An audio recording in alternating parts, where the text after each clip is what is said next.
you so much for being absolutely patient with us. It's 2 minutes past 10 o'clock.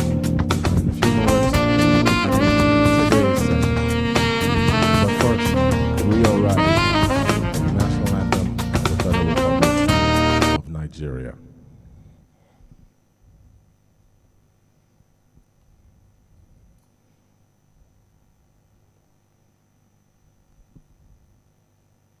Nigeria, we hail thee, our own dear native land. Though tribe and tongue may differ, in brotherhood we stand. Nigerians all and proud to serve our sovereign motherland. Our flag shall be a symbol that truth and justice reign, in peace or battle honored, and this we count as gain. To hand unto our children a banner without stain. O God of all creation, grant this our one request. Help us to build a nation where no man is oppressed, and so with peace and plenty Nigeria may be blessed.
Good morning, everybody, and welcome. My name is Arthur Ngube. I'm going to be your Master of Ceremonies today. And that basically means I will be the bridge between our panelists, the conversations that will be had, and you beautiful members of the audience. Ladies and gentlemen, distinguished guests, and our esteemed viewers online, good morning, and welcome to the Nigeria EU Innovation Day. It is my absolute pleasure and honor to be your Master of Ceremonies for today's exciting event. We are thrilled to have you join us both in person and virtually as we come together to celebrate innovation, collaboration, and the bright future we are all working towards. Today marks a very special occasion where we unite under our common goal of fostering creativity, driving progress, and building bridges between our communities. Whether you are here with us in the room or tuning in from across the globe, your presence and participation is absolutely invaluable. So without further ado, let us embark on this remarkable journey together. Sit back, stay engaged, and prepare to be inspired by the incredible experiences and insights that awaits us all. Now, ladies and gentlemen, with special permission from Her Excellency, the Ambassador of the EU, she has granted us a momentary break in protocol to accept and receive a speech from Honorable Jamila Bio Ibrahim, the Minister of Youth Development, Lagos Commissioner. She has an 11 o'clock to catch later on today. So it is my honor to welcome on stage this morning to give some remarks about today's event. Please, a round of applause as she makes her way on stage. She has been behind developing new initiatives and restructuring existing ones to meet the needs of the youth of this age. And her work, ladies and gentlemen, is absolutely critical in ensuring that the youth of Nigeria remain a positive force for development. Thank you very much, madam.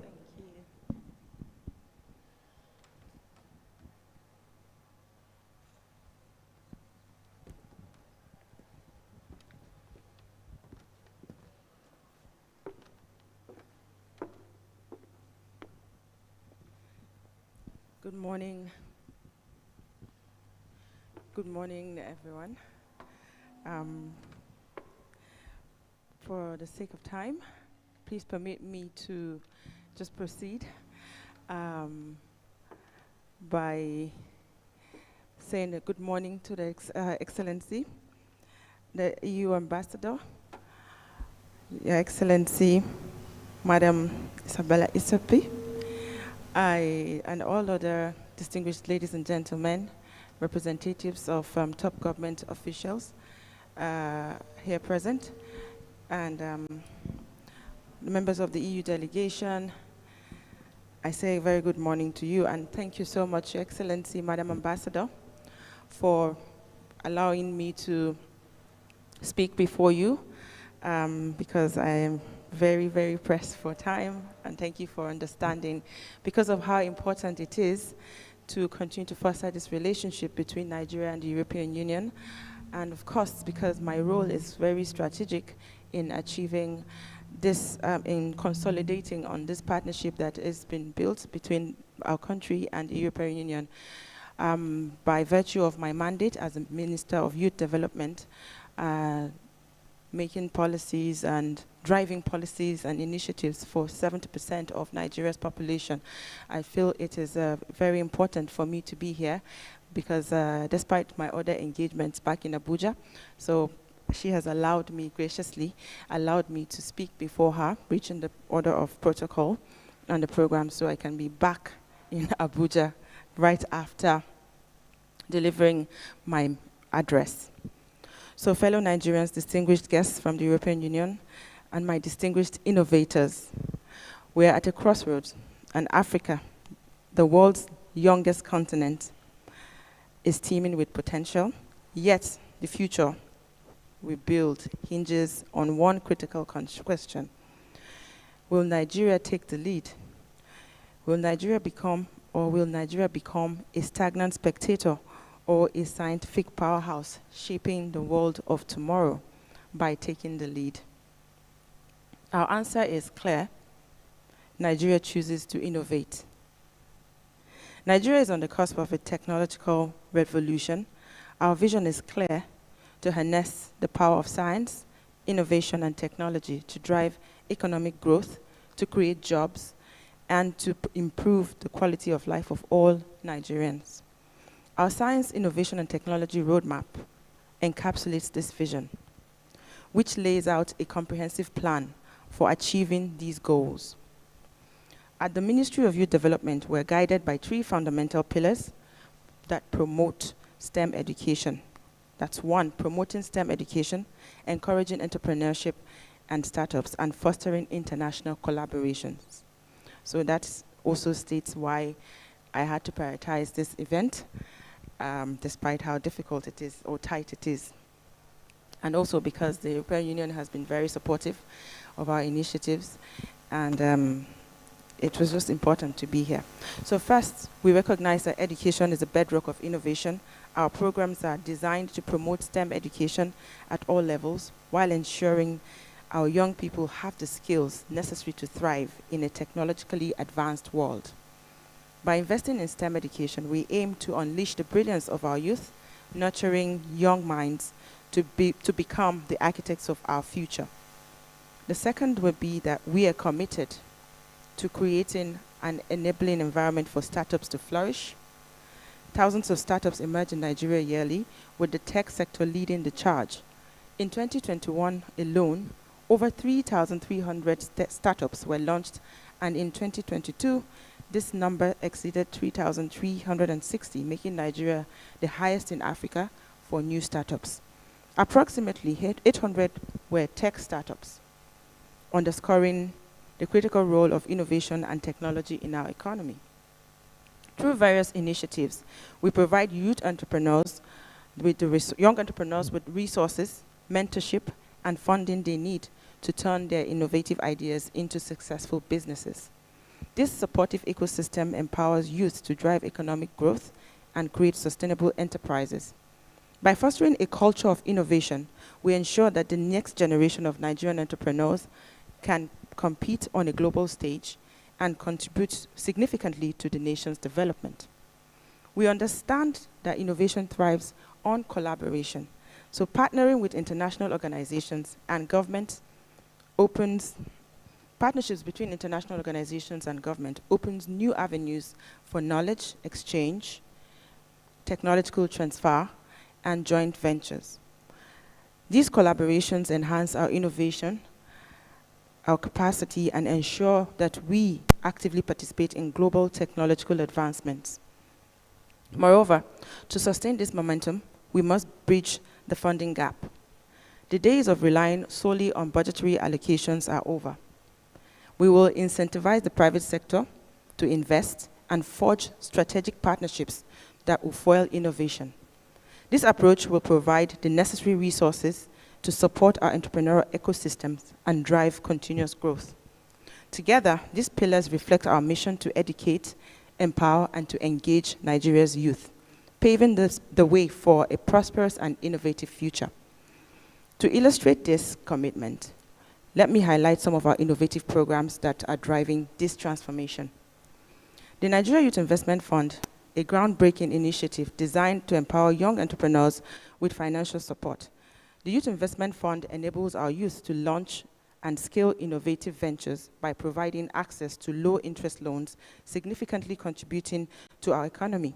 This initiative addresses young entrepreneurs' financial barriers and promotes a culture of innovation and entrepreneurship nationwide. Similarly, the National Youth Skills Program, soon to be launched, focuses on skills development, equipping young Nigerians with the technical and vocational skills needed in the 21st century. We ensure that our training programs align with market demands through strategic partnerships with industry leaders.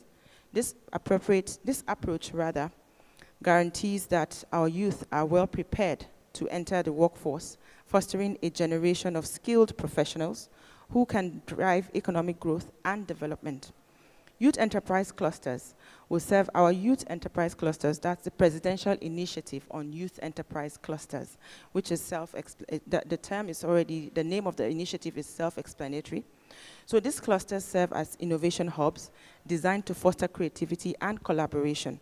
These hubs provide young innovators access to co-working spaces, mentorship, and networking opportunities, creating a vibrant ecosystem where ideas can flourish. By nurturing a supportive environment for creativity, the Youth Enterprise Clusters will help transform innovative ideas into viable enterprises, further strengthening our mission to empower and engage Nigeria's youth. But Nigeria cannot do it alone, so we extend a hand of collaboration to the European Union, a global leader in scientific advancement. Together, we can facilitate knowledge exchange, like we've always been doing with the Erasmus program. And let our brightest minds collaborate, fostering cross-pollination of ideas and accelerating progress. Jointly address global challenges from climate change to the practice of unsustainable agriculture. Our combined efforts can solve problems that transcend borders. To create a dynamic Africa-European Union, Africa-EU innovation corridor, let Nigeria be the bridge connecting Africa's ingenuity to Europe's technological prowess. This is not a time for complacency. The world is moving at a breakneck speed. We must dismantle the bureaucracies that stifle progress and embrace an agile, results-oriented approach. We will demonstrate the audacity of a renewed hope and the power of a determined people. The Nigeria of tomorrow will be a nation that consumes technology rather than, that will be a nation that not only consumes technology, it will be a nation that creates technology as well. Nigeria will be a nation that does not export resources, but ideas. It will be a nation where every child, regardless of a background, can become a scientific pioneer. This is the Nigeria we will build together. The time for action is now, and let the Nigeria EU Innovation Days be the spark that ignites a scientific revolution on African soil. I thank you very much for listening. Thank you very much.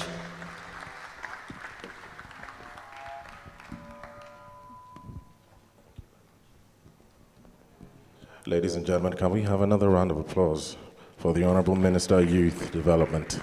Thank you. And now, to return to existing protocol, I'll let you finish your farewells before we call on Her Excellency to grace the stage with her opening remarks.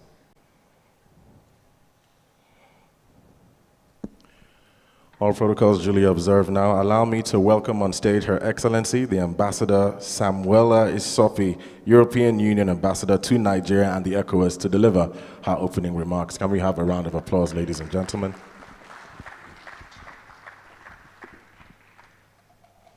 The Honorable Minister of Youth Development, my dear sister, she left already, but I want to recognize her, Dr. Jamila Bio Ibrahim. We are very grateful for her participation today.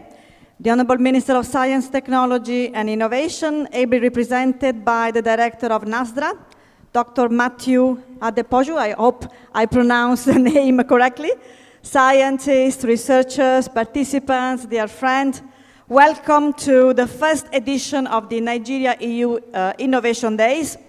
Today, what we really would like to do is to open a new page in the history of the relations between the European Union and Nigeria, as this is the very first time that we organize this event. This was an idea we had discussed with some of you a few years ago, and I'm so proud that actually our ideas were then followed by concrete action. And we are also very glad to host this event in Lagos. Of course, the choice was natural. This is the capital of innovation in Nigeria and in Africa. And we are actually opening this event during the Lagos Startup Week. So innovation is today essential. It is essential to research. It is essential to the economy. It is essential to governance. And indeed, it is essential to every aspect of our life, as individuals, as societies, and as nations. And to that effect, definitely Nigeria and Lagos in particular are the place to be. Nigeria is a leader on innovation and creativity. Hundreds, if not thousands of ideas are designed and developed every day in Nigeria. Some of them will find their way out of the labs and research centers to the market, to Nigerian homes, to the private and to the public sector. Much of the innovation in Nigeria, as we know, is driven by the private sector and by the youth. That's why I was particularly grateful to my friend and sister, the Minister of Youth Development, for opening this event together with us. Nigeria has more than 17,000 startups. Of these, 4 have become unicorns, but as I speak, this data could already be getting obsolete. The digital economy bill that will be presented in the next few days will further enhance the legal framework to boost innovation 2 years after the adoption of the Startup Act. Nigerian innovation examples include agri-tech, fintech, edutech, e-health, creative industry, circular economy, renewable energy solutions, and you are going to hear about them in these 2 days. As the minister said, innovation cannot exist in isolation. Nobody can do it alone. When we thought about organizing these innovation days, the intention was to offer a space for researchers, for experts, for public institutions, and for the private sector to meet, to exchange, and to find ways to create together. We live in an interconnected world where we need to exchange ideas and know-hows to find new solutions. This is why the European Union and Nigeria, two innovation leaders, have decided to join forces and work together. We will soon start working on a bilateral science, technology, and innovation agreement to boost collaboration on research and innovation, and we look forward to hold the first technical meeting later this week. The European Union is already a strong digital partner of Nigeria and an active supporter of Nigeria's innovation ecosystem. In 2022, as part of the European Union Global Gateway Strategy, and on the occasion of the visit of the Executive Vice President of the European Commission, we launched a digital economy package of 820 million euros, targeting digital infrastructure investments, digitalization of public services, digital entrepreneurship, and skills.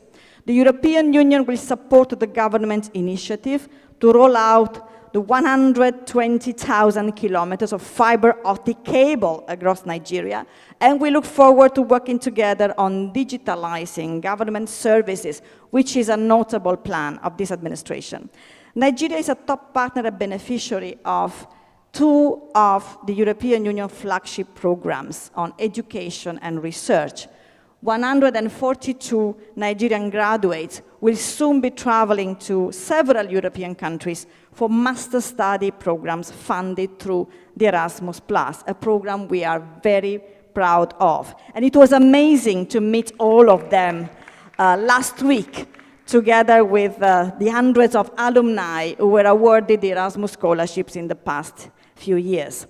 67 Nigerian institutions are currently participating in the Erasmus International Credit Mobility Scheme, which funds exchanges of students, of researchers and staff between Nigerian and the European institutions, which is benefiting now almost 400 staff and students. This deserves definitely a round of applause, please. Nigeria also participates in another very important program of the European Union, and I'm sure many of you are familiar with it, the Horizon Europe, which is the key EU funding program for research and innovation, which for the period 2021-2027 has a total budget of almost 100 billion euros. And this is the largest research program in the world. Nigeria's participation has significantly increased over the past few years, and I would like to thank the Ministry of Science and Technology and all the research centers that have helped achieve this result. And Nigeria has today 27 projects that are funded under the Horizon Europe, 17 in the food, bioeconomy, natural resources, agriculture and environment, and 10 in the health sector. This year, Nigeria will also benefit from a grant of 20 million euros to 7 consortia of African universities that will provide scholarships to Nigerian students going to intra-Africa mobility. And finally, I would like to mention another initiative we are very proud of, together with our Nigerian partners. The European Union will support innovative research in the health sector, focusing on manufacturing of medical products and vaccines with a new program of 80 million euros. So discussion today and tomorrow will focus on innovation and research on a number of very key sectors, starting with smart agriculture, health, industry 4.0, and the creative industries. In each of these areas, the objective is to share knowledge, to find ways to create together, but also to match ideas with concrete action. Therefore, don't miss the talks, don't miss the presentation of startups and unicorn, and enjoy these 2 full days. Each day will end with a surprise. Each day will end with an innovative culture and entertainment moment. And that should be definitely great fun. Thank you very much. And I'm very proud to declare the first Nigeria EU Innovation Days open. Thank you. Thank you very much, Your Excellency, for your opening remarks. They are most cherished. And now, ladies and gentlemen, we have one more opening remark to share with each and every one of you before we actually go into today's processions.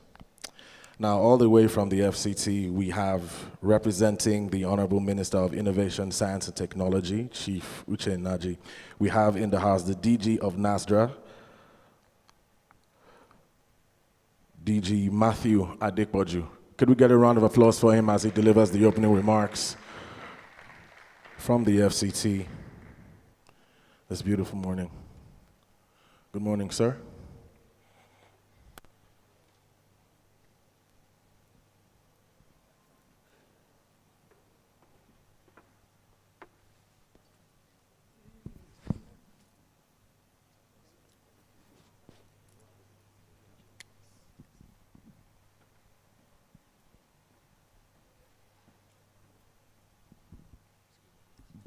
Thank you very much, Mr. MC.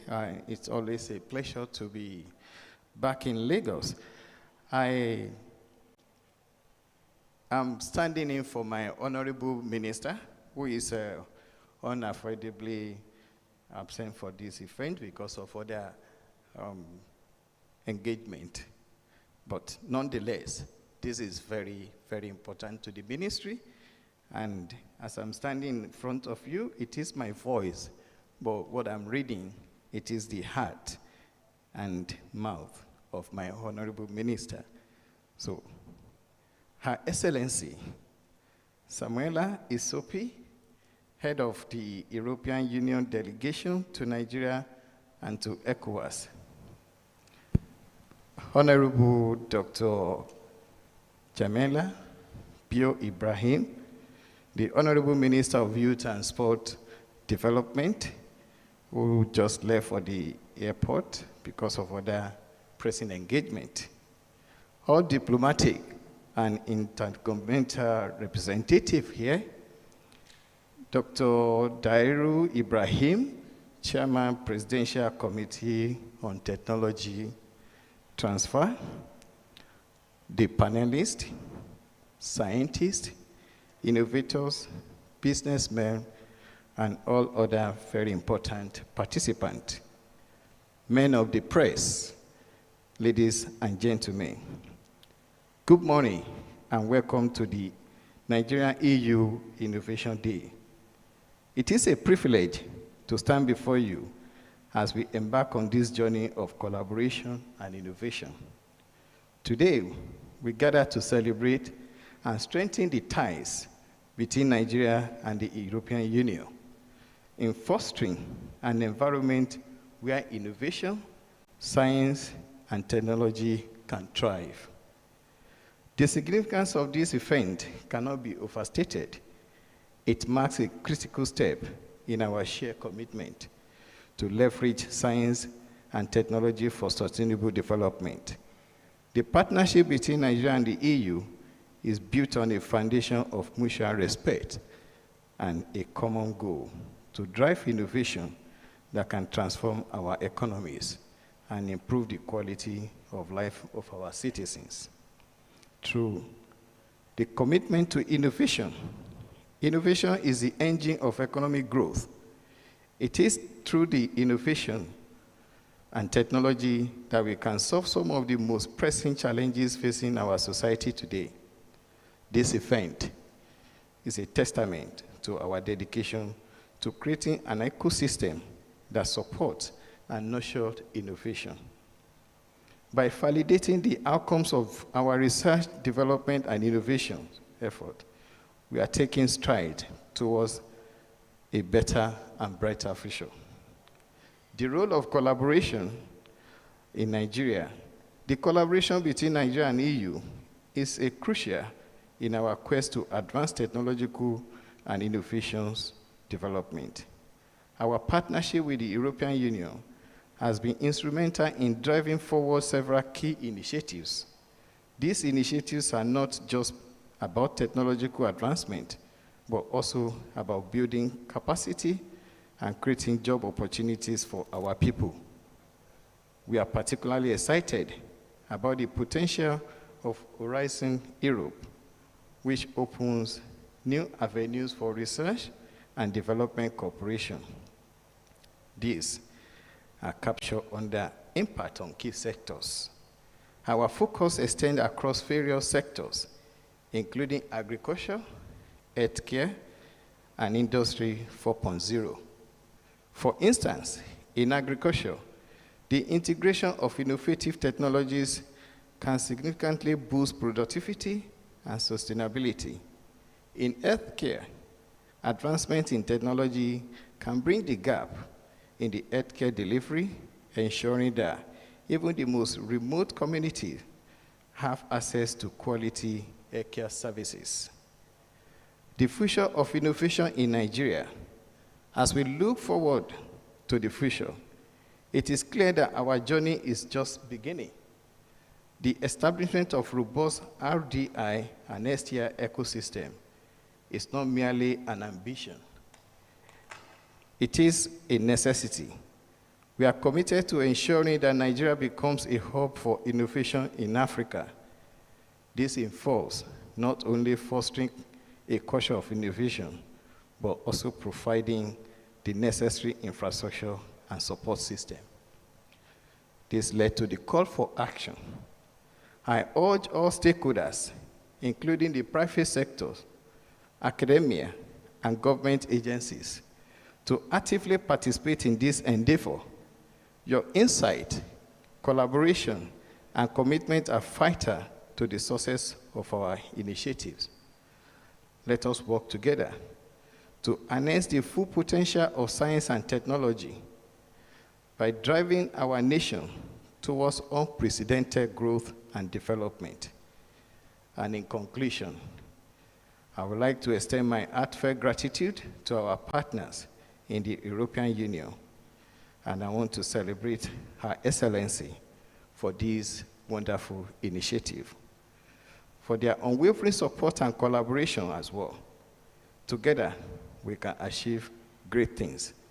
Let us seize this opportunity to shape the future of innovation in Nigeria by fostering an environment where creativity and technology flourish.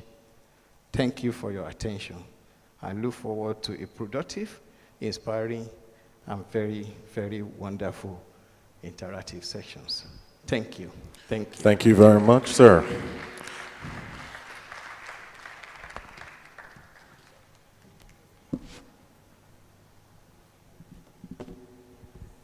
Ladies and gentlemen, our esteemed guests, this entire session today promises to be very interactive and educative at the same time.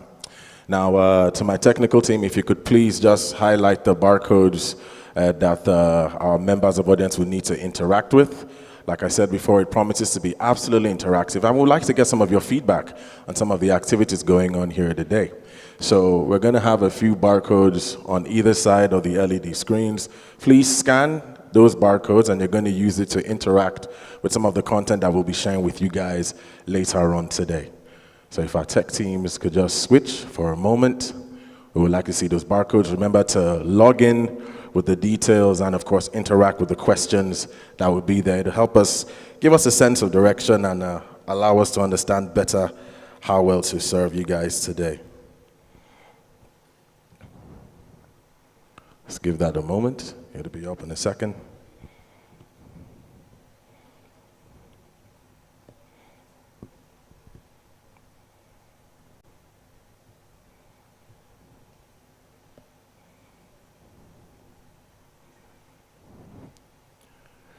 Do we have the barcodes ready?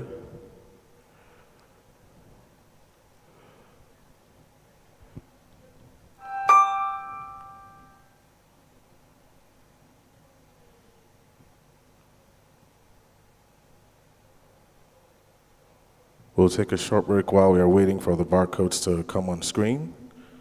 Don't forget, we have 3 major halls where different sessions will be happening today.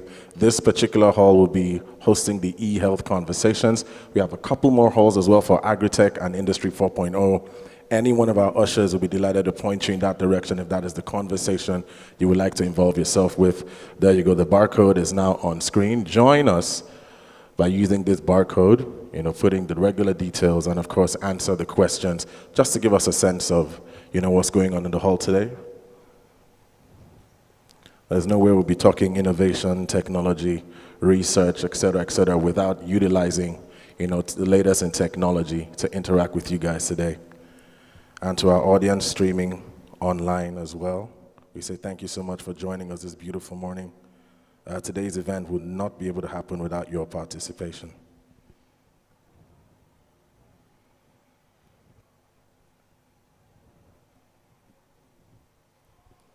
There you go. So our very first poll on the screen is asking where most of you are coming from. It seems that we have quite a number of people from university and research institutions. That tells us we have a lot of academics in the building. We are also, okay, let's get those numbers up. If you're a startup innovator, we want to see you register online as well. Let's know where you are and who you are. Business support organizations would like to recognize you as well. NGOs, please make your mark on the screen. Yes, indeed, we have a lot of government people in the house, and that just reaffirms the commitment of this administration to foster all things innovation, technology, and research. Amazing stuff. We see the numbers keep piling up. We got startup innovators in the house. I spoke with one of the startup innovators in the house today, Legume, who's doing amazing work in terms of justice and policy making in that sector. It is good to see and good to have you guys here. This entire event was set up just for you. So please make sure you take advantage of any one of these innovations or conversations that will be happening later on today. 7Gov, we have more people from the government in the house today. What can I say? The government is really interested in switching things up in Nigeria, this administration. We'll be getting ready for our next speaker in a matter of moments, so please ensure that you make your mark with our slides. We have several more slides touching on various subjects later on throughout the entire course of today's procession. So don't feel left out if your category doesn't fall in any one of the above mentioned. We have several more instances of interaction to share with you guys. Big shout out to the business support organizations in the house today, the corporates as well. We always say we can't build Nigeria or live Nigeria to the government alone.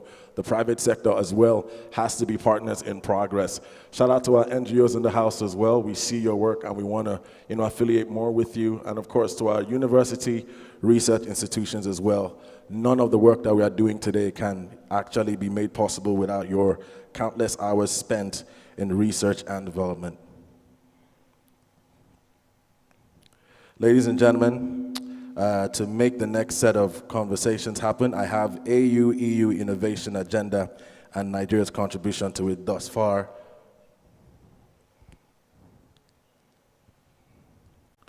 Oh, we're still working on our active poll, okay? We have more people from the government as well. Oh, we have another question as well. Thank you so much for that, Vincenzo. So like I said before, if any of the categories that were put on screen didn't, tilt in your direction, we have another question as well that we would like you guys to interact with. If you can have the other question up and running. And don't forget, the only way to interact with this is to use the barcode. So ensure you scan with your cellular device. And of course, just interact with these questions. We would definitely love to share this information with you guys. Why are you here and what do you expect from the Nigeria EU Innovation Days? So please feel free to let us know what your expectations are through the questions or through this question. So please respond via your mobile device and I'll do my best to ensure that it is giving the appropriate mentions.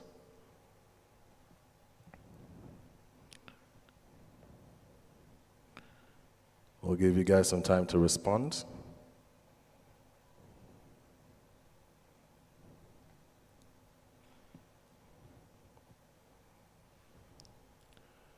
Networking, exactly. Experience and collaboration, ideas, these are all fantastic reasons. Remember to keep them punchy, one-line sentences, one phrase. Collaboration, partnership, ideas, cooperation, all the things that makes setups like this very important.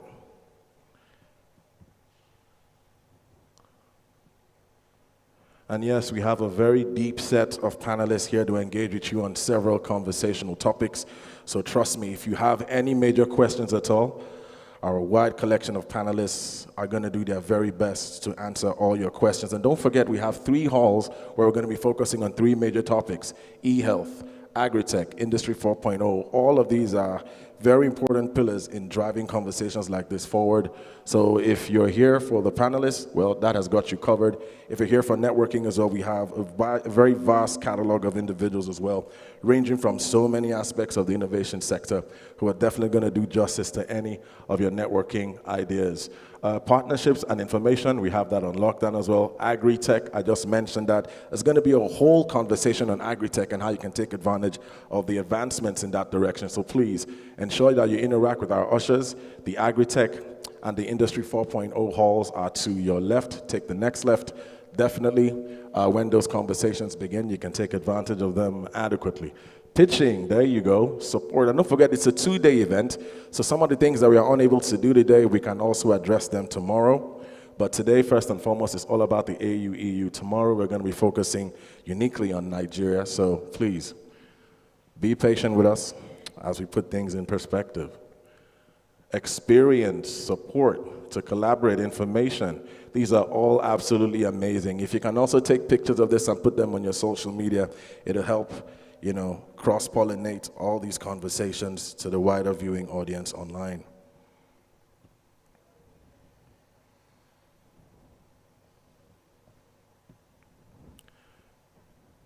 That being said, ladies and gentlemen, I think we got to keep it moving now. Allow me to introduce on stage, coming up next, we have AU-EU Innovation Agenda and Nigeria's contribution thus far. Leading that conversation is Vincenzo, I beg your pardon. Leading that conversation is Vincenzo Lorusso, the European Commission Policy Officer, Science, Technology, and Innovation Cooperation with Africa. Can we have a round of applause for him as he makes his way on stage to deliver his keynote address as well? Thank you so much, Vincenzo.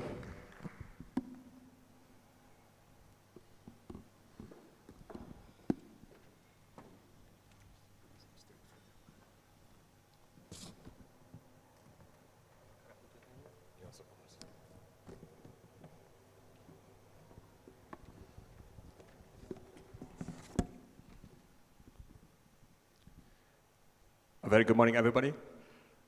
I'm just going to have a little bit of a tech check. If you could please try and project one slide to the starting slide, colleagues.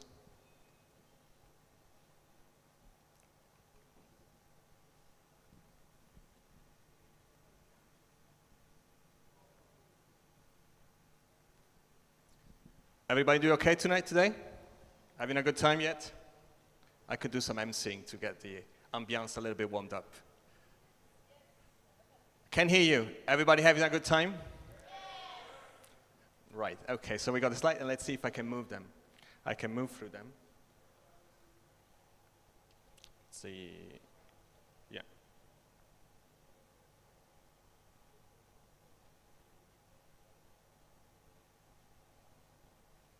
Oh yeah, seems to be. Yeah, okay. So a very good morning, everybody, and Honorable Minister of Youth Development, Minister of Innovation, Science and Technology, Minister of Education, Ambassador Izopi to the EU delegation to Nigeria and ECOWAS, Excellencies, all ministries involved in this cooperation, including in Brussels, the Ministry of Foreign Affairs through the Embassy to Belgium. Distinguished speakers, ladies and gentlemen, it is indeed a great honor for me to be presenting today the policy work that we conduct on the African Union, European Union Innovation Agenda, which represents the mainstay of our cooperation in research and innovation for the decade ahead of us. And while presenting this work, I would like to highlight the fact that not only am I speaking on the behalf of the European Commission, DG Research and Innovation that I represent today, I'm also trying and represent the Africa-Europe team, the so-called AU-EU Innovation Agenda Working Group of the high-level policy dialogue on science, technology and innovation. That is really this concerted African Union and European Union team that has been working around the conception and now the implementation of this agenda.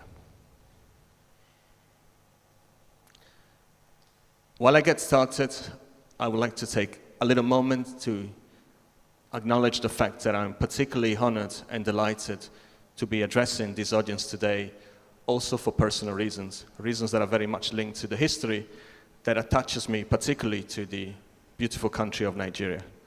My journey and experience with Nigeria started more than 10 years ago in 2010, when I had the privilege to start working at the time in Plateau State and Kaduna State with the Fulani livestock keepers for a PhD project that focused on rural development and public health in that part of the country. Ever since, I had the pleasure and honor and the responsibility, if I could say so, to continue working with this country, also through other initiatives that led into the setup of a specific unit dedicated to Nigeria-Europe cooperation at the University of Salford in Manchester, in particular partnership with University of Jos, still in Plateau State. I would like to take this moment to thank Nigeria and the Nigerians and the friends and the Nigerian family that have contributed much to my personal and professional development, including also injecting and, let's say, spurring my passion for Afrobeat and Nigerian culture. Thank you. And right, as I'm speaking certainly on the behalf of the European Commission, I would like to place this cooperation from the policy angle, certainly from the EU side. Africa is certainly a strategic and natural partner to the European Union. I'm using the word natural partner as this was the wording that was used by our President, Ursula von der Leyen, during the first official visit that she made to the African Union in December 2019, which was the first official visit outside the borders of the European Union. Of course, a natural partner for the obvious geographical reasons, for the obvious cultural and historical reasons that tie the two continents together. And as such, the cooperation of research and innovation plays an increasingly significant role within this Africa-Europe partnership. From this point of view, there are two key communications from the EU side that really highlight the importance of enhancing the cooperation of research and innovation. The first one is the comprehensive EU strategy with Africa, which proposes to scale up the use and academic and scientific cooperation with Africa, with a view to creating prosperous knowledge societies in both continents. And the second one is the EU Global Approach to Research and Innovation, a publication that was adopted by the EU Council in May 2021, which foresees specific and special openness of the EU vis-à-vis African countries that wish to thrive as knowledge-based economies. I would also like to take a moment to use this wording of positive agenda, which is the wording that I attach, and then we started attaching as the Africa-Europe team working on this innovation agenda, to the cooperation of research and innovation. I believe in this audience I'm preaching to the converted when saying that research and innovation by nature are collaborative and by nature are international without borders. Research and innovation cannot be done, cannot lead to breakout through overnight, are enduring efforts that require indeed collaboration. And as such, I believe and we believe they provide an opportunity for a sustainable and as equitable as possible partnership between Africa and Europe. And a partnership to be such, from a policy framework point of view, of course needs to be set up according to a dialogue. And that dialogue happens on science, technology and innovation within the framework of the so-called AU-EU High-Level Policy Dialogue, HLPD, on science, technology and innovation, which was established in 2010 and which represents the policy platform where the long-term priorities of this cooperation of research and innovation are set up. Indeed, under the aegis of the AU-EU HLPD, in July 2020, the first ever AU-EU ministerial meeting of ministers of research and innovation of both continents took place at the time virtually, for obvious reasons because of the COVID pandemic. And during this ministerial meeting, the 4 priority areas of this cooperation were set up. You can see them in the bottom of this slide. These are the priority area of public health, green transition including the 2 sub-areas of food and nutrition security and sustainable agriculture, and climate change and sustainable energy, then followed by the priority area of innovation and technology, and the priority area of capacities for science, which is, of course, as the naming, the wording says, is linked to capacity building. Now, during this first ever ministerial meeting of July 2020, another important milestone was set. And this was the conception of the so-called 10-year joint AU-EU innovation agenda. This agenda was conceived stemming from the realization that a lot of good cooperation had been done over the past decade and more between Africa and Europe. A lot of research findings, a lot of PhD and postdoctoral scholarships being awarded, and so on and so forth. And yet, more can be done and more should be done to foster the translation of those research and innovation findings into actual, tangible business product development opportunities in both Africa and Europe. And with this ambition, it is how the AU-EU Innovation Agenda was conceived. It's a policy agenda that was politically adopted in July 2023, so now we are in the first year of implementation, of a decade plan of implementation, decadal plan of implementation, that really aims to foster the translation of research and innovation into tangible products, businesses, enterprises, job opportunities in both Africa and Europe across the 4 priority areas that I mentioned earlier on and that you see in the middle of this slide: public health, green transition, innovation and technology, and capacities for science. Plus, in the agenda, you would find also the additional area of cross-cutting issues, which are indeed overarching across the 4 priority areas. This agenda includes 4 objectives that you see in here, articulated then into short, medium, and long-term actions across these 4 priority areas. Just by Googling AU-EU Innovation Agenda, you would have access to the final version of this document, and of course, you'll receive a copy of this presentation. What I would like to emphasize is the fact that this agenda was very much developed by working closely with the stakeholder community of research and innovators, researchers and innovators in Africa and in Europe. The first draft working version was published in February 2022, and it represented the outcome of this extensive work that was done by the Africa-Europe team on the research and innovation agenda that I co-chair for the EU side, with the support coming from a group of independent advisors from both AU and EU. And then this draft version was extensively discussed throughout the year 2022, which is what we call the year of the stakeholder dialogue, across different initiatives, including an online public consultation, several outreach events, which culminated into the AU-EU Innovation Agenda stakeholder event in Nairobi in November 2022. And I take this opportunity also to acknowledge the significant contribution made by Nigerian stakeholders into the stakeholder process, dialogue process. There's a dedicated slide for that too.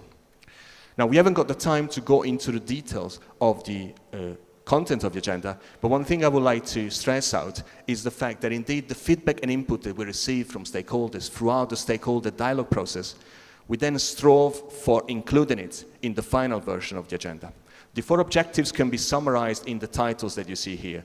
Make it real, really help the translation of the innovative results into actual deliverables. Generate impact by design, strengthen innovation ecosystems. Third objective, strengthen people, communities, and institutions, very much linked to the capacity enhancement. And the 4th objective, learn, monitor, and scale it up.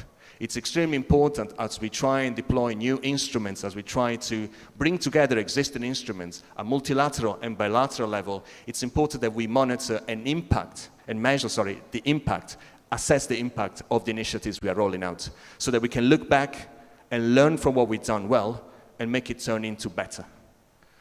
Now, you may be asking, what are the instruments that are being deployed for this agenda to be implemented? And we'll discuss about this in the next few steps. But from the EU side, from the European Commission side, there are 2 main instruments that are being put in place. The Global Gateway Africa-Europe Investment Package with dedicated funding that goes into research and innovation, and particularly this agenda. And we heard some of this work coming from Ambassador Izopi at the EU delegation to Nigeria and ECOWAS. And also the funding, the biggest public funding for research and innovation, which is the framework program Horizon Europe, which has specific calls for proposals that are dedicated to addressing the implementation of this agenda.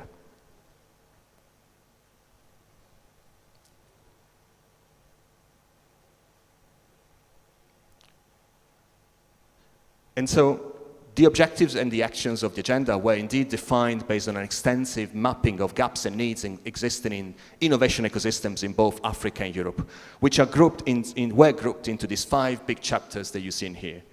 Innovation ecosystems, innovation management, knowledge exchange and sharing, including technology transfer and sharing, access to finance, of course, and human capacity development and enhancement. Throughout these chapters, the key role played by African diaspora in Europe and elsewhere, and African diaspora returning into the continent, was considered as pivotal into generating additional innovative initiatives.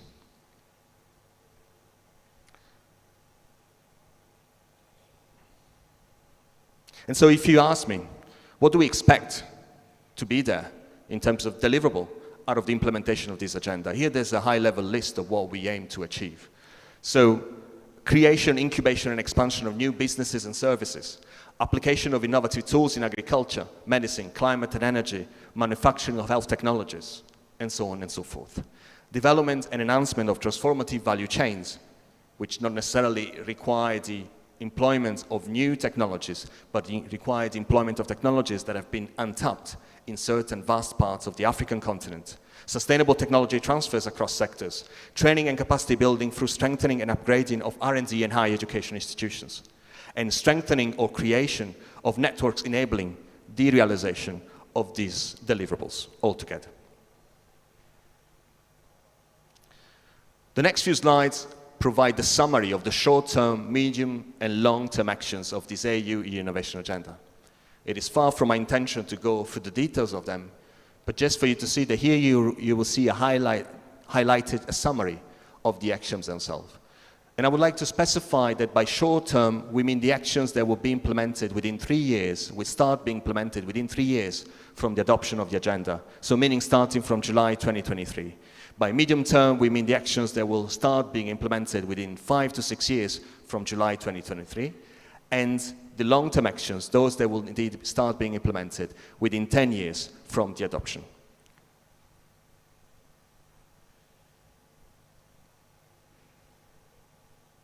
And long-term.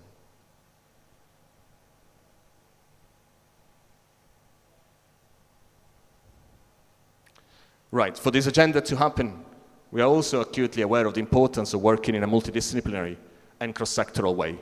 It cannot just be the public sector, it cannot just be the government, it cannot just be higher education institutions or research institutions, but needs to be a collaboration across sectoral collaboration across, indeed, the different domains. So involving also the private sector, and by private sector, and we heard the key role of the private sector that is attached to Nigeria's development agenda, not just the startups, the SMEs, but also the big corporations that have a key role indeed to play in developing innovations. At the same time, we acknowledge the importance of involving NGOs and civil society organizations. Working in silos would therefore not be possible for this agenda to happen. And I would like to spend some words on the year 2022, which is the year where we really discussed as extensively as we could this agenda with the stakeholders across Africa and Europe, including Nigeria. And there are 2 main deliverable documents, reports, that really summarize and go into the details of the outcome of these consultations that took place throughout the year 2022. So I would also like to invite you to please take a look at these documents if you want to know more background or where we're coming from with delivering this political agenda. And sometimes words can be sort of overtaken by the power of images. So I would like to share a few images of how these events went. The stakeholder dialogue in 2022 culminated with a big stakeholder event, which was hybrid, so both online and in person in Nairobi. Several colleagues, delegations from Nigeria came, including both governments, Ministry of Education, Ministry of Innovation, Science and Technology, and also different startups and private sector entities, including colleagues involved in several EU-funded Horizon Europe projects. So to give you a bit of a flavor of those days, we organized several thematic discussions across the 4 priority areas of intervention of this agenda for a total of 8 different thematic workshops where we really delved into the details of what was being proposed at that time in the draft agenda and then expanded from there.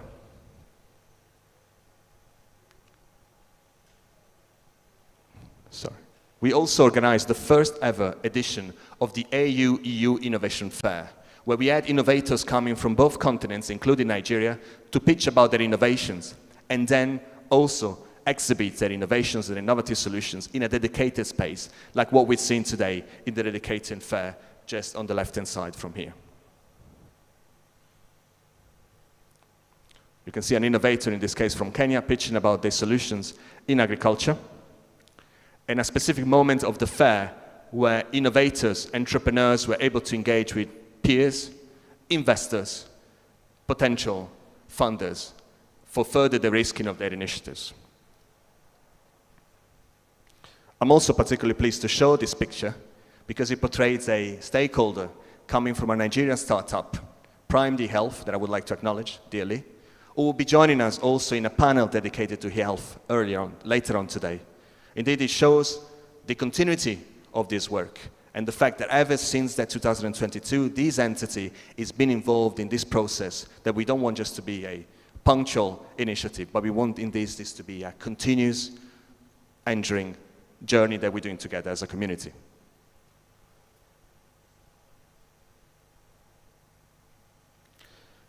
Coming from the experience in Nairobi, to mark the start of the implementation of this agenda, we organized the first AU-EU Innovation Festival in Cape Town in South Africa in June last year. In this case, we condensed all the activities into one day where we had different specific moments within the very festival. We started indeed with plenary high-level openings, including also the Minister of Science and Innovation from South Africa indeed, followed by different Agora sessions dedicated to youth-led innovations and women-led innovations. And again, I would like to acknowledge the contribution of Nigerian stakeholders into this space. Specifically, in one of the Agora sessions on women-led innovations, I would like to acknowledge University of Ibadan.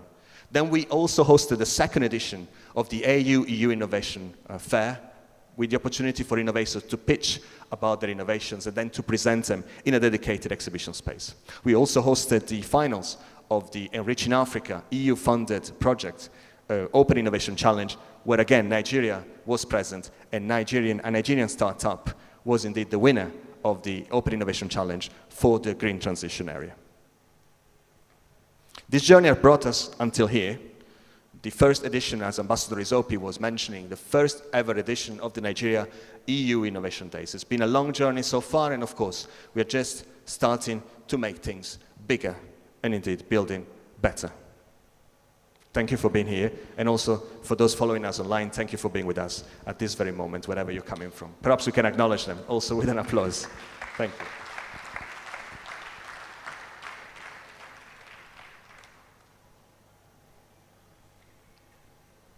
Thank you.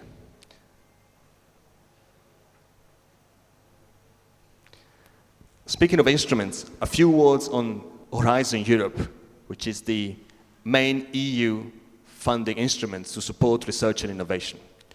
As part of the implementation of the AU-EU Innovation Agenda, we created the so-called Africa Initiative, which is basically a package of specific calls for proposals that aim to support the implementation of projects, the rollout of projects that contribute to the realization of the actions foreseen by this AU-EU Innovation Agenda. These calls for proposals are organized according to what we call the work programs in terms of time frame of this framework program. So the Africa Initiative 2 is the initiative that was launched with the work program 2023 and 2024 of Horizon Europe, and was supporting particularly topics in the area of green transition with the biggest bulk of the funding, innovation and technology, and capacities for science, with public health being particularly addressed by the envelope of the work program that is supported under the so-called European and Developing Countries Clinical Trial Partnerships, EDCTP, now in the current third cycle of funding. That's why it's called Global Health EDCTP 3 joint undertaking. These are the days and the months where we are extensively working on the conception of the Africa Initiative 3, which would allow the implementation of the short and medium-term actions of the agenda, and which will be ready for, indeed, calls for proposals by beginning of next year. So, of course, we will continue engaging with the Nigerian community to keep you, and of course, your European counterparts, informed about the developments of the African Initiative 3, when we'll be ready, and when we'll be open for calls for proposals. What is particularly new of this Africa Initiative is an important element, the fact that now we are requiring and or encouraging participation of entities, either higher education institutions, private sector, or research institutes, coming from AU member states. In some cases, at least from 3 different AU member states. And that's, as you can imagine, an incredible incentive to enhance cooperation within Africa and at the interface between Africa and Europe. And as one of the objectives of the agenda is about learn, monitor, and scale it up, it is extremely important for us to indeed monitor very closely the progress that we make, in terms of participation of African countries and research entities from Africa within the framework program, right? What you see in this slide here, and apologies if it's not too large for the size, on the top half, you see performance of top 28 countries in Horizon 2020, which was the previous framework program that ran between 2014 and 2021. What you see in the bottom half is participation of the top 28 African countries so far in Horizon Europe. We haven't got the time to go into the detail, but one thing that I would like to highlight, as we are currently in Nigeria, is the fact that participation overall is going really better for most African countries compared to that performance, not just at the same time within 3.5 years, because this new framework program, Horizon Europe, has been on for 3.5 years and will run until 2027. But Nigeria, if you look specifically at the case of Nigeria, with 24 already granted projects involving Nigerian entities, Nigeria is already doing better in Horizon Europe compared to the performance of Nigeria throughout the 7-year framework time of Horizon 2020, with 23 granted projects at that time. Now, of course, we are here because we can do better, and sky's the limit, but I would like to take a moment also to acknowledge that the results are already showing themselves, and the average success rate from Nigerian entities participating in the framework program is currently 14%, whereas in Horizon Europe, it was of 11%. We can do more, especially considering that the average, as you can see here, the average success rate for EU entities is of 21%. Success rate meaning indeed what percentage of proposals are then retained and turned into granted projects. So, of course, we shall do better, but we're not starting from scratch, and that's, in my view, encouraging. And so, a summary of Nigeria's contribution into the AU Innovation Agenda, from the conception to the implementation now. I've got to say that I mentioned this already for the most of it in my presentation so far. Nigeria was indeed involved, and Nigerian stakeholders from public sector to private sector and higher education institutions were indeed involved in the stakeholder dialogue around the AU Innovation Agenda. As you can see from the figures in here, we're involved in the public consultation. Nigeria was the 3rd country from Africa in terms of participation in the online consultation of the agenda, after Algeria and South Africa. Nigeria was also represented at the AU Innovation Agenda stakeholder event in Nairobi, with presence of TED Fund, Ministry of Education, indeed, and Ministry of Innovation, Science and Technology, as well as stakeholders coming from Horizon projects and Erasmus projects as well. Nigeria was also present at the AU Innovation Festival at different levels, as you can see in the details here, and as I mentioned before. Some of these stakeholders who were with us in Nairobi and Cape Town, I'm extremely pleased to say that they are with us today in Lagos. And we count on them to amplify these efforts and to make sure this community of stakeholders contributing and following the implementation of this AU Innovation Agenda grows as significantly as we can. As part of the implementation of this agenda, we also run in biannual virtual workshops, which have different topics across and according to the priority areas of this agenda.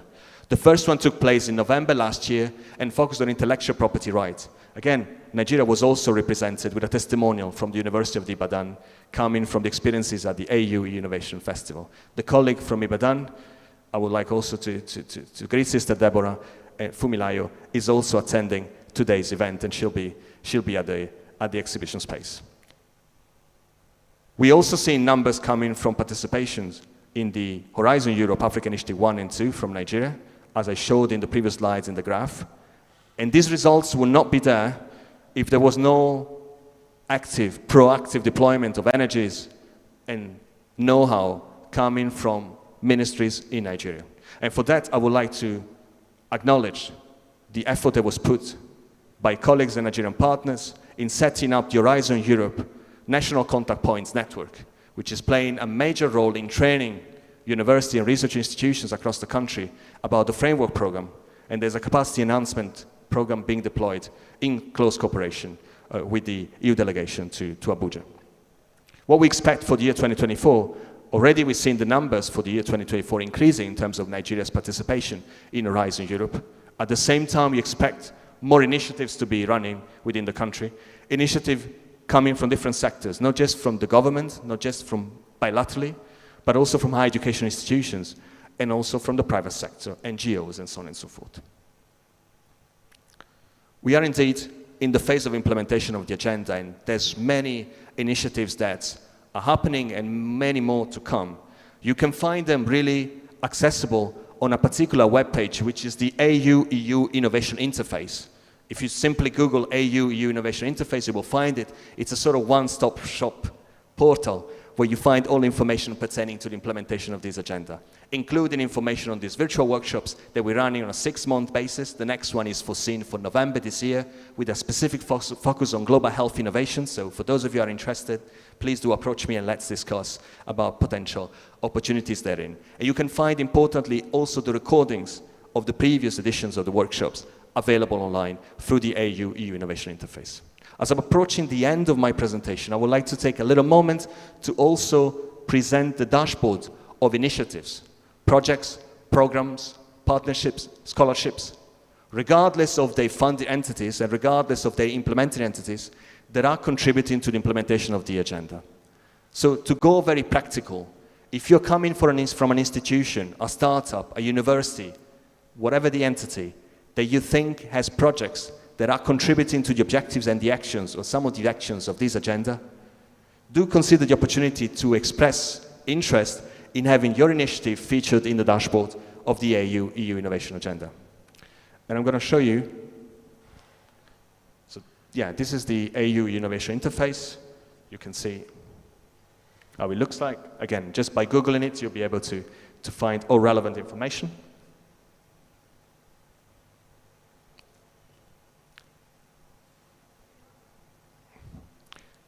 Also on the interface, you find advertised the virtual platform, the Enriching Africa virtual platform, virtual community platform.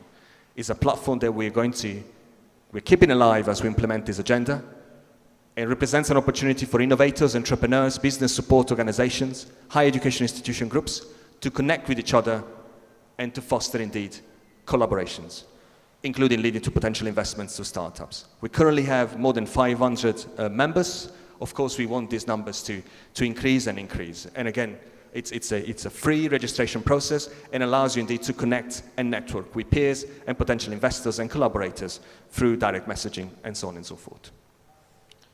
And that's the web page of the dashboard of initiatives contributing to the implementation of the agenda that you can find by going to the AU Innovation Interface. It was launched during the EU R&I Days on the 20th of March, in the presence also of the AU Commissioner, His Excellency Professor Beloussine, Commissioner at the AU for Education, Science, Technology and Innovation.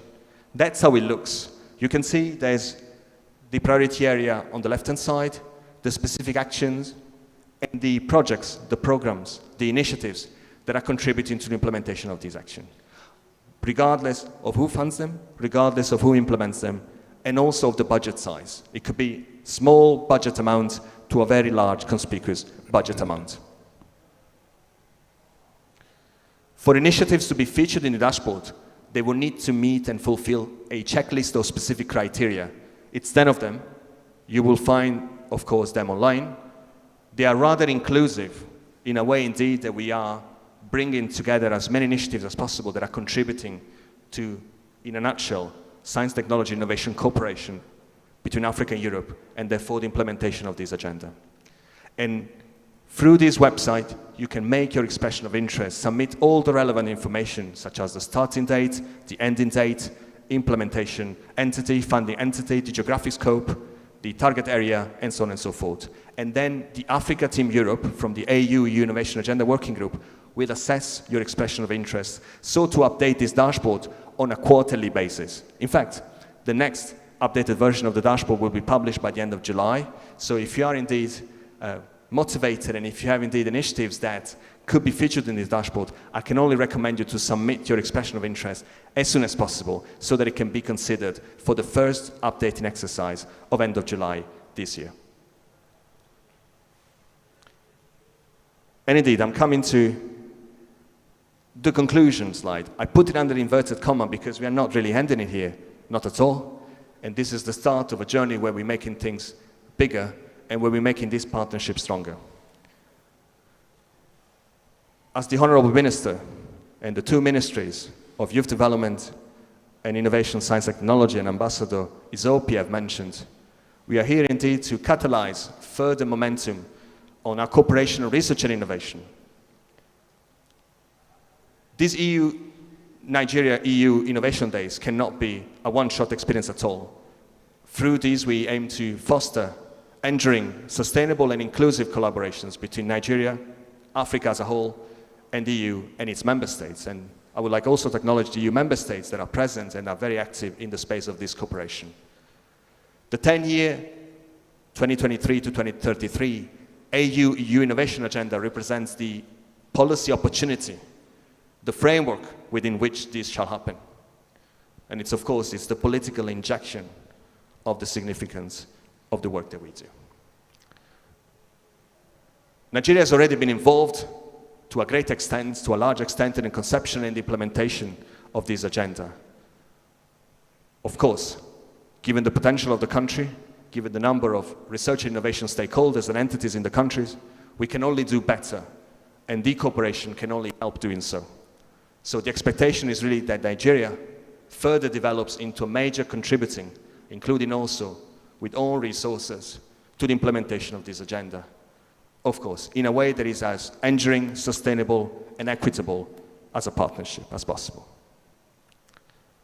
Let me also take a moment to acknowledge the fact that because of the positive agenda opportunity that is provided by the cooperation on research and innovation, which again, by definition, is collaborative, and by definition is long-term and forward-looking, I firmly believe that this is a great opportunity to do better in the overall Nigeria-EU partnership. Therefore, my final message is indeed an invitation, an exhortation to engage as much as possible, share and communicate as much as you wish and as much as you can on the work that we're doing today, on the work that we are starting and continuing to do it today, and that we'll continue doing from the day after tomorrow, once the event is over, and to join and contribute as much as you can with your creativity, energy, ideas, to the community that contributes, it doesn't just follow, but contributes actively to the implementation of this positive agenda, the 10-year African Union, European Union Innovation Agenda. And with that, I would like to acknowledge really all the colleagues, friends, brothers and sisters from Africa, Europe, and elsewhere who have been involved in this work, including my counterpart, the co-chair of the Africa-Europe team, the AU-EU Innovation Agenda Working Group, Lukovi Seke from Oda Nepad, the chairs and co-chairs of the High-Level Policy Dialogue Bureau on Science, Technology and Innovation, all the DGs across the European Commission and the services across the African Union, the member states from both the AU and EU who are contributing to this work, and of course, all the relevant ministries that you see in here coming from our partner, Nigeria. So Ministry of Innovation, Science and Technology, of Education, and a particular mention to TED Fund, Ministry of Communications, Innovation and Digital Economy, Ministry of Youth Development, and Ministry of Foreign Affairs. And of course, a particular also personal thought to the colleagues from the EU delegation to Nigeria and ECOWAS, who are indeed in constant dialogue with us in Brussels. And all the stakeholders who are here today and those who continue to come throughout these 2 days.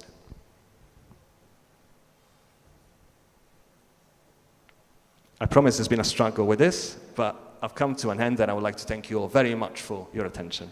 Thank you. Thank you very much, Vincenzo LaRusso, for that very insightful update.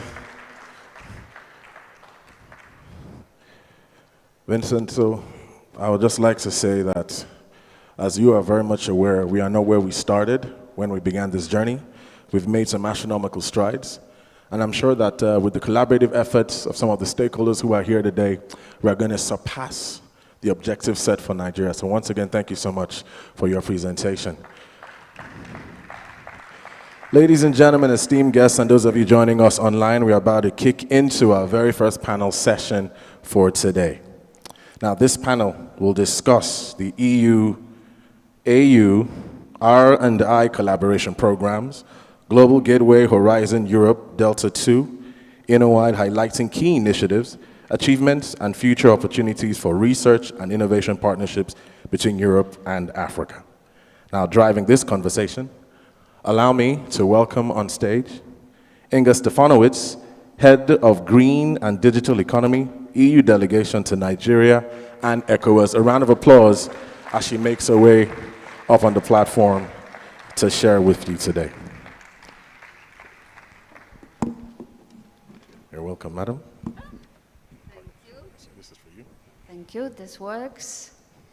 Good morning, everyone. I'm happy to see that the room is filling up little by little, because I have a distinguished panel of experts and high-level representatives that I would like now to invite to the stage to speak about some practical examples of the forms and shapes that the EU-AU collaboration on research and innovation can take.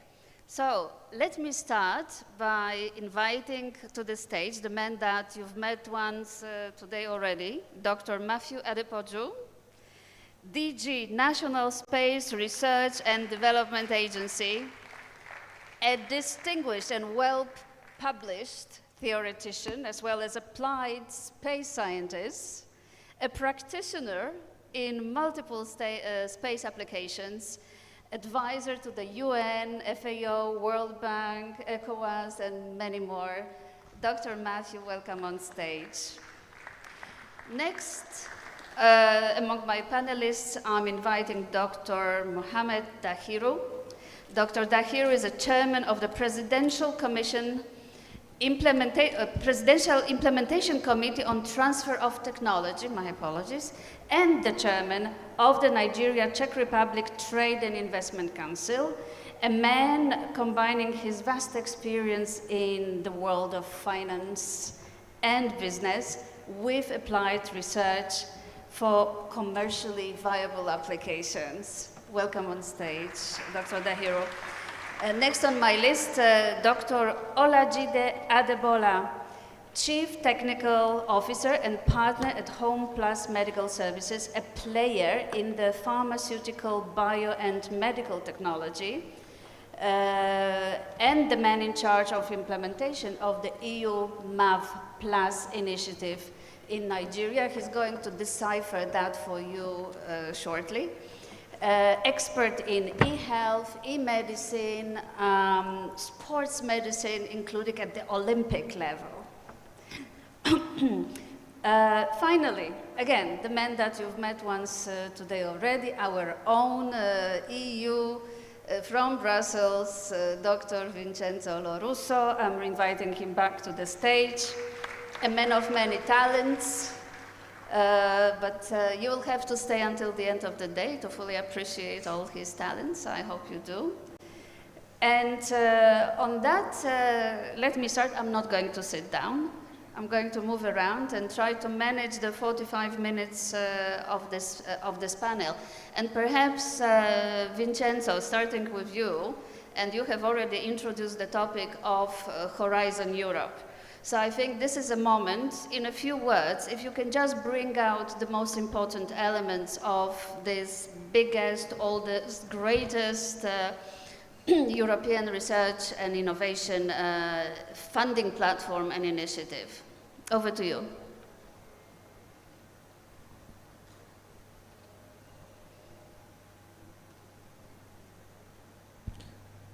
Yeah, it's about turning it on. Good morning again, everybody, and thank you very much, Inga. So, yeah, thanks for giving me the opportunity to explain a little bit more the way the framework program Horizon Europe works, for those of you especially who are not too familiar with it yet. So, it is a program that is organized in calls for proposals. So there are topics which are organized into clusters, basically thematic topics. There's health, food and agriculture, and food security, agriculture and bioeconomy, energy and climate change, and so on and so forth. Also social sciences included therein. And within the big clusters, there are the wider topics that are then articulated into specific calls for proposals, which are to be targeted by project consortia.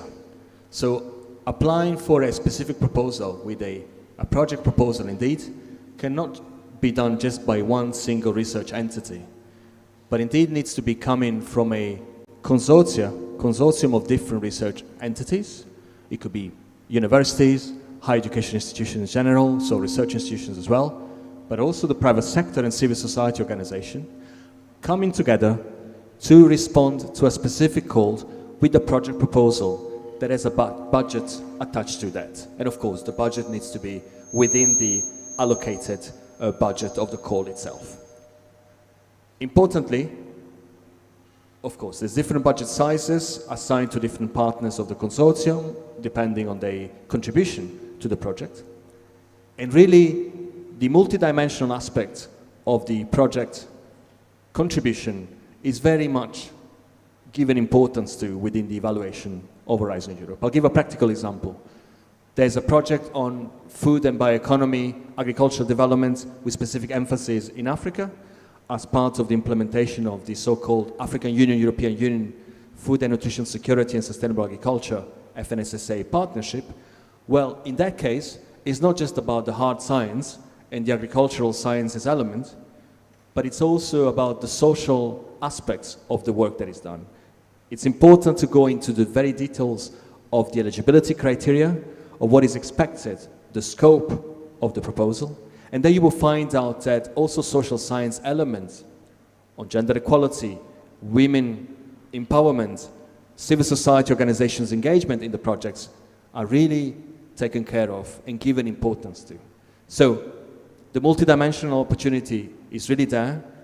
I'm just saying this because it means that in a project consortium, you may find experts in seed varieties of cassava that are cooperating with experts in gender equality and so on and so forth. And these from different universities. And as I'm coming to a conclusion, the Africa initiative I was referring to, and we're going to discuss about the results throughout the day, is indeed the opportunity to emphasize the cooperation between Africa and Europe and do better there. Through the Africa initiative, we are included in some calls for proposals of Horizon Europe, requirement of participation of African entities. With the Africa Initiative 2, we went one step further than the Africa Initiative 1. So the Africa Initiative 2 was of 2023, 2024. What we did that, we included as eligibility criteria countries, at least 3 African Union countries amongst the member entities of the project, which wasn't there in the African Initiative 1. So we can only build on that, and we are seeing that results are somehow going into the direction of improving on that. Vincenzo? Now this is off. Okay, it's back on. So Vincenzo, thank you very much. I think you have to leave also something perhaps for the second round of questions and also the afternoon session. Vincenzo will still be in a later session today speaking about the funding opportunities, right? So there will be other opportunities to come back to the topic. But as we spoke about this global, biggest, overarching program, I'd like to move now to you, Dr. Adebola, to speak about that MAV Plus, if you could decipher that for us, because I think what is interesting here is that in contrast or in comparison with Horizon Europe, this particular program, it shows you how the European Union responds to new arising challenges and risks. And that one in particular was conceived as a response to the COVID pandemic. So, Dr. Adebola, over to you. Thank you very much, Inga, and thank you for having me on this panelist. I would like to thank Team Europe Initiative. You are not just a partner, but a family to Africa and Nigeria. The background is that COVID-19 was the fact that COVID exposed the weaknesses of our national health system. It shows how naked we are in terms of local capacity to manufacture vaccines, medicines, and health technology.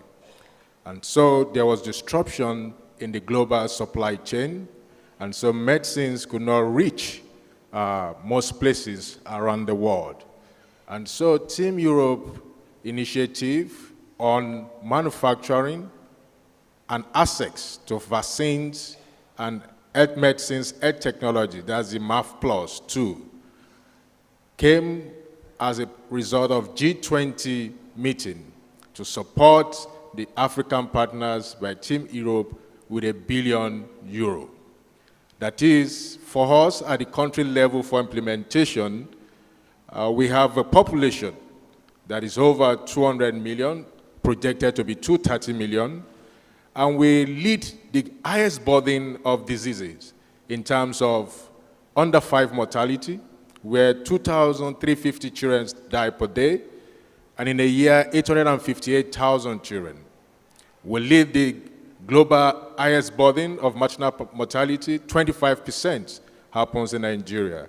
And so our situation was not looking good, and with this support, most of the deaths occurs in the first 28 days of life. So that is the challenge that Inga was talking about. And how has Team Europe Initiative responded?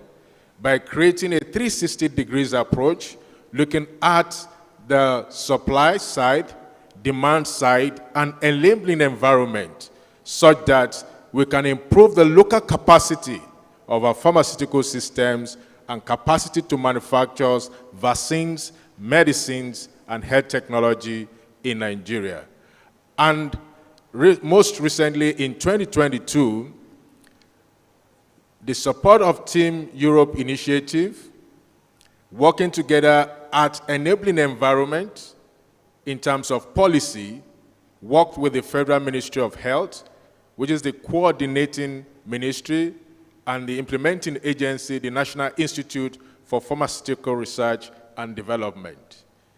And this is how we translated this challenge into strategic opportunities, and now actions are meeting the idea of bridging the gaps in supplies as well as demand side.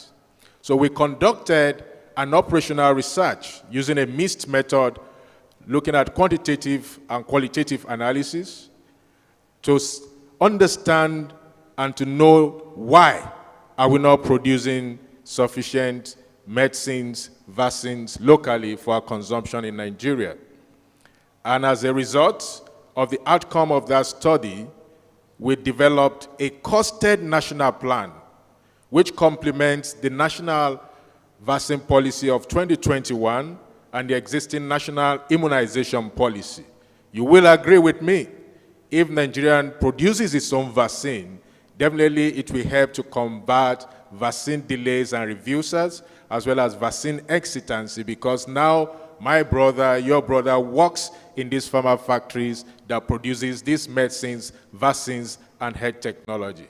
This is how we have produced a costed plan with a vision to develop safe, quality, effective, affordable vaccines, medicines, and health technology, and encourage also the use of locally produced vaccines.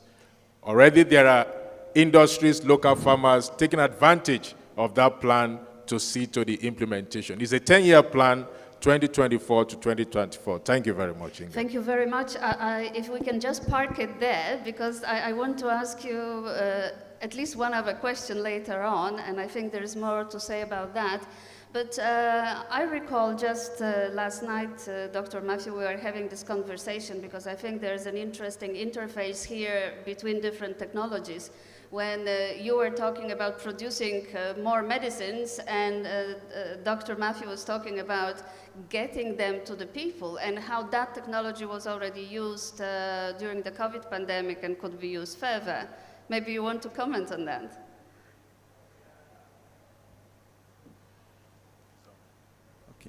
Thank you very much. I'm very happy to be here. And like Inga mentioned, last time when we were having discussion at the poolside, it's quite amazing that we are developing capacity to do wonderful things within our own country.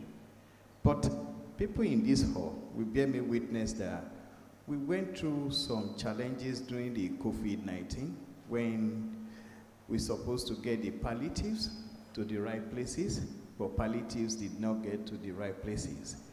So then we came up with a geospatial tracking system, which we have developed in the agency with our partner. And what we use this one for is for vaccination during the COVID-19. Some of the officers that was deployed to deliver the vaccines, maybe some of them were afraid of the COVID or maybe for other reasons best known to them. They were not going to where they're supposed to.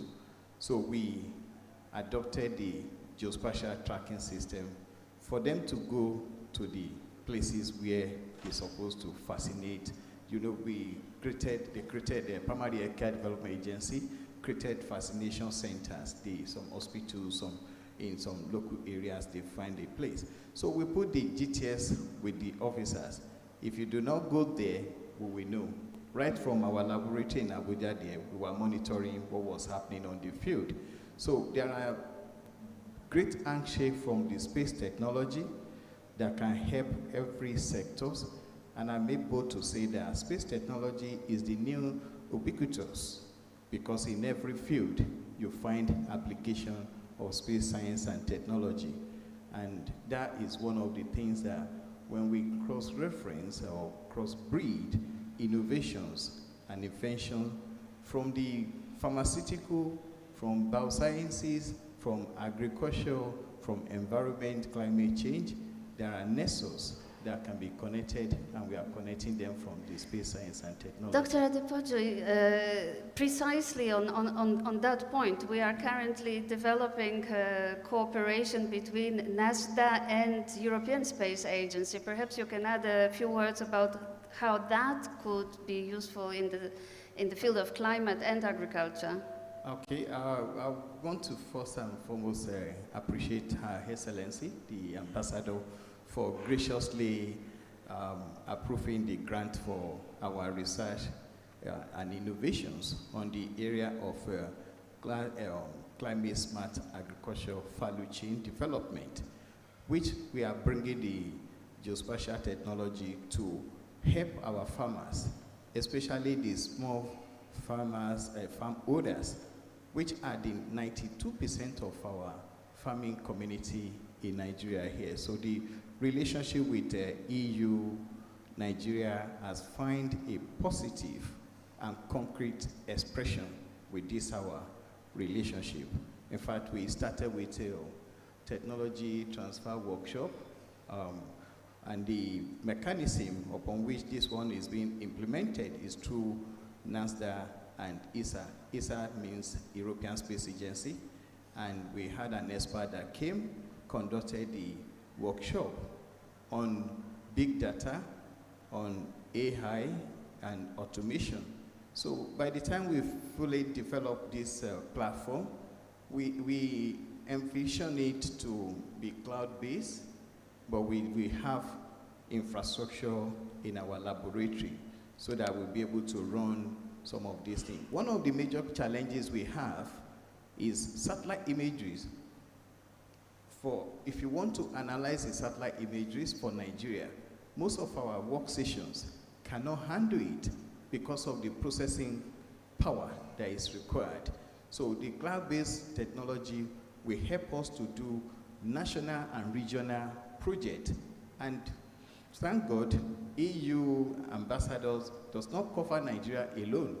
Her wings spread across ECOWAS sub-region. So we can do regional projects. And in our region, Nigeria is the only space agency that have really been well fully established. So we can serve ourselves better and serve our sub-region and even embark on the continental project.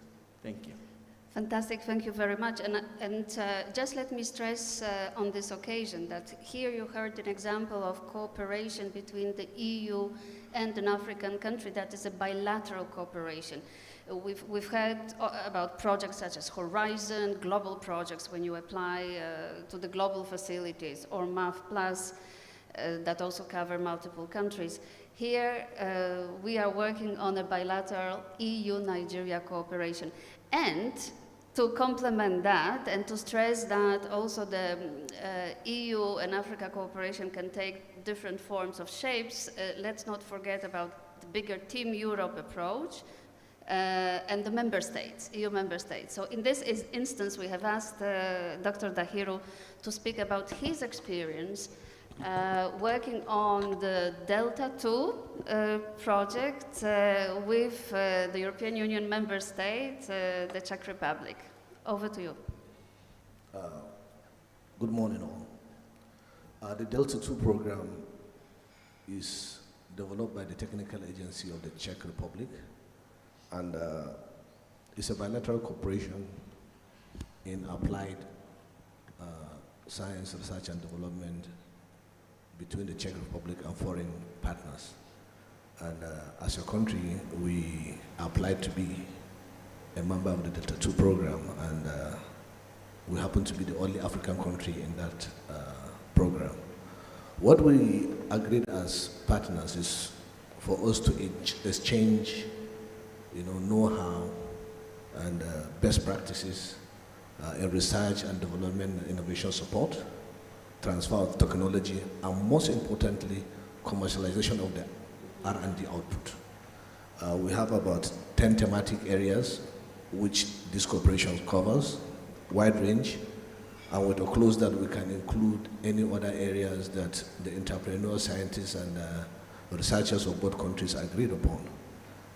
The most important aspect of this is that the funding comes from both parties on 50-50 basis. And when we did our first call for proposal, we had about 280 companies applying. But then we didn't have much funding. We were able to scale to about 10, which we are funding 100% now.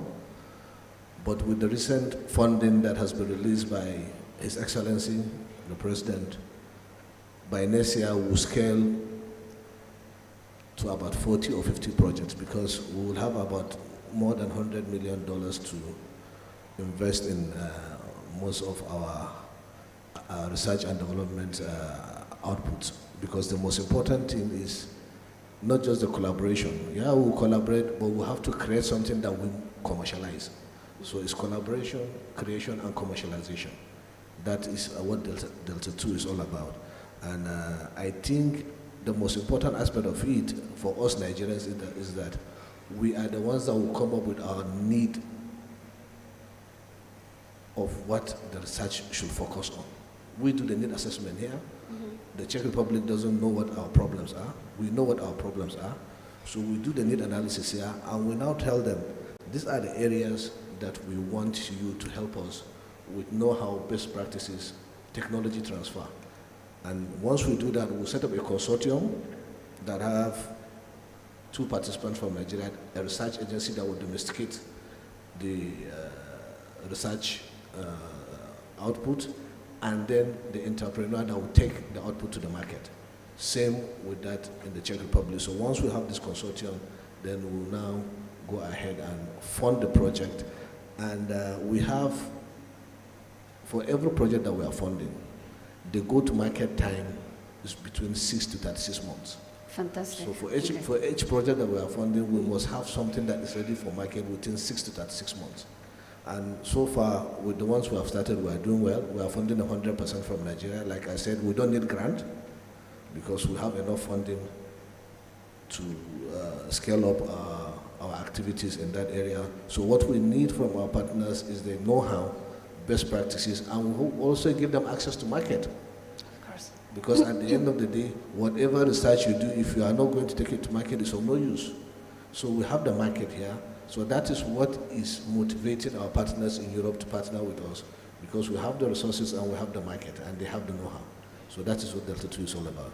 Thank you very much. That's very interesting. I'd like, if we can park it there for a moment, I'd like to go back to Dr. Adepoju, and then maybe also go back to you about some practicalities, because I'm looking at the audience. I understand from the registrations that we have researchers from many areas, but there are also some businesses potentially in the room from perhaps e-health, from agri-tech, and Dr. Matthew, because we're talking space, technology for agriculture. It's like for those in the room who are interested in agriculture, who are doing agriculture, who are agribusinesses perhaps, agri-tech, where's the link? You know, what's in it for them in our space collaboration? Thank you very much. And the Space Agency have programs that cut across all the SDG, from SDG 1 to SDG 17. And specifically on SDG 2, that talks about zero hunger. The difference between the farmers in Africa and farmers in Europe is the adoption of the right technology to maximize the productivity. And I'll give one example. Most of our onions in Nigeria here, when you cut the onions, it peppers your eyes because it makes us to even have water coming. It's because of the soil type that the onions are planted in. When there is sulfur in that soil type, the onions will come out like that. So we have the technology to do the soil mapping and soil suitability analysis for the maximum production of various agricultural produce. And there's a project that I'm bringing on board. I've started it before, but due to lack of prioritization, because I was a director before I became the Director General, it's called blockchain technology for agricultural value chain addition. Most of our farm produce are not entering European market because there is no history behind them.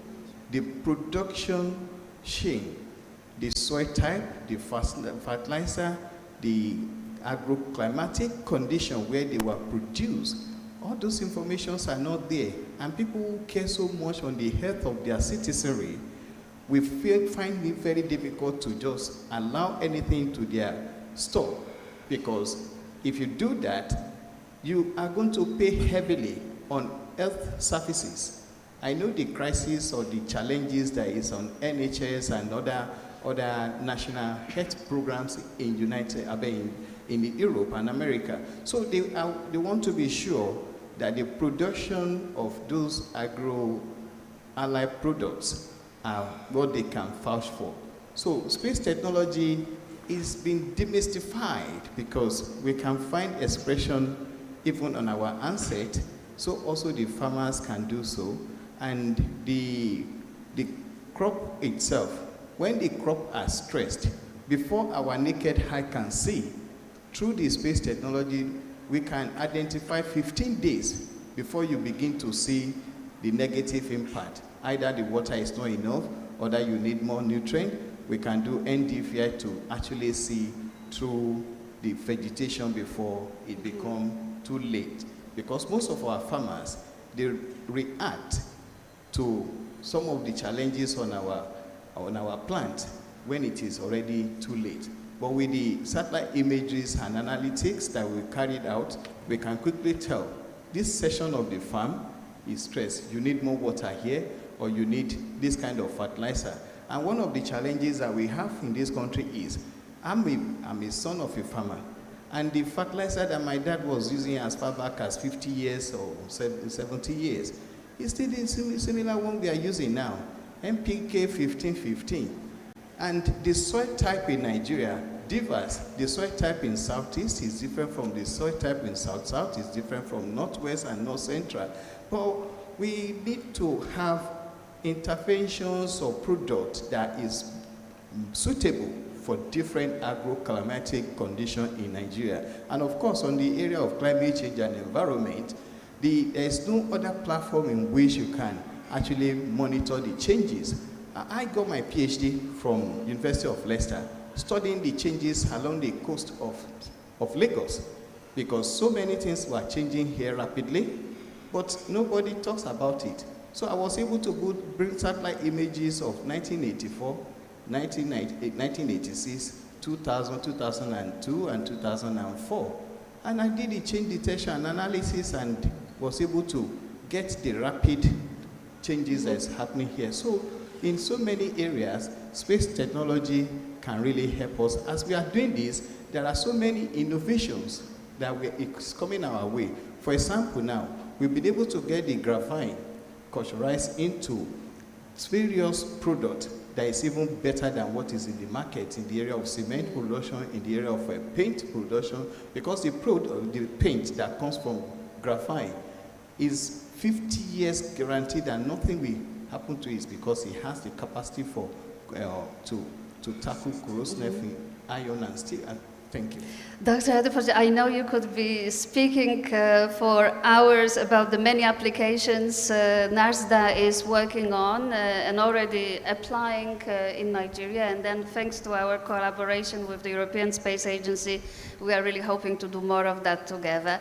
I'm looking now perhaps again at Dr. Adebola here, because we talked about the practical applications of space in agriculture. I understand that there are also some e-health businesses or researchers in the room. So could you perhaps in a few words explain, what's in it for them in MAV+, in more practical terms?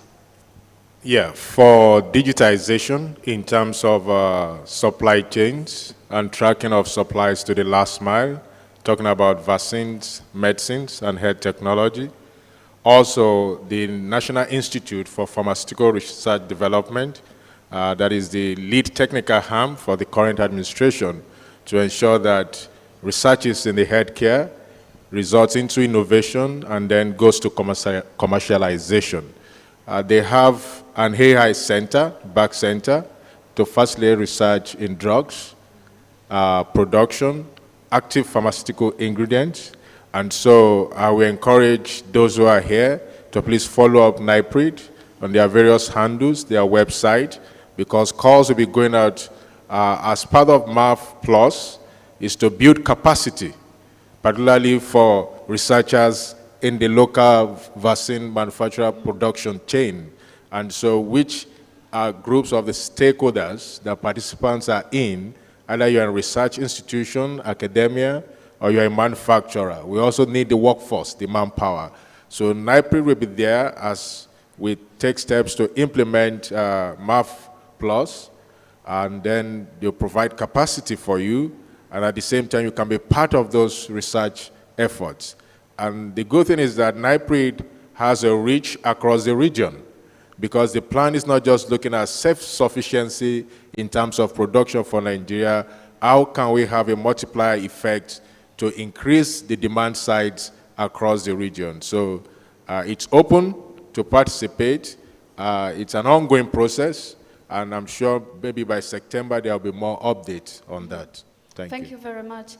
I think what is also interesting, if I may add, because ultimately all that should lead to this enhanced production locally in Nigeria and in Africa.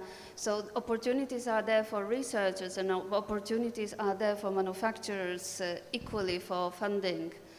And on that note, talking about opportunities for researchers, I interrupted your earlier intervention, but maybe you could add more now for those researchers in the room. We know, given the topics of this innovation event, some components of it within the next 3 or 4 or 5 years. So that is what this kind of collaboration can do. By the time we start and we are able to upscale our irrigate land from the mere less than 100,000 we have, even if it is to 1.2 million hectares within the next 2-3 years, which is possible because Ethiopia did it, we'll be telling food security challenges in Nigeria bye-bye. And that is one of the most important aspects of this collaboration that we have done so far with the Czech Republic. And there is room for us to do more, not just with the Czechs, with other European countries. We are open. Like I said, we have the funding backing by the government of almost $100 million yearly to undertake implementation of this kind of research and development activities that have commercial viability. So we're open up to partnership, and we're open up to Nigerian startups and techs to come on board, enter our platform, register, and then once we open call for proposal, people can apply, and we'll have funding and support for them. Thank you very much. Thank you very much, and I think also on behalf of some of the researchers and potentially businesses in the room that can follow up with all three experts who've just spoken during, at least today, the whole day, in the breaks and in the margins of the conference. I just turn, for some final comments, then Vincenzo, to you. You have heard from our Nigerian experts. Maybe you have some comments to make on that, but also, is there anything you would like to add on Horizon Europe, also from the perspective of, how the audience today, help them relate more to what Horizon Europe can offer? Thank you very much, Inga, and I'd like to also thank the fellow panelists for the input. I had prepared some figures to share on Horizon Europe and Nigerian Horizon Europe so far, but perhaps let me take the opportunity of your question to say that in terms of topics and applications that we heard and from the expert panelists here, the eminent panelists here, they are completely in line with most of the topics that are at the core of the Africa-Europe cooperation within Horizon Europe. Now, it is true that these are the days when we are working to deliver the work program 2025 with the specific topics. So I'm not ready yet, we're not ready yet to announce which topics they will be. But at a macro level, there is a very strong synergy in terms of topics. So perhaps I could leave with a sort of invitation. As I'm hearing about the possibilities of having the calls for proposals from the Delta project and so on and so forth, I think this should happen really in harmony with the sensitization on Horizon Europe that the Nigeria's network of national contact points, the NCP network, does on the dedicated information sessions that there will be in the next few months, so that the stakeholders that are involved in some of these projects that you mentioned, either from space application for food security or irrigation and so on and so forth, and of course the MAF Plus and the capacity building it builds in the countries, that are also tapping into the opportunities that will be in Horizon, in a way that indeed it's a win-win, and indeed and the entities are involved across the spectrum of opportunities. So I mean, when it comes to the space application and Earth observation and use for food security across Cluster 6 for food and bioeconomy of Horizon Europe, I see this extremely applicable as well as for irrigation.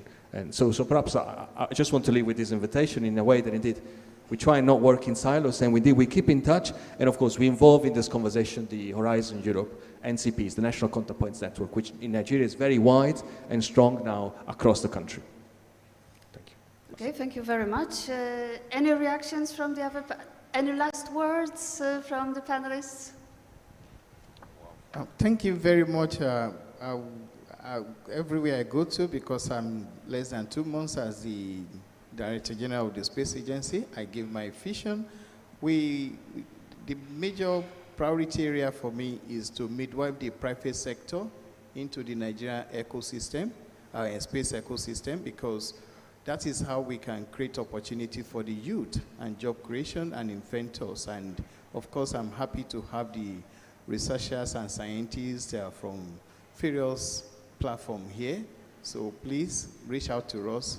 We are opening our doors again and wider to take on partnership and collaboration, because there's a cross-cutting of ideas and technology that can really help and solve some of our socio-economic environment. And looking at the African region, And it's really an honor for me to be here. To the Honorable EU Ambassador. 2020, we were able to go fully remote. And that allowed pool a vast untapped talent pool in Africa and being able to connect the two. So looking at how we solve those problems, looking at how we make that easy and accessible. And we did that through trainings, being able to skill the people. I've talked already about the 110,000 plus that have been skilled, and then being able to place them and link them to those opportunities. And then something else that I already mentioned, leveraging infrastructure and technology. So this was existing infrastructure. Being able to do what we are doing 30 years ago would have been extremely hard. Without the infrastructure in place, without the internet, without the fiber optic, without all these things that allow us to communicate much easier, would have been extremely hard. So being able to leverage that, being able to leverage integration of systems is something that we were able to see, and is something that I believe as innovators we need to be always looking at. And then the other one is focusing on quality and excellence. When you're talking to clients, it's one thing when you're in just focused on training, maybe in academia and other things, but when you're bridging that gap, on one side you have talents who are coming in and getting the skills, but on the other side you have clients who are looking for talents to develop their products. You need to build that trust, and the only way you build that trust is in the quality of the service that you offer. So you need to be able to ensure that. A lot of our clients have come to us. I already mentioned that it's 600 plus companies that we've worked with us. They've come to us because of our impactful story, because of our origins, because of the value that we've created. However, they only stay with us because we're able to deliver. If we put engineers on their team and those engineers are not able to deliver, they are not going to be able to stay with us. So it doesn't matter how good your story is, you need to be able to maintain quality and excellence in everything that we do. One of the biggest challenges we had is, you would talk to a company and they say, okay, so you're proposing to give me engineers, but you're telling me that these engineers are based in Africa, in Nigeria, and they're not going to be in the office? They're like, you're crazy. But some would be like, okay, let me try one. Instead of getting 5 or 10, let me try one. And then after a month or two, they realize that this person is performing at an extremely high level and either outperforming or at the same level as the engineers they have in the US or somewhere else in the world. And they're like, okay, let me expand. And then they realize also that the diversity this person brings is really game-changing. And then lastly is strategic partnerships and funding. I already mentioned the funding we've been able to raise, but in addition to that is the strategic partners we've been able to get along the way. We would not have been able to achieve the numbers or the scale of the trainings that we've done, being able to train 110,000 people across Africa without strategic partnerships. So we've done this with companies like Google, Microsoft, Udacity, Pluralsight, NVIDIA, where we look at the best technology partners, work closely with them, and we're able to deploy trainings across the continent, across the globe, and people are able to leverage that. And you may be wondering, what are some of the lessons you've learned along the way? Because there've been bumps, there've been bruises along this journey. The first one is that resilience as a company is critical. If you're building a startup, if you're getting into entrepreneurship, whatever you're doing, resilience is really critical. And how that translates is that you need to be able to pivot quickly. You need to be able to read the market trends and be able to adapt quickly. We're one of the companies that were able to, again, we were created as a remote-first company when it was not famous, when it was not attractive or praised. As a result, when the pandemic happened, we were already prepared. In the first week of May, I believe, if I don't have my numbers wrong, that's when we announced that we were going fully remote. This was before other tech companies were doing it, but we had seen enough, and we knew that the model we had started testing a year and a half before, this could work. As a result, we're able to grow and scale. This growth we would not have seen. Our talent pool was in the thousands, and right now I tell you that we are at 150,000 certified talents. This is only possible because we're able to pivot and adapt quickly. The other thing is, again, embracing remote work. If we hadn't embraced remote work, being able to develop diversity that they would not be able to do otherwise. And then the other thing, which a lot of times is taken for granted, is a global mindset while maintaining a local impact. So looking at the world as one, not limiting yourself to just the geographical space and region you're in, but really making sure that you create intentional impact in everything that you do. This is a driving mission and has allowed us to grow. And lastly is embracing diversity. This has really come a long way, whether it's in ensuring that we get women the same opportunities we get for men, but also in the regions that we hire from. So making sure that this is always good. So in closing, Andela's journey from a Nigerian startup to a global unicorn exemplifies the power of vision, innovation, and strategic execution. This success story highlights Nigeria's immense potential and demonstrates that African talent can compete globally with the right focus and investment. Andela's focus on talent development and delivery throughout rigorous excellence served as a catalyst to highlight Nigerian and African excellence and set a precedent for other African innovators. Our resilience and eventual success are a testament to Naija no dey carry last, showcasing that, I thought the people in the room would get that. Showcasing that Nigerian grit, talent, and brilliance can make a global impact. We'd already seen it in sports and the arts, but it was just a matter of time before we saw it in tech. What new frontiers are Nigerian youths going to conquer? Because it's limitless. This is a call to action to all our innovators in the room, the researchers, and embrace the global stage. Let Andela's journey inspire us all to dream big, act boldly, and redefine innovation in Africa. Thank you so much.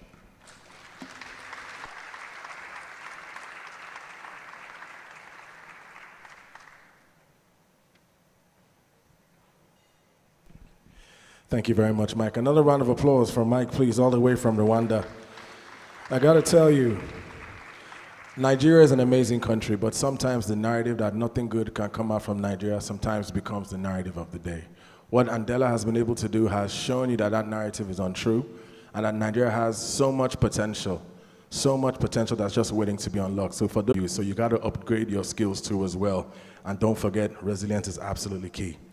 Coming up next on our next panel, ladies and gentlemen, with our advance for the bad pronunciation, the Honorable Consul General of Kingdom of Netherlands in Lagos, Mr. Michael Delane. Thank you. Ms. Sherifa Balogun, Director, Strategy, Funding and Engagement at the Lagos State Employment Trust Fund.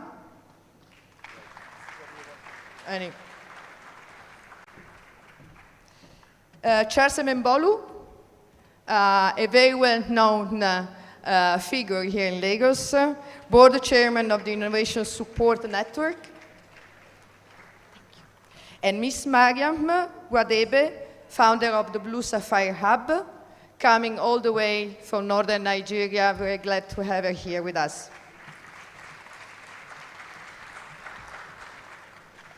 So maybe we do a round of questions, and then we leave a little bit the floor to the, apart from the Slido, if you agree. I will start with the Honorable Consul, if you allow me. Consul, the country of Netherlands has strong relationship with Nigeria and contributing a lot in terms of research and innovation across various sectors, among the others agriculture, for example. But it pops up in now. Thank you very much. Thank you very much. And great to see such a full hall here. Wow. I mean, that means people invest time. Time is precious. So people invest time to be here. And I'm very, very pleased to see so many faces here. No, the Netherlands has established basically a startup incubator system that's called Orange Corners. And that came about in a bit of a strange way, that we had our embassy in Athens in Greece that had like an empty ground floor because the offices were on the first floor.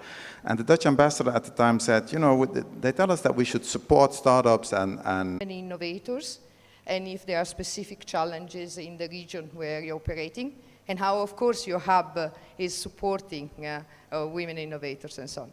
Thank you.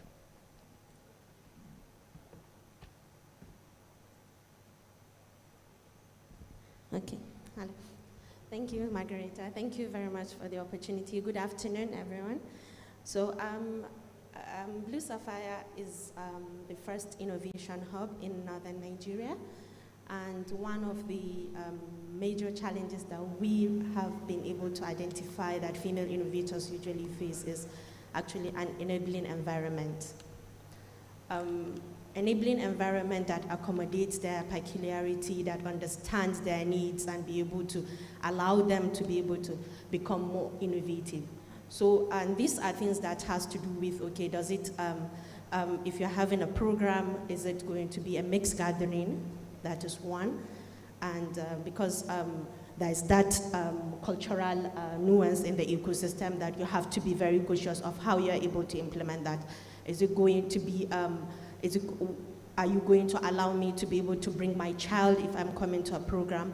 Are you going to, is it going to be strictly English and my English command is very low? So all these things are the enabling environment that they need. They need an environment where they can be able to actually be themselves. I cannot speak English, but I'm innovative. Can I be able to express myself? Can I be able to come with my child to your space? Can I be able to have access to female mentors in that space where they can be able to express myself, connect with them, and they are able to guide me without my spouse saying, oh, I cannot be able to mingle with this person. There is also a challenge where these women face in situations where the permission to actually attend gatherings that are mixed. That is also something. So they face this, a lot of innovators, even in as much as their ideas are good, they don't have the opportunity to actually be able to attend events because of the inability to accommodate those kind of needs. So there is expectation that when you attend an event, someone would approach you and he would say, okay, let's shake hands. And then once, by the time you said, I don't shake hands, there is that expression that, okay, he doesn't want to talk to you further. And it makes the women usually face this, okay, you just give them that kind of face, and they feel they're no longer confident, again, because of that peculiarity. So understanding those kind of things and accommodating those kind of peculiarity also is a challenge that female innovators face. And then there is also imposter syndrome. I am good, I'm capable. But then, because of that imposter syndrome, I am feeling that, oh, whatever it is, I cannot be able to compete with this person because I don't dress like them, I don't speak fluently like them, I don't have access to opportunities like them. You know, a lot of funding opportunities actually comes from social life. You know someone from that social life and you want to, that is from that perspective that you get to connect, and from that connection, that's where funding opportunity comes. But a woman from northern Nigeria does not have that kind of opportunity to actually go to those kind of networking events or social events to be able to access this. So that's also a challenge that as good as an idea is, as fabulous as it's going to change the world or it's going to do something to the ecosystem, it gets to face some bottlenecks to be able to access funding and scale those ideas. And another thing is support system. Support system in such a way that, okay, whatever program that you are trying to implement in northern Nigeria, does it provide, does the support system, are they aware of it? Our support systems are our parents, our spouses. Are they aware of it? Do they understand what you are trying to do? If there is no that communication around those kind of things, you will definitely face a lot of bottlenecks. And this turns back to affect the women in the ecosystem. So in as much as they want to do great things, they are striving. At the moment, you would have a lot of innovators doing so many amazing things. But do all these things accommodate? Do our spouses understand what we're doing? Do our families really understand it? And are they are they included in the process? So it's not as they would stop us from doing, but it's just allowing them to give them that understanding so that they can be able to support. Like if a spouse understands that if I'm coming to this event, I'm here to speak on this event, and I'm not going to break any cultural or religious nuance, then he would be able to support me. He would join me to come to Lagos. He would make sure that even if I don't have funds for the hotel, take care of that and all that. So it's just actually getting them to understand that and also accommodating that. So that's on that. And then the last one is access to financing. Access to financing is a very, very huge challenge in the ecosystem that female innovators face. And these are things that has to do, how many incubation programs have been done in the northern ecosystem that they get funded. Incubation programs are being executed a lot, but mostly they would happen in Kaduna, Abuja. And the women from the core north, they believe, okay, if it is not happening in Kano, then the states from Katsina and Jigawa will not be able to come to Kano, will not be able to move all the way from Kaduna to Kaduna. So there should be a consideration of, okay, the location where these incubation programs are happening, because there's some places that they kind of like really feel more comfortable going there than moving to those other locations. So when incubation programs are happening, consider some strategic locations to be able to accommodate. So that if it is happening in the Northeast and you take an incubation program to Maiduguri, everyone will be like, oh, I don't want to go to Maiduguri. But what if it's happening in Adama? There's less attention there. So people would say, oh, I would go to Adamawa to attend the program. There's a flight that goes there because of APTI University and all that. So these are things that you need to take into consideration in designing programs to accommodate female innovators. Thank you, Mariam. Thank you for the perspective and the insights that you are giving us. And if you agree, I would do a round of applause to the women in speakers, moderators, in the audience, working hard for innovation and research. And if you look at the speaker lineup, you will see that at least half of the speakers at this event are actually women. So it's actually thanks to you. And moving on to Dr. Sharifa Balogun, the Director of Strategy Engagement of Lagos State Fund Authority. Can you tell us a bit more how Lagos State is actually promoting innovation, supporting innovation, and so on? Thank you.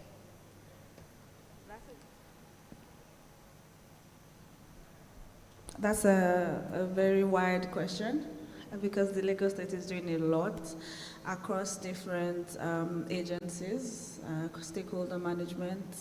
But I'll speak to what we're doing at the Lagos State Employment Trust Fund, which is the arm of the fund that is dealing with reduction of unemployment, access to finance, affordable finance. I always say affordable because you would find that we're the only ones in the country that would provide single-digit loans to entrepreneurs, innovators, small businesses across the board. And also, I would speak to the business support that also happens to these entrepreneurs and also innovators. There's also LASHRIC. LASHRIC is the Lagos State Science and Innovation Research Center. There's also the Ministry of Science and Technology, which is also very, very, very invested in this space. One of the more obvious answers to the question will be the recent 1 billion funding from Lagos State government to LASHRIC for small businesses and also innovators in the tech space. At LSATF, we actually have one part of our business that we cater to innovators and the tech ecosystem, and we look at this in different angles. So Mariam spoke about incubation, which is very big. I mean, what is your idea?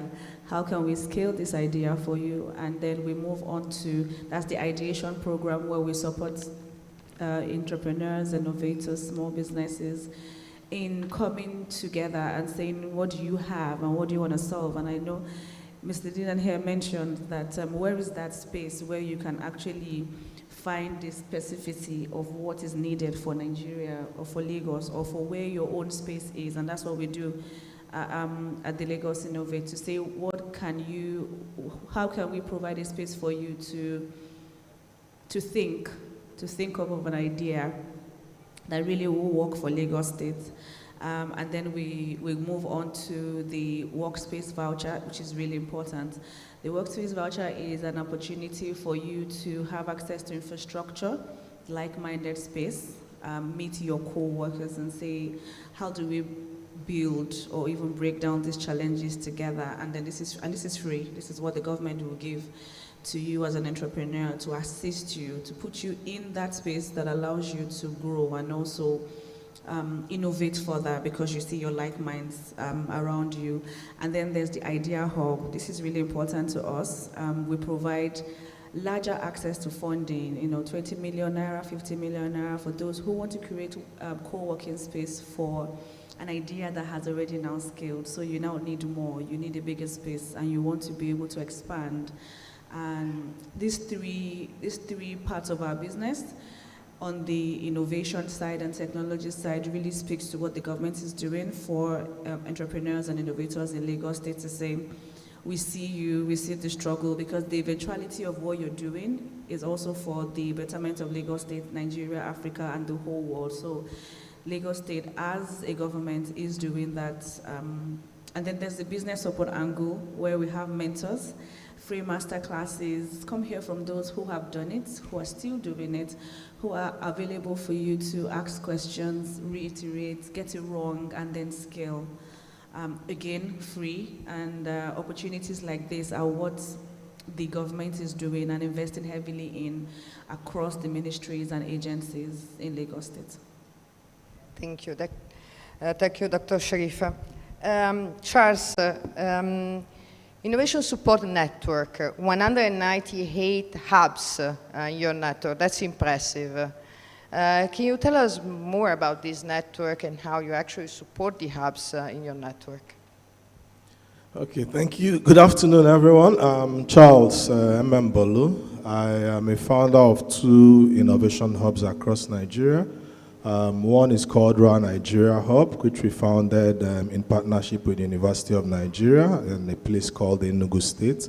And another one, Tech West, is based here in Lagos. By virtue of having founded those innovation hubs, sometime in 2018, a few of us started talking about being able to foster or enhance the capabilities of the hubs and their ability to support the spaces that they want to support, the people that they want to support. And ISN was formed, okay? And initially it was called Hub Owners Network, and then Hub Owners Village, and it kept moving like that. And sometime in 2019, 75 hubs eventually came together under an umbrella called Innovation Support Network. And ISN was born about 5 years ago. And the basic, some of the core reasons why we decided to come together is that the entire innovation hub, innovation, incubation, acceleration, and all this type of stuff is relatively new, even across the world, but even more so locally here in Nigeria. I still remember those early years. I think that one of the first programs we ran in 2015 with TechQuest, we had to borrow some of the laptops from Andela, which was in CC Hub at the time, and next door was Idea Hub, which was founded by Nigeria's government at the time, which is now moribund. So at the time, there were very little support systems. There were very few opportunities to discuss things around innovation and business support or entrepreneurship support in the way and manner that we do today. So, and even if you talk about tools and resources, and many of us knew about the Silicon Valley model, the European model, for me specifically was the Vinnova from Sweden and stuff like that. But if you looked around locally, then you had less and less people that understood what it meant to support businesses in that way. There was very little funding available. I still remember the times when 100K for a startup investment was very big. And even the tools like documents, agreements that enabled you on board a venture, a startup, founders, what kind of agreements do they get into? And then for you, the hub, what kind of agreement do you get into with them to incubate them or to accelerate them and take them through that journey, whether it was 3 months or more? Then the curriculum, business model canvas, and a lot of those kind of things that enable the startups to even be able to think through their business and improve and grow those businesses. Then the skills that were required. For most of us that started about that time, we didn't plan to become digital skills hubs, but we had to, because for you to build, you needed to most times embed some element of technology, even if it's just use of technology, like simple tools like BlackBerry at the time and WhatsApp, to even be able to communicate or reach your customers.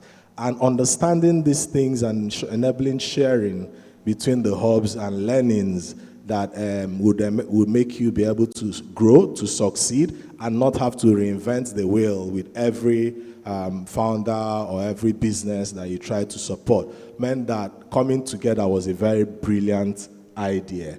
And there was also a forerunner, which I would like to mention, because at the time we had AfriLabs, which was already bringing incubators and innovators, accelerators across the continent, and we sat down together and we started thinking of how do we come together under this umbrella to grow. And today, from the first coming together in 2019, we are now 198 organizations strong across 31 states of Nigeria.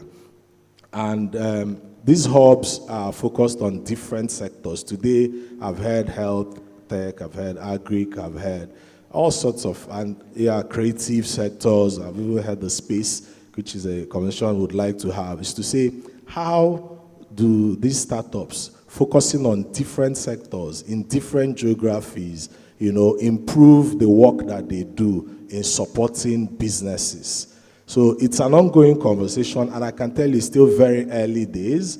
I think last week we were having conversations in Abuja, and a few things came up from that was signed just barely 2 years ago, and the implementation, and then the African Free Continental Free Trade Area, after, which enables trade across continents. We had the Andela guy talk about how the Andela started from Nigeria, but also began to do business and equip talent from across the continent. So how do businesses in Nigeria, for instance, gain market access in Kenya?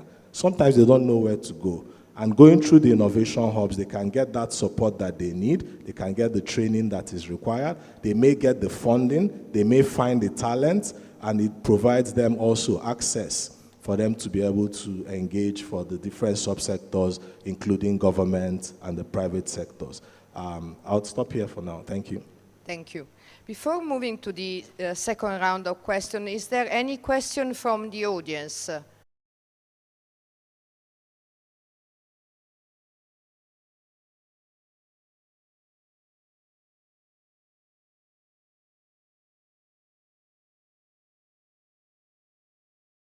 Understand yourself, you begin to do better things with the platform. They would begin to, at least, even if they don't allow you to go out, but at least cut some slack on you to continue chasing your dreams through the initiatives. And that's what we have been doing. We do online trainings using, and one of the things that we see is internet access is also a challenge. So what we do is we try to utilize like the WhatsApp medium, which is the most convenient platform to engage this to go there. But with the WhatsApp communities, they can be able to continuously learn, and they feel more comfortable using that channels to continuously learn. So we can take on the conversation after this to discuss further on, but you don't quit. You keep on trying and try other alternatives until you achieve your dreams and goals. Thank you, Mariam. Please. Do we have any other question? Yes, I see the gentleman on the front row. Two gentlemen. Hello. All right. I'm Salis Yusuf, Marine and Blue Economy. What is the state doing in terms of marine and blue economy? As in, is there any collaboration looking at the unhealthy practices going on in that ecosystem? What is the Lagos State government?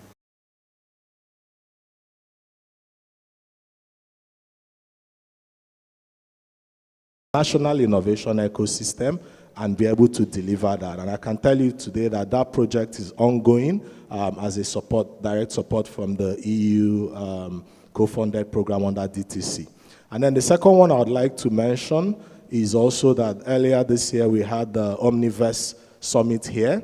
And some of the issues is the fact that for the different sectors that have been touched on today, they typically work in silos. So the creatives are working on their own, the agri people, the core tech people, and it becomes a very big issue, and you lose all the benefits that you could get from that synergy because they don't talk to each other. So working with the ecosystem again, we developed the Omniverse Summit, which was a huge success and holds every year, recurrent every February. And from that, we've already had lots of success stories from the different segments, whether it was the deal room or the policy conversations or even the on-stage talks, and even we had the creative conference within the summit. And this was also is a success story for this collaboration and cooperation.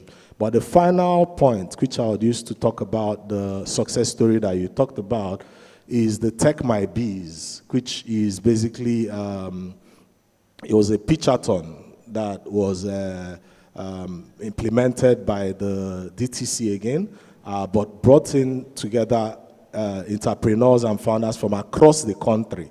And out of that, there was a winner for that, and it's called E-Corporate Services by a Northern Nigerian female founder, which basically solves a problem that maybe 80% of typical people or businessmen in this room has, which is the fact that every year you have to file your pension commission, ITF, NSITF, all those problems that a typical business has. This particular businesswoman and her team have figured out a way to make it seamless and make it a single point of contact for the service. And for me, that would be a typical, a very good example of how this showcases the quality and the possibilities that exist when we engage and cooperate together. Thank you very much. Thank you. Thank you. Thanks to all our panelists. And we leave the floor to the next session. Yes. Thank you so much, everybody.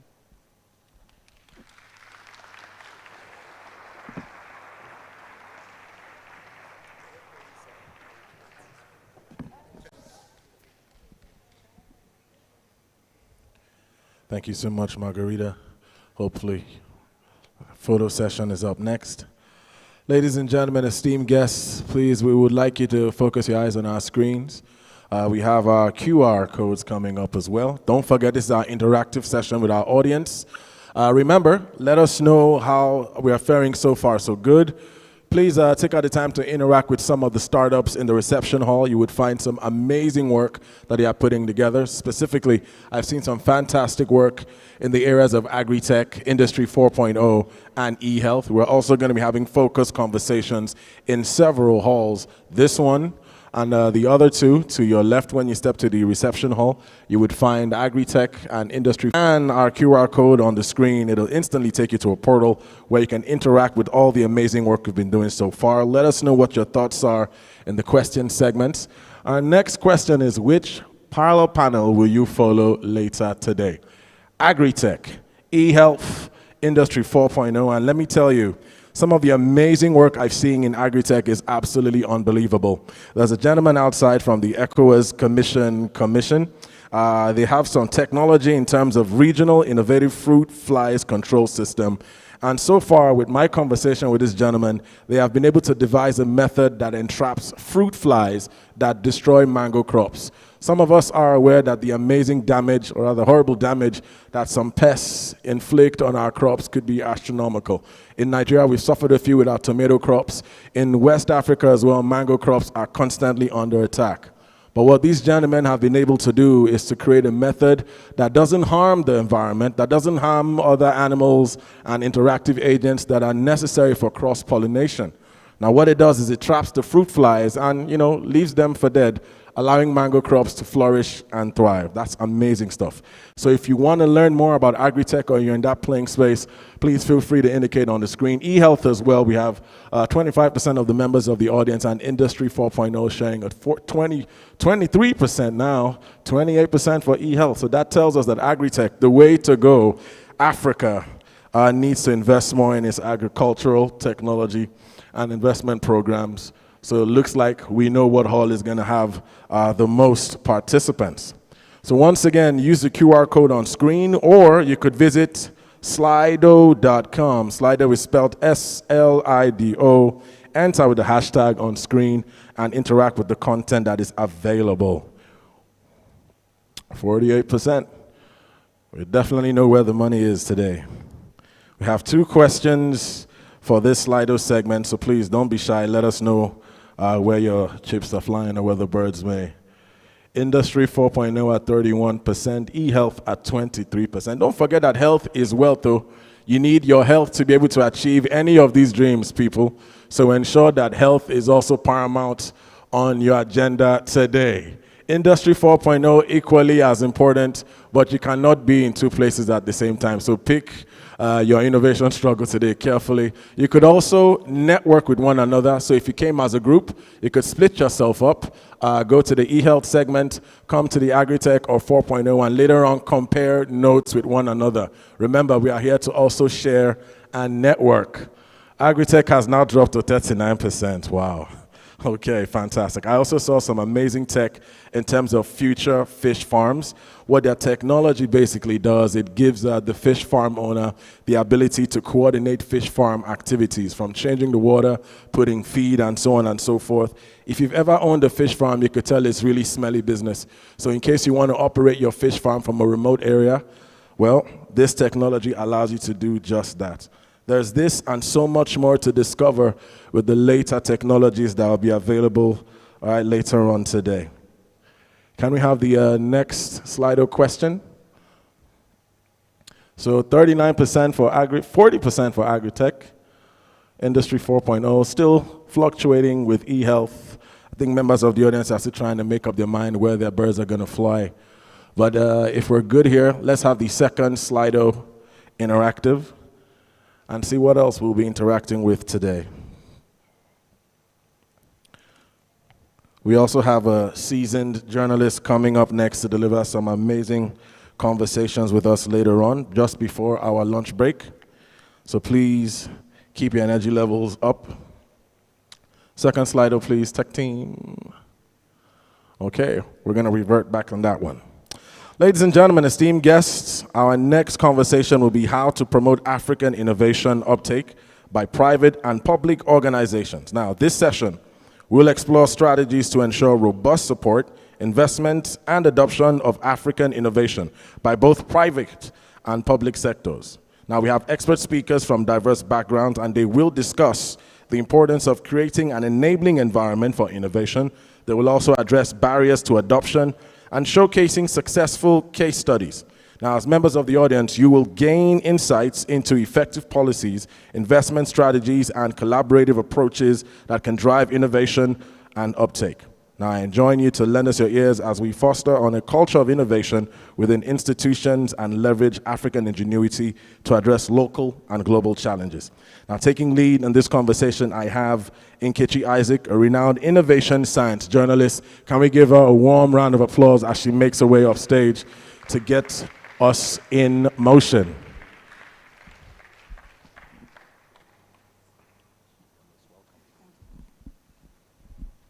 Hello, everyone. Good afternoon.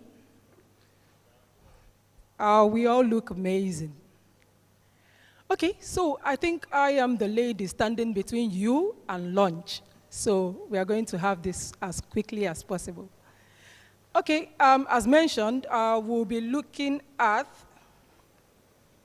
how to promote African innovation uptake by private and public innovations. And I assure you, I have experts in the room drawn from different sectors. We have experts from the government, funding organizations, philanthropic organizations here who are experts in their field, and they will be here to discuss this with us. So without further ado, I'm going to invite the panelists. I will invite Dr. Diwani Suwabe. She is the Commission Manager, GIZ Digital Transformation Center in Nigeria. Welcome, welcome. Okay, to join her on the panel is the Director General of the National Center for Technology Management, NACETM, Dr. Odunsoya Olushola. Welcome, Doctor.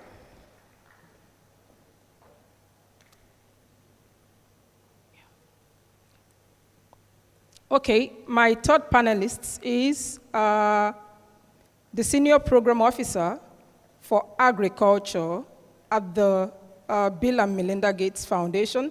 His name is Dr. Audu Grema.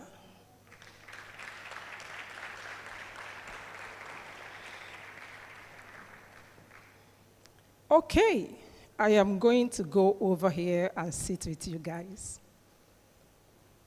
Good to see you. Good to see you. Wonderful. So, yes, please, sit there. Yeah, over there, yeah. So in Nigeria, what we have is a lot of youth who are vibrant, who are innovative, who have so many ideas. But you see that most of the time, these ideas just remain as ideas. They don't grow to become innovations, and they don't see the light of the day. And then when they do become innovations, they lack that uptake from the market because they are not taken up by public or private institutions. So on the panel today, I have experts who will look at the challenges. What are the challenges that we have when it comes to developing ideas that can turn to innovations, and then how it can also be taken up by public and private institutions. You're welcome.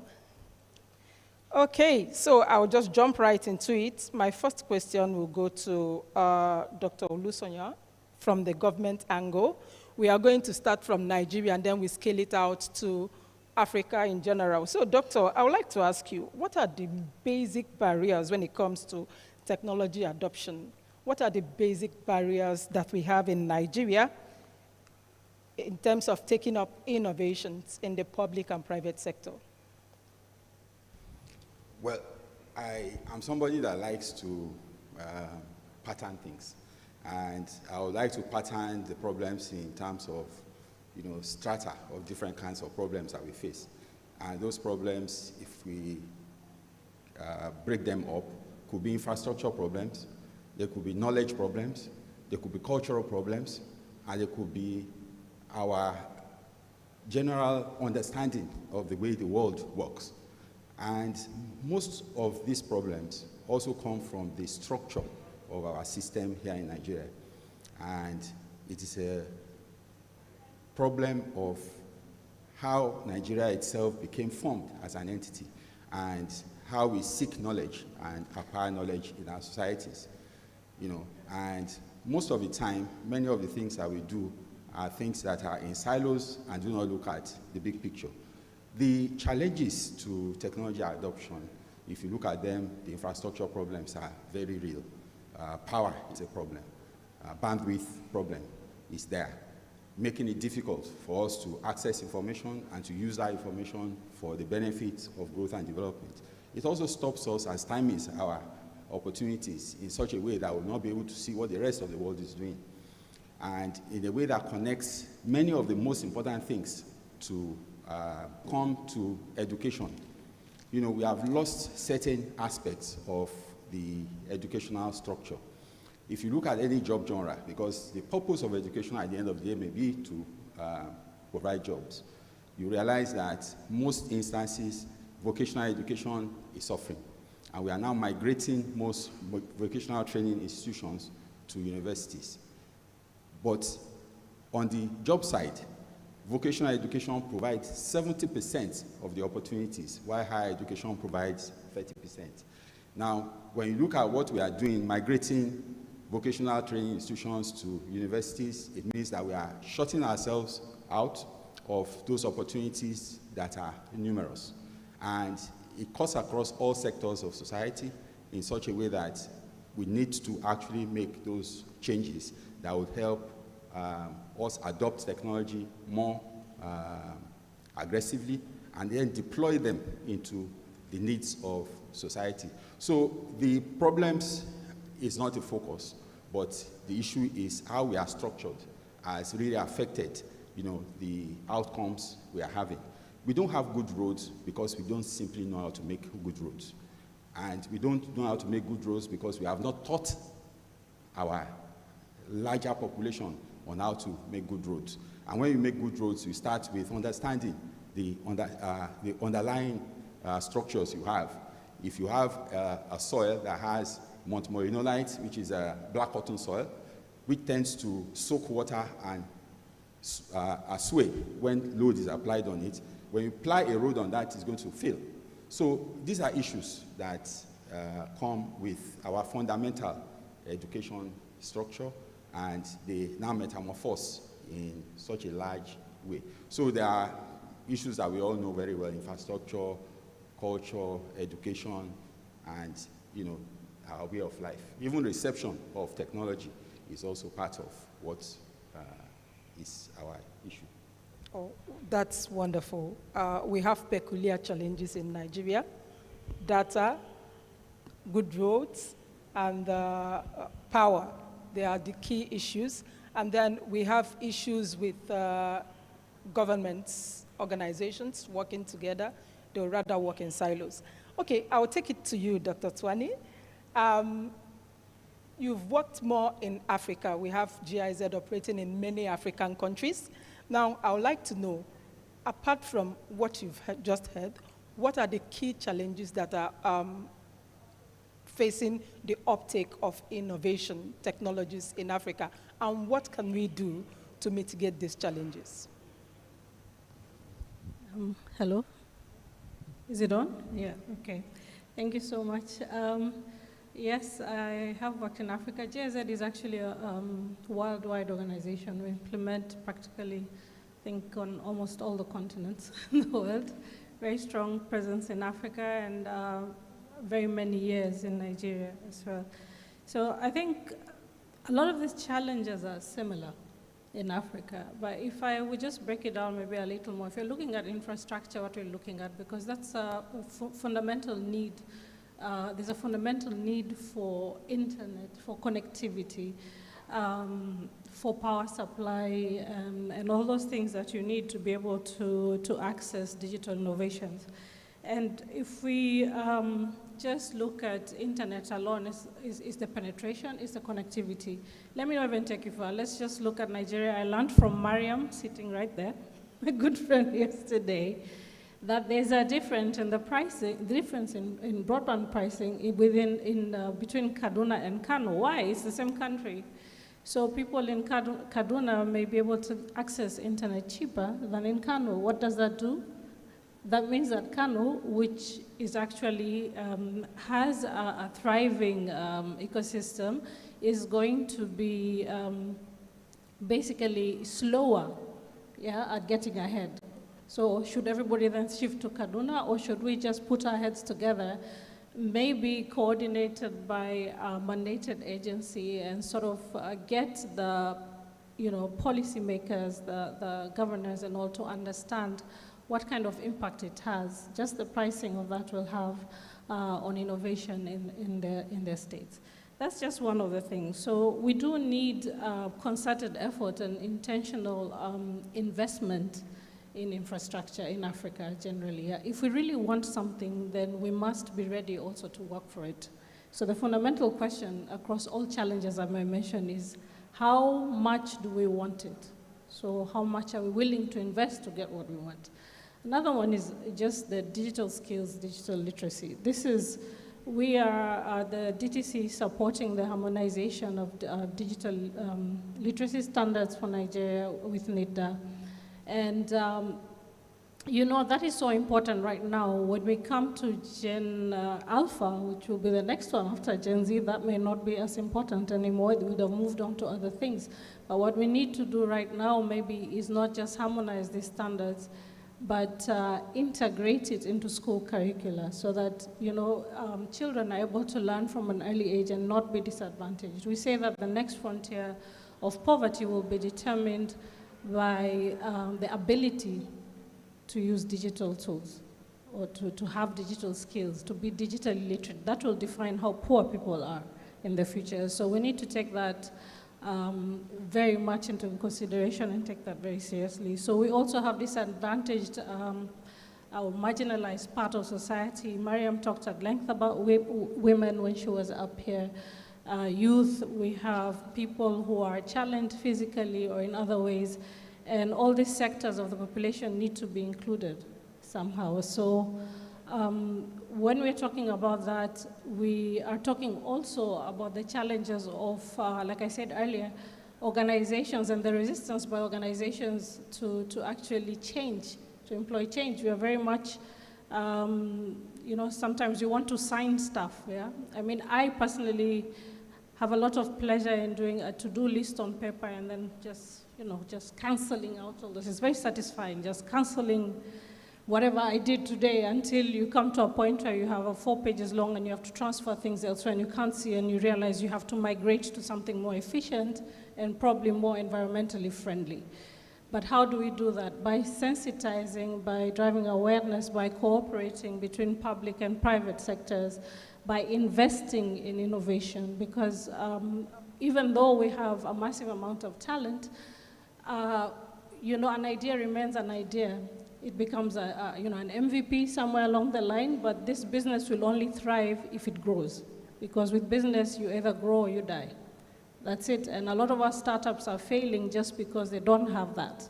They don't have the business backing and they don't have that. So the investment coming to it. Our job is to make the startups actually visible.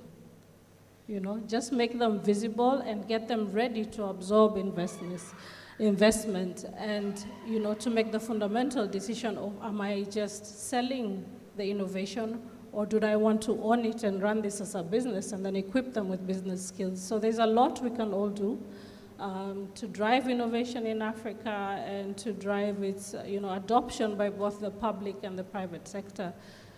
Just to repeat, you know, sensitization, you know, concerted investment in what we want to achieve.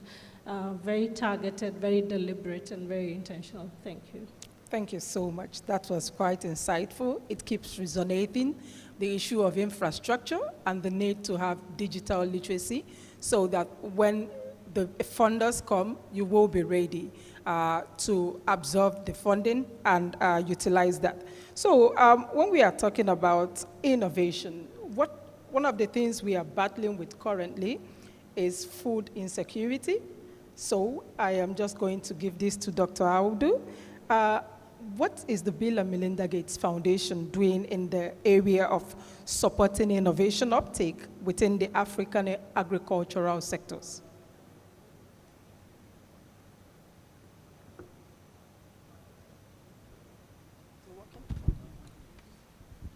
Thank you, Kechi. A very big question there. As a private family philanthropy, the Bill and Melinda Gates Foundation has already prioritized research and development in agriculture in the last 25 years. It's a huge pillar of the work we do globally, and in terms of funding, it is one of the big funding brackets that we address in terms of providing research fund to international research institutes. And bear with me, I would say that research is poorly funded, especially agricultural research in our country, in Nigeria. We have 20-something agriculture. But when you see the budget they get for research, it's so inconsequential. And the international one, the CGIAR themselves have had some luck. The organizations that fund international research have begun to complain about the management burden of having to pay for all the big directors, IITS, ILRI, ICRISA, CIMI, they all have a big board, and this board is comprised of people of global record in terms of research integrity, and the money they get from donors, 45 to 50% is expended on managing the perquisites of these big directors. So we at the foundation, we're very worried about this because without the global research system, innovation and delivery of new approaches will stall, and it will undermine the adoption and also the productivity of all the commodities we're working on. So our co-chair, Bill Gates himself, took a gamble and said, you know, CGIAR centers, if you can reform, become management lean, we will commit to giving you at least 70% of your funding requirements. It was a very big challenge. Many of them, about 90%, agreed.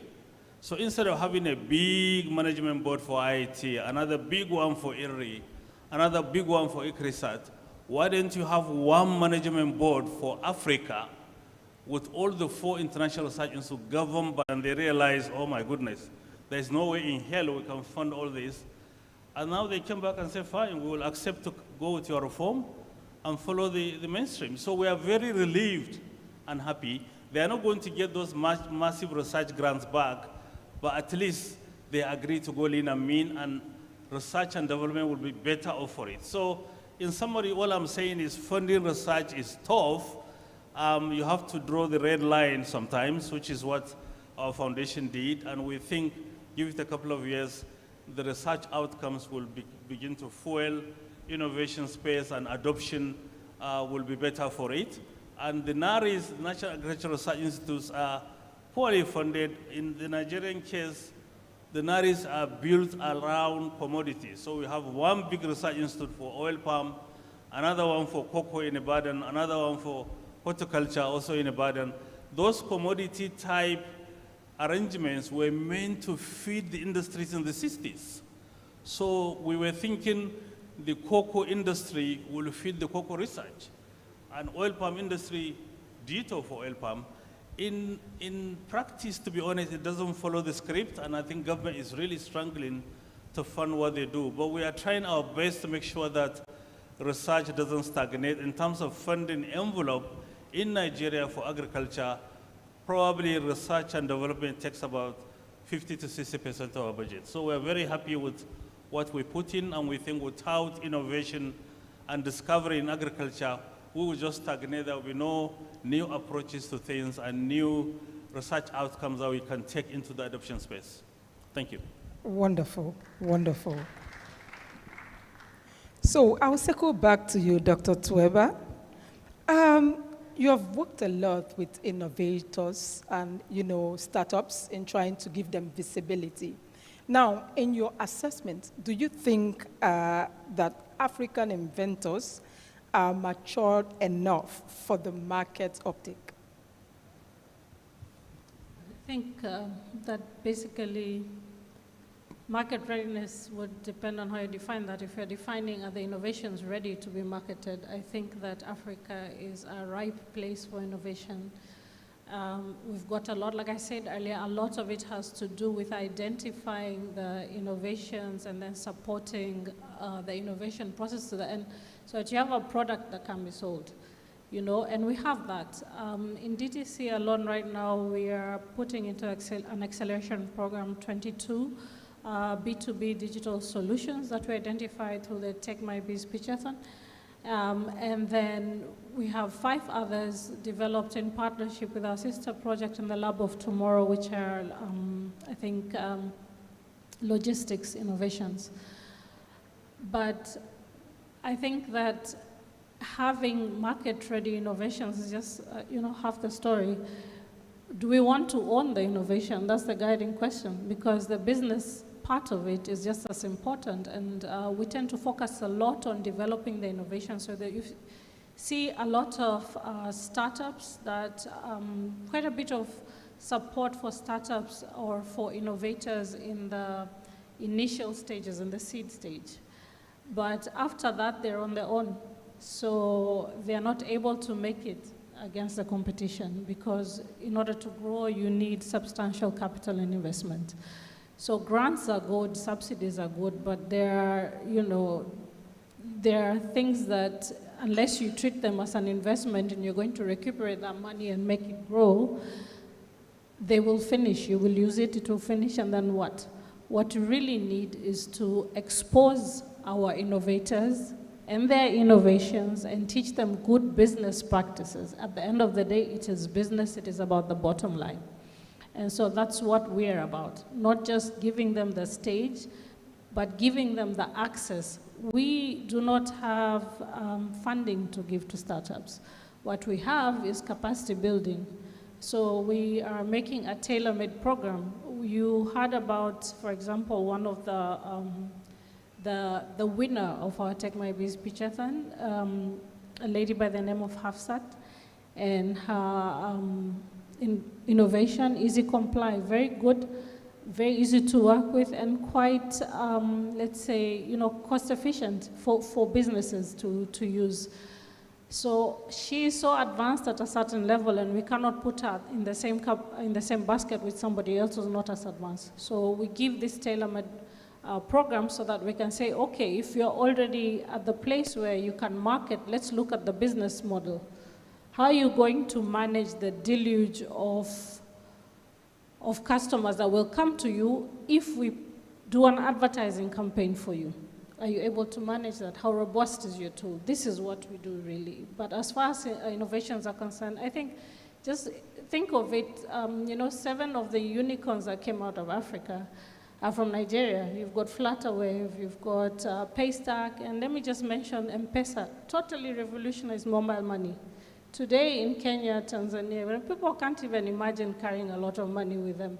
If that system breaks down, we'll be lost. I'm Kenyan, by the way, I had to mention it. But yeah, so you can pay practically everything, hospital, hotel with M-Pesa, and they have a till number, they have everything, power, taxes, you name it. It's that developed. So we have the capacity, we have the innovations, we need to put them out there. We need to make our startups more visible, but also get them ready for investment and enable them to run businesses that are successful. That's wonderful. Thank you so much for that intervention. By the way, I also have an M-Pesa account because I couldn't do anything in Kenya without the M-Pesa. So I'll bring this back to you, Doctor. As a technology management agency, I'm wondering, are there recent projects or initiatives by your agency that have significantly impacted innovation uptake in Nigeria? Thank you very much. Absolutely. The National Center for Technology Management was set up by government to do policy research, policy analysis, and provide policy advisory to government on one hand, and also to train middle and high-level manpower that is required to drive both the private sector and the public sector. And in realization of that, one of the fundamental issues is that of policy. And the agency has come up with a national policy on science and technology that has become a national policy that has been signed. And then we are now working on the implementation plan, hoping that the Federal Executive Council will give us an approval and it will drive a lot of innovations. Now, what we are seeing, beyond tech startups and small businesses that spring up all over the place, we also have studies that indicate that most of these new businesses that we set up within the next 5 years will be dead. And we will have a growing and increasing population of young people who are going to be frustrated. Rather, we are looking at a bigger picture of how do you draw in the large number of people that we are creating in terms of schooling and all of that, and marshal them into agriculture in a very significant way. Now, when you look at what we spend money on in Nigeria in terms of food, they are basically imported products that we can produce here. We import more than 98% of the sugar we consume. And we have, however, when you look at the opportunity side, the capacity to produce 5 times our needs of sugar in Nigeria, which we have analyzed and we have realized that the total hectareage that you need to make to stop importation of sugar is 250,000 hectares. Now, with that information, it's clear that when you invest in sugar production, you can easily employ 1 million people within a period of about 2 or 3 years. Now, assuming that maybe 4 or 5 people manage 1 hectare, and you cultivate 250,000 hectares, we will solve our immediate sugar needs. We will stop spending $600 million every year importing sugar. When you look at wheat, which is the most, which is the commodity we spend most money on, you realize that Nigeria is bleeding because we are not doing what we are supposed to be doing. So when we draw a large number of our youth into these sectors, agriculture, mining, and even oil and gas, it will shock you that most of the production of crude in Nigeria is not done by Nigerians. You see companies that hire professionals that come with basic skills, welding skills, drilling skills, oil and gas skills. And that is why at the National Center for Technology Management, we set up the NACETEM Academy, which is a semi-digital skills academy, which starts first by providing basic digital literacy skills, basic skills in welding, in foundry and formwork, and then we now go to the practical aspects. There are some things you can't teach online. You know, you can't teach programming fully online. Part of it has to be done face-to-face. Same thing with welding. You can teach the basic types of welding online, but the rest of it has to be physical. So these are the education innovations that we are focusing on to make sure that we now bring the critical mass of the education that is needed by Nigerians, and then ensure that these certifications that we are offering are also globally recognized. It will give job mobility to young people. It will give them opportunity for competitiveness. It will also give them opportunity to move across different fields. So when you do something and you fail, you are skilled enough to move into something else and then continue to ply your trade all over the world. So we continue to look at trends, and they will see the big trends. Where is Nigeria failing in different sectors? And we try to plug those sectors through training, through capacity development, through collaboration with institutions such as the panelists here. I personally, in my own journey in life, have gone through benefits from such institutions. And we have innovative ideas. We have innovative startups, but the connection to big industry is key, because the driver of development is the success of large-scale industry. And I should mention, before I drop the mic, that one of the issues that I have seen, and based on our study, we studied the developments in Southeast Asia. You have heard about them as the giants of Asia.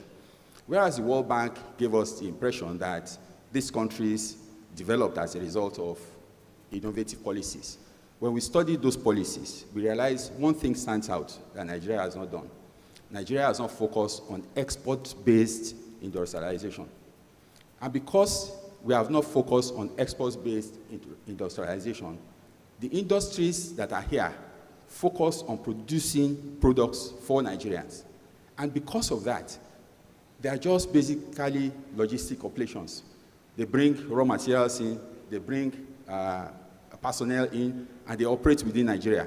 And once that market becomes exhausted or depleted, it becomes a problem because the raw material base is not Nigerian. The consumption is the only thing that is Nigerian.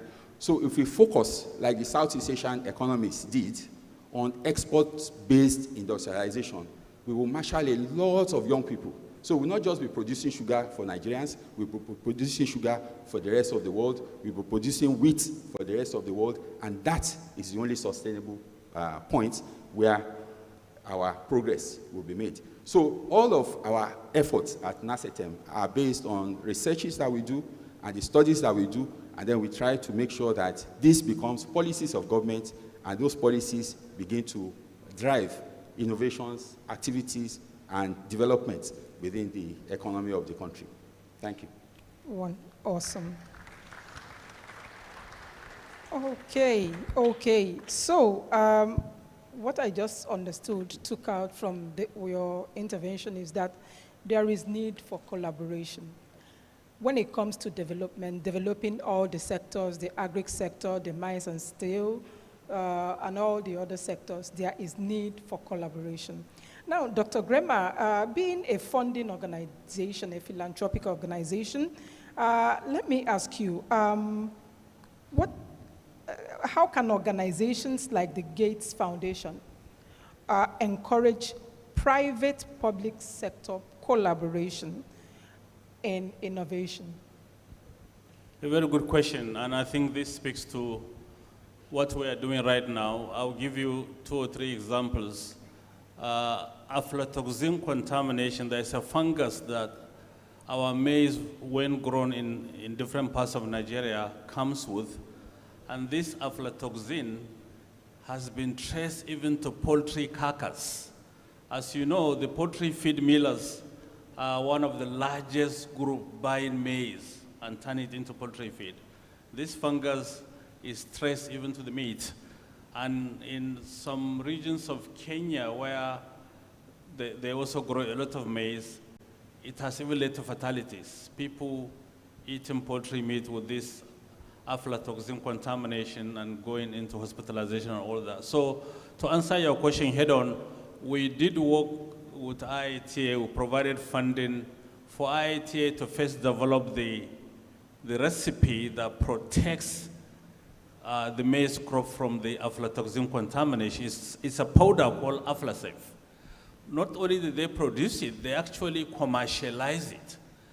In the grounds of the IITA campus, they set up a mill that produces Aflasafe. But that's not the only thing they did. They also invited private entrepreneurs. Just on the way to Ibadan here, there's a massive factory for Aflasafe. There's another one in Kenya. So the private sector has taken it and run with it. And I think that's the best approach to instigating adoption. Aflasafe is a lifesaver. If you look at the maize that is imported from abroad, from Brazil, Argentina, they are clean, they don't have the aflatoxin contamination because they have effective maize drying system. Here, because of excessive humidity, our drying regime is very poor. So the fungus is still in the grains, and poultry farmers and poultry millers will tell you they have to use chemical binders to reduce the efficacy of this fungus. So collaborating with the private sector is the way to go. That's one example. The second example is the National Veterinary Research Institute in VOM in Plateau State, one of the oldest R&D centers in Nigeria, is 105 years old. They have come along and produced a vaccine for Newcastle disease. Newcastle is one of the big killers of poultry bats. Anybody who grows poultry will tell you this is a big issue. We challenge them to say, why don't you commercialize it? Why don't you take this vaccine, turn it into a safe mode using cooler boxes so that the private sector can take it around with it and go to poultry farms. You just need to drop a veil in the bat and the bat survives.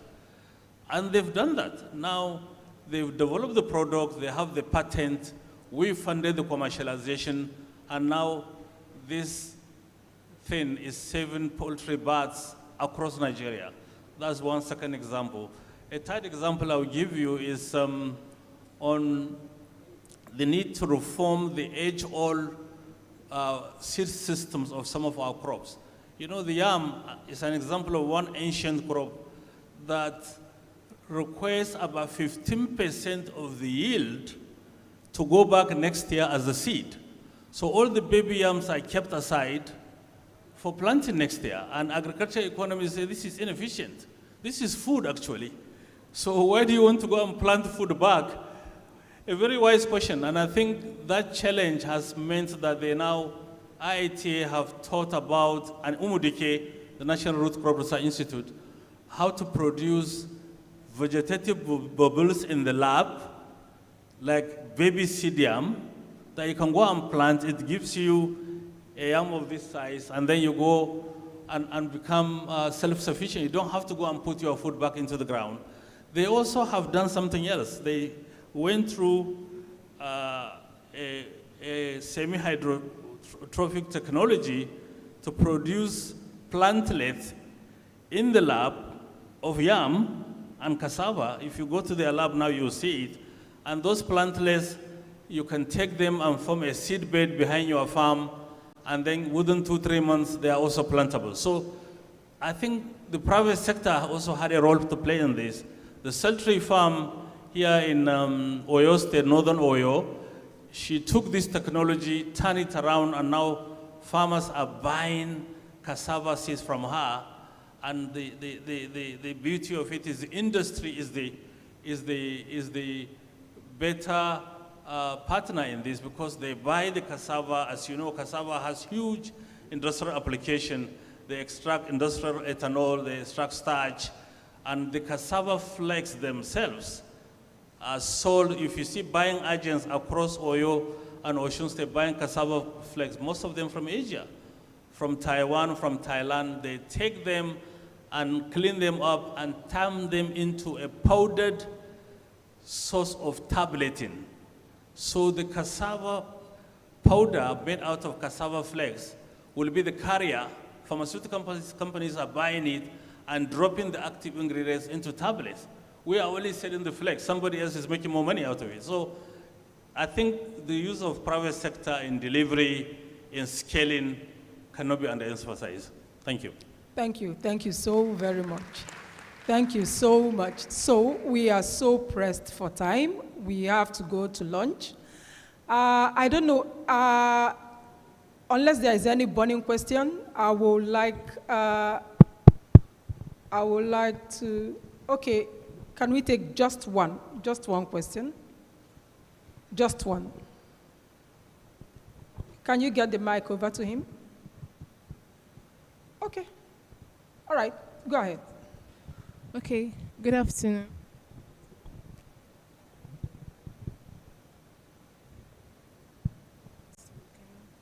Good afternoon, panelists. My name is Chibuzo Elizabeth. My question is to you, sir. You said something about your a report showing that the businesses die in the first 5 years, and that you think agriculture is the solution. You draft them to agriculture and solve other problems. While that is good, does that mean we should not continue to maybe innovate and build businesses around technology and maybe remote work and all of that? Thank you. Yeah, thank you very much. You may have misunderstood. This is a well-understood study all across the world. Most small-scale businesses die at infancy. There are so many problems we highlighted: the infrastructure problems, the policy problems, and all of these that confront these industries. I am saying while those ones are going on, we need to focus on export-based industrialization as a nation. We have a large number of people, too large for us not to implode if we do not marshal them into large-scale production. What we see a lot of is a lot of startups, a lot of small-scale support organizations or companies that are trying to provide services to a given number of people. Now, when those people leave, the companies collapse. I'm a good example of that. The Dangote Industries at its point set up their sugar industry, and they were going to engage a startup, which I co-founded, producing seeds. By the time they ran into problems, our own problems started, and we basically just stopped production because what we were doing was servicing a bigger conglomerate. Now, what I'm trying to say is that had it been that there is a policy in Nigeria that we are going to develop large-scale, focused on export-based industrialization, and it cuts across all sectors, not agriculture alone, mining and mineral processing, battery production, the coils that drive our fans and our compressors and stuff like that, the aerospace environment, even to make the paint that will cover the aircrafts, the tires, recycling of tires of aircrafts. Every time an aircraft lands, in the next 50 cycles, you are going to change the surface of the tires. Who is doing that? Who is the Nigerian startup doing that? So we need to link up to big things that are not going to die.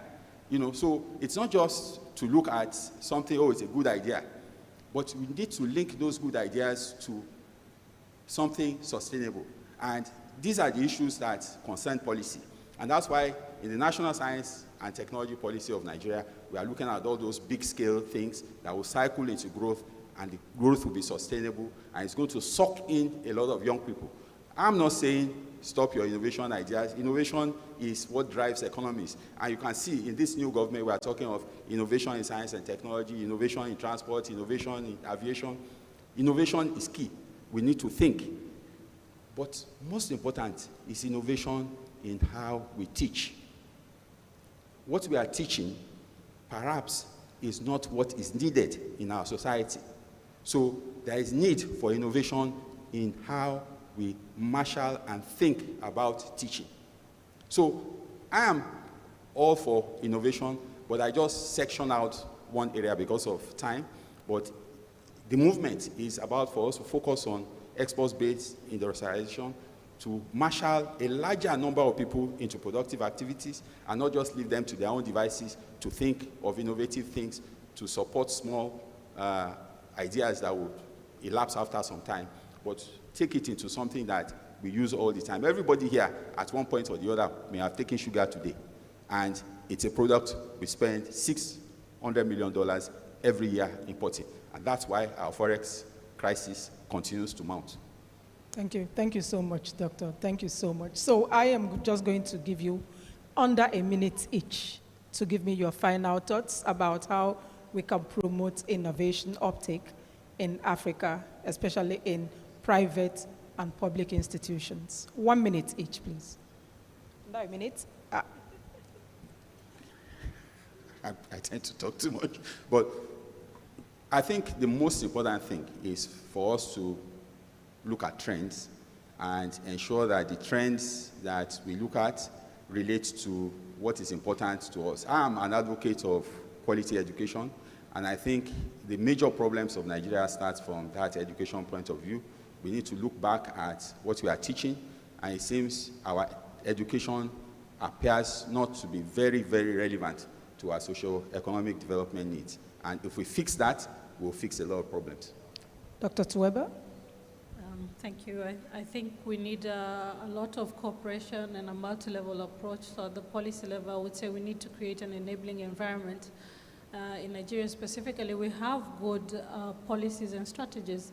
What is left is to implement them, and that's what we're supporting. And then again, innovation takes place somewhere, and so that is why we need to support the innovation support organizations as well, so that they can be able to offer good services for innovators to continue innovating, and for the uptakers, maybe small businesses as in our case, so that they can be able to provide good digitalization services to small businesses, and as well as raising awareness and making specialized maybe approaches and interventions for marginalized groups like women and youth.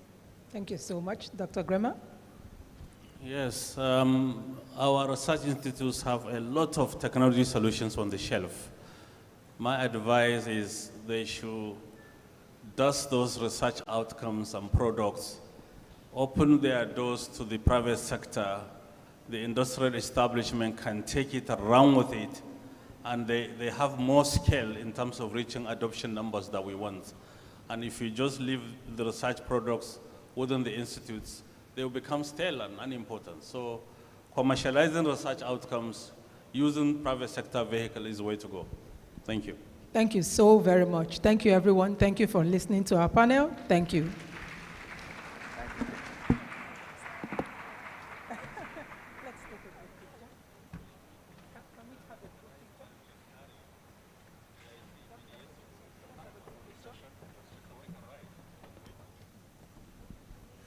Ladies and gentlemen, another round of applause for this panel as they have done good justice to the conversation and the topic. A quick one for every other speaker and moderator in the house. Could you please just rise to your feet so we could just recognize you?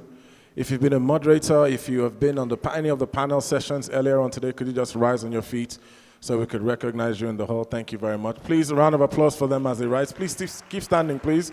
All the other moderators that are also supposed to sit on other panels today, if you are also in the hall, could you please rise to your feet so we could just recognize you momentarily? Thank you very much, sirs. Thank you very much, sirs. All right, I understand that lunch is now available, so please, we can start with our moderators and speakers. So just make your way to the wonderful usher who's standing at the end of that aisle. Can I get all my speakers and panelists and conversation drivers, just make your way down to the usher at the end of the blue aisle. Thank you very much.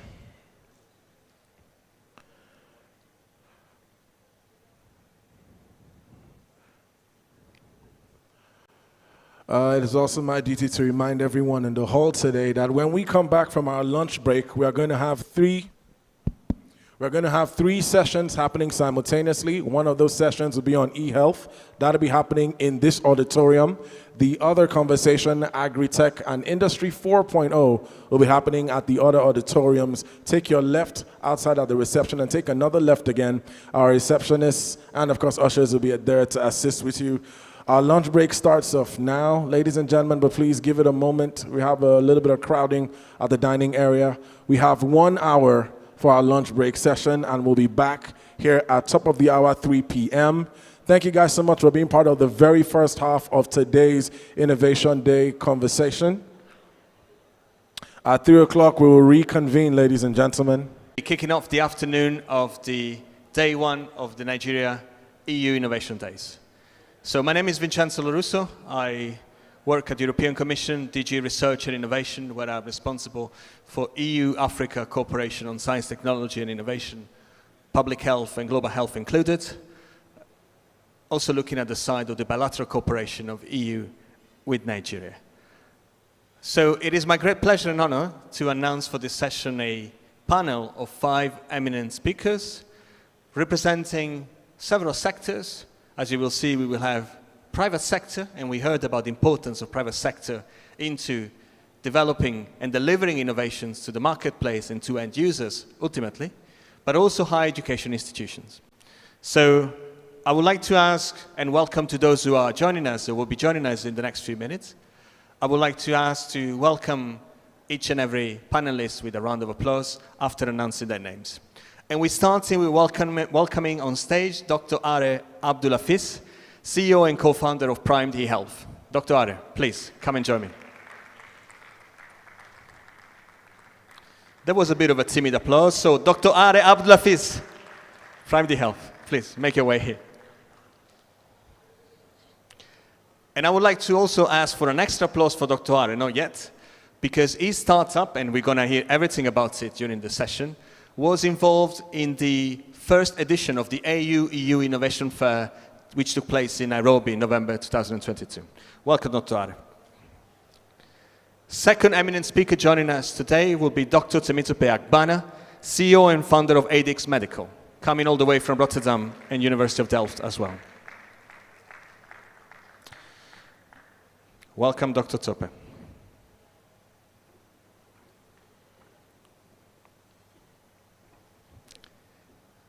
Dr. Tope and Dr. Are will be joined by Professor Chika Inkabanjo, coming from the University of Lagos, coordinator of the University of Lagos AI and Robotics Laboratory.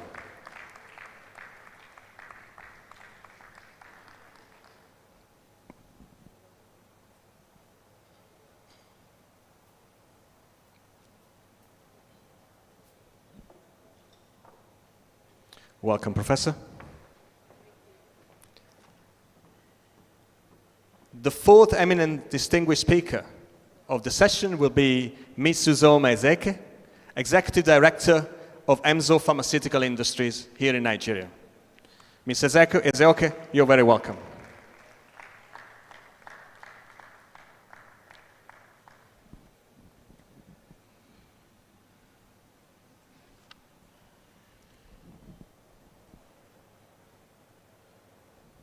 Welcome and good afternoon.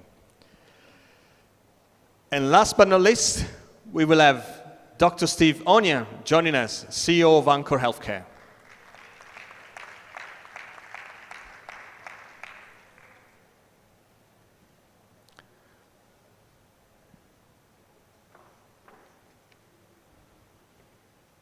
Welcome, Dr. Steve. All right, so this session is going to last for approximately 1 hour and 10 minutes at this point. And I would like to share that We expect this to be very interactive, so there's going to be space for questions and comments coming from the audience for our eminent speakers, and of course there's going to be questions also administered to them by myself as the moderator. The two round of questions that I will have the pleasure and honor to address and to ask them will focus on two different chapters. The first one will be the use of artificial intelligence in the health sector. And of course, you will see that they all have different experiences depending on the industries and the organization entity they represent. And the second part of the round question will focus on the EU-Nigeria cooperation and more generally the EU-Africa cooperation in health and the sustainability of this. Let us then start with Dr. Are, who's the closest to me at the moment, and don't mind me if I'll be standing for most of the time. Dr. Are, you are the CEO and co-founder of Primed eHealth. Please tell us about the work of your company, Primed eHealth indeed, and how this is integrating the use of artificial intelligence to improve primary healthcare services in Nigeria presently, and also what is envisioned, as far as you could tell, for the future.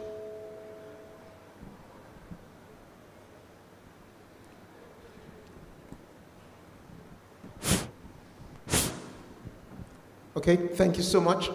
Good afternoon, everyone.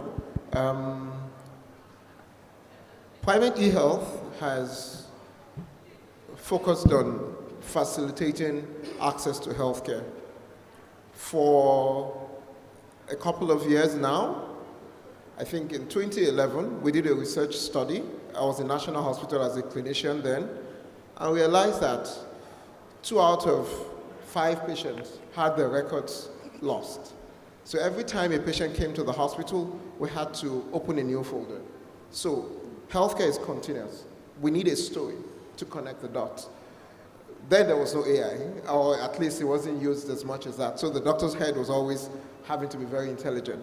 But without records connecting the dots, we just had to start afresh all the time, and had to depend on machines, results, and all of that. And at that point, I had to leave clinical medicine, sacrifice my love for cardiology, and begin that eHealth, and realize that we needed data, we needed connected records. And from there, we started digitizing hospitals in Abuja, FCT hospitals, Maitama, Asoko, almost all the city hospitals. And then 4 years after that, we moved to Lagos, did the same thing with the general hospitals in Lagos, Isolo General Hospital, Orile Agege, most of the big general hospitals. And from there it was a journey. From there, we now moved to the cities. So the teaching hospitals in Bauchi, Abubakar Tafawa Balewa Teaching Hospital. Then we moved to Jos Teaching Hospital, Port Harcourt. As of now, about 10 different cities with their teaching hospitals are fully digitized. But more importantly is the fact that we now understood that without the health records and the reach of the patients, we won't still be able to create that story, that journey. So we introduced what we call the patient health cards, which we showed in Nairobi. We're supposed to start the Nairobi project. But because Nigeria has over 260 million people, even though we say less, we had to come back here and ensure that the cards were used by people, by normal patients, both educated and uneducated patients. And we connected the cards to the hospital digital system, meaning that at any point in time, anywhere in the world, once you had your card and you scanned, you had the QR code, it takes you to that portal that allows access to your health history. If you have most likely you have to have an approval from the hospital, and then you can get your history either seen by the doctors or the hospital. So in summary, what we're able to do was to digitize 2 journeys: the customer, who is the patient, and then the hospital, the provider. We had to start with the providers, and now we're connecting the customer and the provider. So you have one single history, and then you can tell a story when you want to see a patient, and then you know exactly how to help. Thank you. Thank you, Dr. Are. All right, so the next one will be for Professor Inka Banjo. Professor, based on your experience and on the experience of the research team that you lead at the University of Lagos, what role do you see for higher education institutions in Africa and elsewhere in delivering artificial intelligence-driven innovations with applications on health? Thank you so much for the question. Yeah, so for artificial intelligence to be be done in the universities and partnership with other institutions. The first thing I think is very important is to have a clear objectives and also to have a partnership. Why do I say that? Because if we have a partnership with any industry or any organization that knows how to do research, because in the institutions, especially in Nigeria where we have public institutions, there is something that we are lacking, and that is partnership. And why is it partnership? Because we need funds to do research. So I will give you an example. For we to do artificial intelligence research, we cannot depend on ourselves alone because we need to reach out. And that's why we call it partnership. In the higher institutions, we need partnership. So we did one research on e-health. Not really necessarily only electric health, but using artificial intelligence to do a research in Nigeria. But we were able to achieve that research because we got a call from USAID, different organizations that come partnering to be able to get something out of institutions. You know, a lot of companies or institutions or funding institutions, take for instance USAID, IDRC, they usually put up a call for research in the institutions. It's this type of call that makes us to do research. The reason why this type of call makes us do research is because it's there to fund what we are doing. And they have problems and we already have problems that we want to solve. So we had a problem to solve in Nigeria on e-health. We needed to solve a problem in the northern part of the country where we found out that the girls there lack access to healthcare. And we got a call from USAID and we were able to apply for this grant, and we got this grant. And what did we do? It helped us to solve a problem using artificial intelligence. So what they said is supposed to be something on using AI, equitable AI for healthcare. So they wanted to see how are those in the northern part of the country, how do they have access to healthcare? And we're able to do a research because we we partnered with an organization. So what can project research institutions in the country is if we can partner with funding institutions, European institutions, collaborators, etc. Thank you very much. Thank you, Professor. We then move to our third panelist, Dr. Temitope Agbana, CEO of Edix Medical, right? That's right. So, Doctor. Right. Artificial intelligence is at the core, as we understand it, and you will tell us more, of course, of the work that you do at Edix Medical. Please tell us how this helps addressing diseases, including neglected tropical diseases, that affect underserved communities in Nigeria and Africa as a whole. Thank you very much, and good to have you guys. Thank you for staying back after the heavy lunch. So let me quickly say this, that a child dies of malaria every 2 minutes, and probably can confirm that. It's a serious problem. 1.5 million people died of tuberculosis in 2021. So it's a very serious issue. And then what can we do? I mean, background is electronics engineering, microwave systems and radar signals. Then I came into artificial intelligence space and technical optics. How can we optimize the existing microscopy process? So I would say a story. While we're trying to collect data, talking about collaboration, came from the university, went to a remote area, trying to develop a quick diagnostic solution for malaria at the time. And then we came to this very, very good expert, lab scientist. You know, we needed, your AI model is as good as the data you use.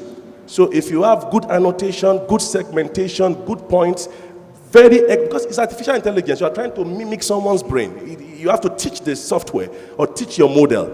And we met this old guy, very good, one of the best in the country, one of the best, but very old. He was near retirement. And I asked him, have you been able to train people?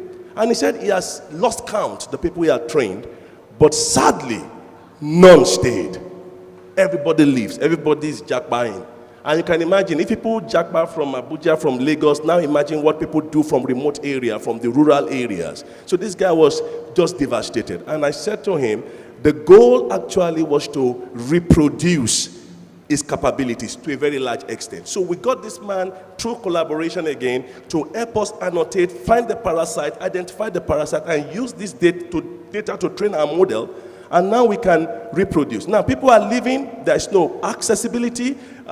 People in rural areas, remote areas are dying because of lack of diagnosis. Now we can put a machine there. Now we can do, and I'm so excited about what we are doing. It's a passion for me.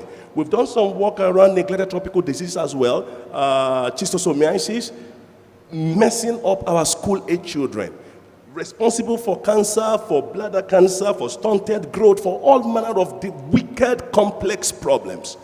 And now we can go to rural areas and bring this device, democratize diagnosis, bring devices that requires minimal human intervention, less professionalism, teach community healthcare workers, put a system into that space, they can use that. And with this, we scanned the entire Ekiti state. We did some work in Abuja, we did some work in Adodota, remote areas. I mean, places you get to that people want to even beat you up at first instance, you know. But that is the joy, that you can use artificial intelligence to bring diagnosis closer, point of need, to where those who truly, really needs them the most are located, and then also make it very cost effective.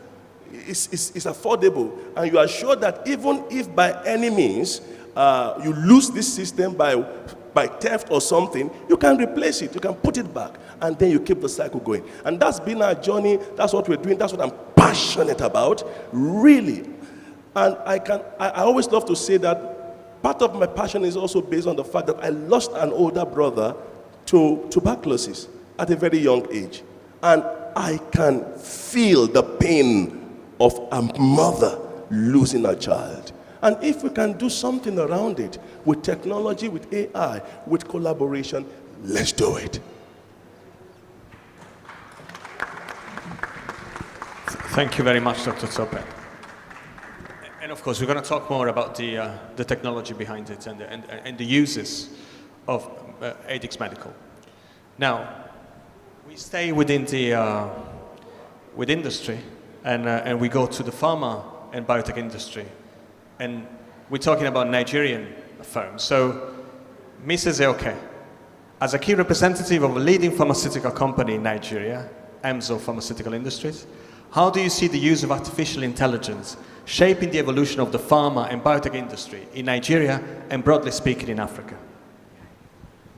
Greetings, everyone, and thank you. This is the remnant, and we all know the remnant are the most important people in the population. So a lot of what we hear about is how far behind we are, what we're not doing, the gaps that we have to bridge. And I think that's the gift of AI in terms of transforming or disrupting the way that we learn. You know, how do we learn? How do we adapt to how we're learning? And how do we apply the changes? I think that's the gift of AI to healthcare and even to manufacturing. We'll always hear that data, or maybe access to data, organized data, big data is a big issue. And this is where AI comes to serve. It's a huge repository, and it's a fairly young room, so I know ChatGPT and all her cousins are actively in use. And what does it really do? It helps you retrieve data, it helps you with your analysis, and to simulate. So this actually goes a long way. Something as simple as within a factory, the cancer in a manufacturing organization is when you're not manufacturing, when your machines are down, and it could be scheduled maintenance. You know, so if you have predictive models that can intervene in things like that, it adds to the bottom line and improves efficiency, allows you to, you know, employ more people. There's productivity attached to that.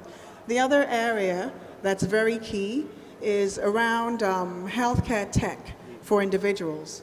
You know, wearables. I mean, a lot of people have these little watches. I have no idea what mine is doing for me other than telling time. You know, but I have people who go check their blood pressure because they have an alert. I have that switched off. Perhaps I'll come back later. It's not an issue for me.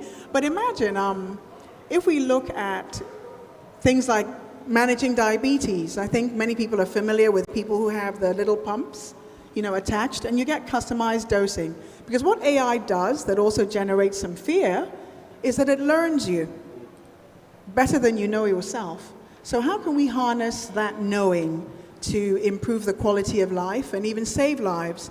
You know, when I was little, we used to watch a lot of the Bond movies and spy movies, and you would have, I think, Without Prejudice, typically Russian agents who had a tooth with a hollow part, and there's a cyanide pill in there, so that when you're in trouble and the interrogation is on and you're going to give up national secrets, which they will kill you for, you just slide your tongue, you release the cyanide, and that's it. So what about if people are at risk for certain health conditions? You're at risk for a stroke. Your blood pressure is crazy, you have high cholesterol. There are medications that if they are administered very early on, your outcomes are radically different. You don't suffer paralysis, most of your functions are maintained. So if you're at risk, what if you have a wearable that contains just the right dose so that when all your indices are predicting, because that's what data does, it helps you simulate and predict at its best, that you can have life-saving medication administered to you. Obviously, it's not for everybody. So these are some of the elements. And then also, the other thing that we would look at is consumer connections, honestly speaking. One of the things that healthcare firms in our Axis are learning to do is communicate with the consumer. You know, they say we do a lot of advertising. We're telling you, I'm here, or I have this. But that's not really how the world works anymore. It's not how you get the best connections.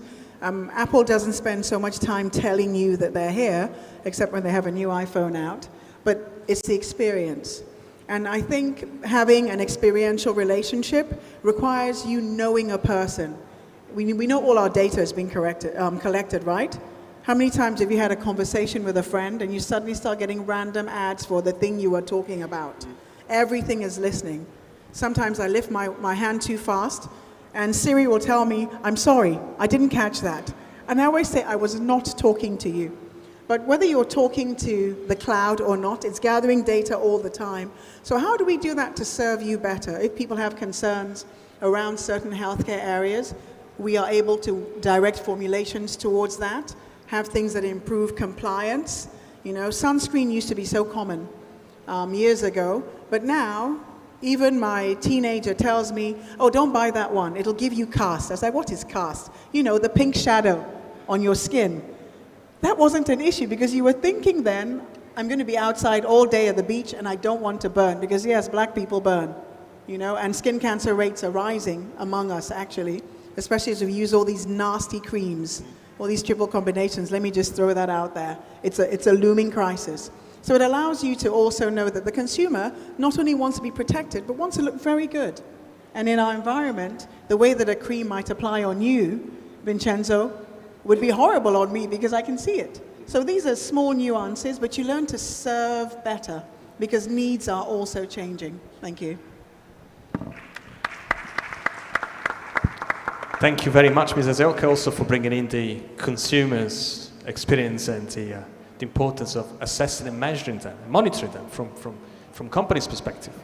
Now, let's stay within the pharma, and please allow me to welcome those attendees who've joined us while we started. Welcome to the eHealth focused parallel panel. And we move to our last for the moment panelist, and this is the first round of questions coming to an end. Dr. Steve Onya from Hanko Healthcare. Dr. Onya, in light of your great experience in the sector of biotechnologies and pharmaceuticals, could you give us your view of the ethical implications? So here we're going one step further on the use of artificial intelligence when it comes to delivering therapeutic, diagnostic and preventative devices, technologies and services. Thank you very much. I think before we talk about the ethical implications, I'd like to say that AI is not new in the biomedical science. It's not new at all. We have used it extensively from the road of drug recovery to patient recovery. We have used it extensively, but what have changed is the method of adoption and diffusion of that innovation called AI. That's what have changed for today, which we commend all those people who are trying to promote that. Now, if you look at the primary aim of our EU-AU partnership, we'll see how do you reduce the gap between, of course, for the underserved population, because the health disparities or health outcome disparities or health equity addressed is affecting those, in those places that don't have access to some of these telemedicine there. Now, that brought the idea of e-health, telemedicine, I just want to say, expert, digital medicine, to see how we can reduce these disparities in health outcome. This is talking from purely public health point of view. Now, we have developed a lot of informations like telehealth. She just mentioned about wearable sensors. Those things are data. They are just coming there. Now, if you want to do that, to get information for AI to work on, AI itself, people who know how AI works, it can give you any information you want. But one thing he cannot do, he cannot tell you which data is right, which data is moral, which data is unethical. He cannot give you those information. So when you collect all the data from a population or from a group of people, that's ecological data level. Now, why do you collect it there? Because you want to take this information to be able to solve the problem of that same population where the data is coming from. Because that's the primary aim. So AI have done a lot of job. So when you collect the data, and you don't know which of them is moral, which one is ethical, and don't forget, you must stay within the confines of the doctrines of ethics that governs research. One, look at the confidentiality of those data. Very important. The security of those data, you must make sure those things are done. Now, there's a problem from my own experience working on this data. The problem is there's what I call ethical dilemma. Ethical dilemma, that means you want to collect the data from a population to help them. And that same population are asking you, you must maintain privacy, you must maintain confidentiality, you must maintain security of the data and all that. Come, if you de-identify data because you want to protect information, you sometimes left with nothing. I'm talking practically, you left with nothing. And if you use a data that cannot address the challenges happen there, that data will not produce anything. Therefore, you can't solve the problem of the population, which is the primary aim of the problem that triggered the research. Now, we begin to find out what is actually the problem, the ethics of AI. We realize that this is something that we need to go for and do that. Now, recently, you'll find out the best way to resolve this issue of ethics, implications of AI, because AI will collect anything you want, but what it cannot tell you is that whether those data are right or ethical or moral, and that's the only aim ethics is talking about. Do no harm. While you are trying to solve the problem, you should not do anybody any harm. But we realize that doing no harm is relatively very, very obscure, to say the least. Because if you collect the data, you don't know the extent to where that data is going to do. People now begin to de-identify data. You de-identify so that nobody will know about it. But if you de-identify, or what we call when you overdo identify, that data becomes blank to the extent that you will not produce anything to help you solve the same problem to the population which you intended to solve. People even go about to do re-identification. Using AI, you can re-identify. People may not even know. So the issue of privacy is not protected. People think, no, with AI, you can expose any information you want to do. Now, the question is that, which one is more important? That's why I say it's an ethical dilemma.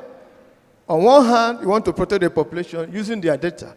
On the other hand, the people providing the data are saying, look, we need to be protected. What we have done in some years now is to engage ourselves in what we call the community-based participatory research, where the community is involved. Because when the community is involved, they have a data. And when you know the data there, and you explain to them why the data is coming, it's to help them. At the end of the day, they get involved. And then you have to do co-creation. When you do a co-creation abilities, co-create all those innovations, use the community. Let them know what the data is going for, so that they can easily give you all the information you need with a little response in terms of protecting the identity, confidentiality, and all those other information are needed from there. So AI causes a lot of difficulty in protecting data, and that's why the ethics of it in there. So do not self no evil.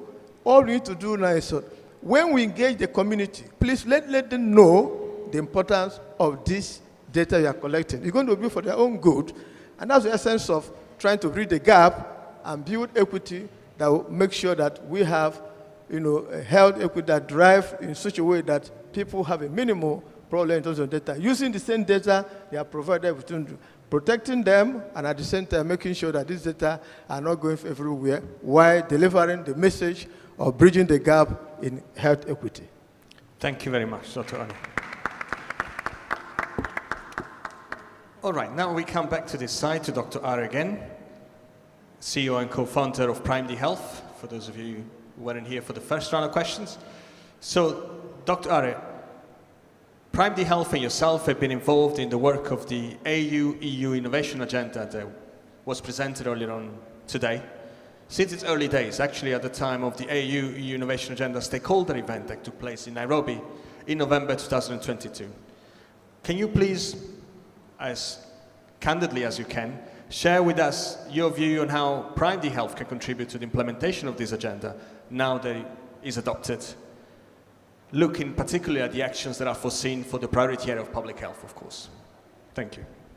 Okay, thank you so much for that question.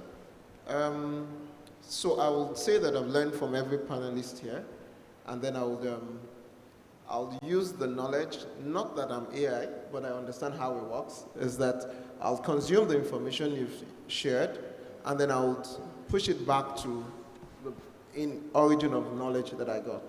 So when we're in Nairobi, we all talked about the fact that Africa is, at the end of the day, it's one community, and then everybody moves from one country to the other. Healthcare doesn't care whether you are here or there, whether you're black or white. We all need healthcare at the end of the day.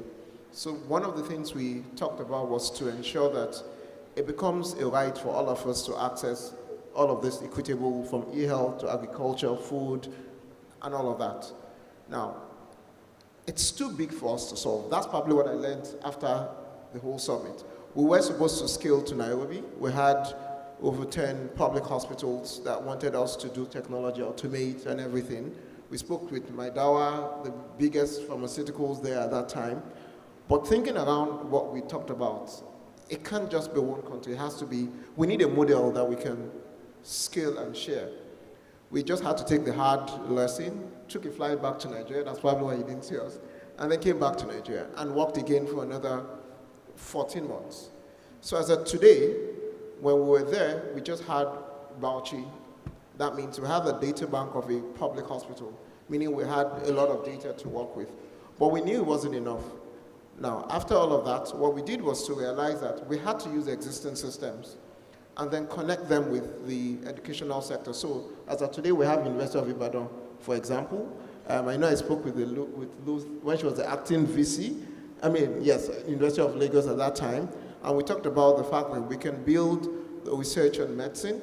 So now what we now have is that from Kano to Bauchi, to Lagos State, to Abuja, to Makurdi, to Port Harcourt, to Owerri, to Asaba, we have big teaching hospitals that are public sector driven. So I would have loved to continue dealing with private sector because there's a lot of money from the private sector. They pay a lot. Actually in Nigeria, the private sectors pay us in time. But the data is actually in the public sector. And that's where the middle class to lower class, that's where you find them. The pregnant women that cannot pay for childbirth, and you can't turn them away. And the hospitals, they have no choice. So we had to focus all our technology there. And as today, I can tell you that we have data more than 3.2 million patients since the last time we spoke and now. Now that data can be de-identified, as you said, but the strength really with that, why we think this is strong when we all come together is that we don't actually have to de-identify, because when you don't know the data you're dealing with, then you can't plan for that demography, and you can't plan for medications, you can't do genomics, you can't do any real study. So what we can now do is to use existing systems like the public hospitals, the public institutions, the students, the big pharmacists, and pharmacies, and then use technology. But we just put one line. So when you come into the pharmacy and you want to buy your medication, it tells you that, oh, thank you, you want to buy your medication. And just ask the question, would you like us to use the data here for some research and that. So most of us here will just say yes. We do it for airlines and we just say yes.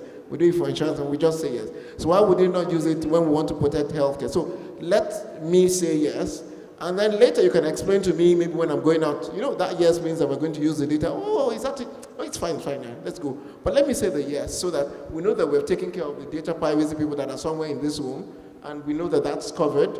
And then for us in the hospitals, we also put that, because we now have EHR systems, we have digital systems, we ensure that the patients, when they're paying for their cards or they're trying to get an appointment in Owele Agege or in Isolo or in the hospitals in Accra, there's a question that says that, would you want your data to also be used for improved, so that you don't come to the hospital the next time? Of course I would say yes. I don't want to spend so much money in the hospital. So that's the only way we can allow them to have an input. But let technology also do that talking for us. Otherwise, I can't do it myself. You can't do it yourself. We need the people in the facilities to do it, but we need simple systems that they can use to communicate with both the providers and those that need the services.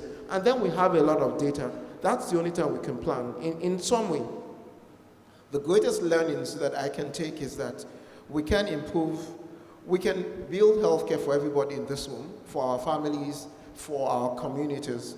We don't have the funds to do it if we want to do it one by one, but what we can do is to come together and build simple systems. You say, what does AI do? I usually don't talk about artificial intelligence. I talk about intelligent systems. Because we just build a simple system that just has 3 buttons. Just asks you 3 questions. What's the problem? I have a headache and I have a fever. Have you used a medication before? No. If you answer those quick questions, and we know that 9 out of 10 people that have a headache and have a fever, probably a stomach ache, will most likely need a malaria parasite test. The simple thing will tell you that please go to the nearest pharmacist, for example, and go there. The simple test will be done. And then once the test comes in positive, we give them platforms they can report the test live. Once they give it live, then our doctors in the hospitals, because what we're now doing is that we're establishing virtual clinics in each of the teaching hospitals in the 10 states. So these doctors are consultants, the junior doctors. We're not paying them new money because we don't have a lot of money to pay. We can bring in people from the US, from the UK, other people can be partners because the systems are virtual. The only thing they're doing is that they have a waiting list. So if 20 people say that I need a doctor, the AI system, the intelligence system says the blood pressure, the malaria parasite comes out negative, then you need a doctor to check. So that's when he now does the triage and sends to the virtual clinic. And any of us can be on the waiting list and I just look at it and you pay me $1. So if you pay me as a doctor $1 just for checking and saying that this is good, let's do a triage. It's easier for us to encourage other partners, doctors, to be part of such systems, and then we can reach more people. Africa, not just Nigeria. I was at UNDP. They're also doing the Timbuktu UNDP. It's the same thing they want to also do, and it's the same model. EU, UNDP, UNICEF, and so on. They have a more global reach. So the easiest ways we can actually solve this is to create virtual clinics, but connect them with the real clinics, the ones that are physical clinics. So the ones that the virtual clinics can handle will be handled. The ones that need the referrals will be referred. The ones that need the pharmaceutical chains, because we need the medications, are also connected to these systems. And then obviously diagnostics is the most important part. They can do real-time diagnostics. We can actually get the results, and doctors get back these reports. We can build the systems in 2 weeks. They don't cost a lot of money. It just needs us to have collaborations, and then this works. Thank you so much. Thank you, Dr. Ari. And thank you also for introducing in your answer the importance of partnerships. You were mentioning the partnership that you have, your company with teaching hospitals, and the need for bridging between the private and to the public sector. And that links us very nicely, in my view, to the next question to Professor Inka Banjo on the role of higher education institutions and universities. What do you think we still need to make sure universities and research institutions in Nigeria and Europe collaborate more and successfully, or more successfully, in the field of artificial intelligence for health applications to ensure tangible and scalable solutions are delivered out there? Yes, I think we should collaborate more. Yeah, so there are a lot of advantages, and there is still some disadvantages. Now, the major one here is diversity. Collaborating with European communities, collaborating with even not only Europeans, any other institution. If you're collaborating with institution of higher learning, you're going to gain more because that's where research is being done. Now, there is diversity, and this diversity gives us what we call inclusive and innovative solutions. Because when you bring in what you have in your country and come to another country, collect what they have in their own, that will give us inclusive and at the same time give us an innovative solution. But there's a major hitch here. What is the hitch? The major hitch here is different countries have their own privacy, data privacy and security, just like the last person mentions about ethics. When it comes to data security and privacy, we have different ways that we handle them. And that's the only disparity in what we do. But even at that, there is still going to be something that can come out of any collaboration that we have. We have to agree on a certain grounds. Okay, this is what we agree to follow. This is the solution we need. And before we even start, the objectives need to be tabled. Or what are we solving? So how is it going to cut across different organizations, different countries, and different communities in those countries? Now, when we know the objective, and that will be the building up that will help us to know, okay, this is the kind of privacy solution, data privacy solution that will be put in place, and this is the kind of security that is needed. But that will be an agreement between different countries. But if you ask for, is there a need for us to collaborate, I will say yes. There's something that we have that is existing. It's called AROA. That is African Research Universities. And if you know about AROA, AROA has been collaborating with AROA, that's African Universities Research. They have been collaborating with European community for some time now. Currently, University of Lagos is collaborating, is under AU, EU, AI Center of Excellence. It's called Core AI. So we have a Center of Excellence that does research in AI, data science, theoretical physics, and design thinking. Now, we have about 7 African universities, and we have about 5 European universities in this. I remember one that just came last week to visit us in Unilag. It's from University of Uppsala. That's Sweden. They actually took us there last year to go see what happens and what they do. And I never knew they have such universities like that in Europe. Very big, and they're doing so much on research. Now, why I'm bringing this up is that collaboration alone is opening our eyes. Right now, we are looking at how can we employ more PhDs in AI, in data science, in design thinking. That is a research that we are about to go, a challenge we are about to solve very soon. And it's going to be sponsored by MasterCard. And we need a lot of females this time to be part of this community. If you're a female and you want to do research in AI, I'm advertising right now, sorry.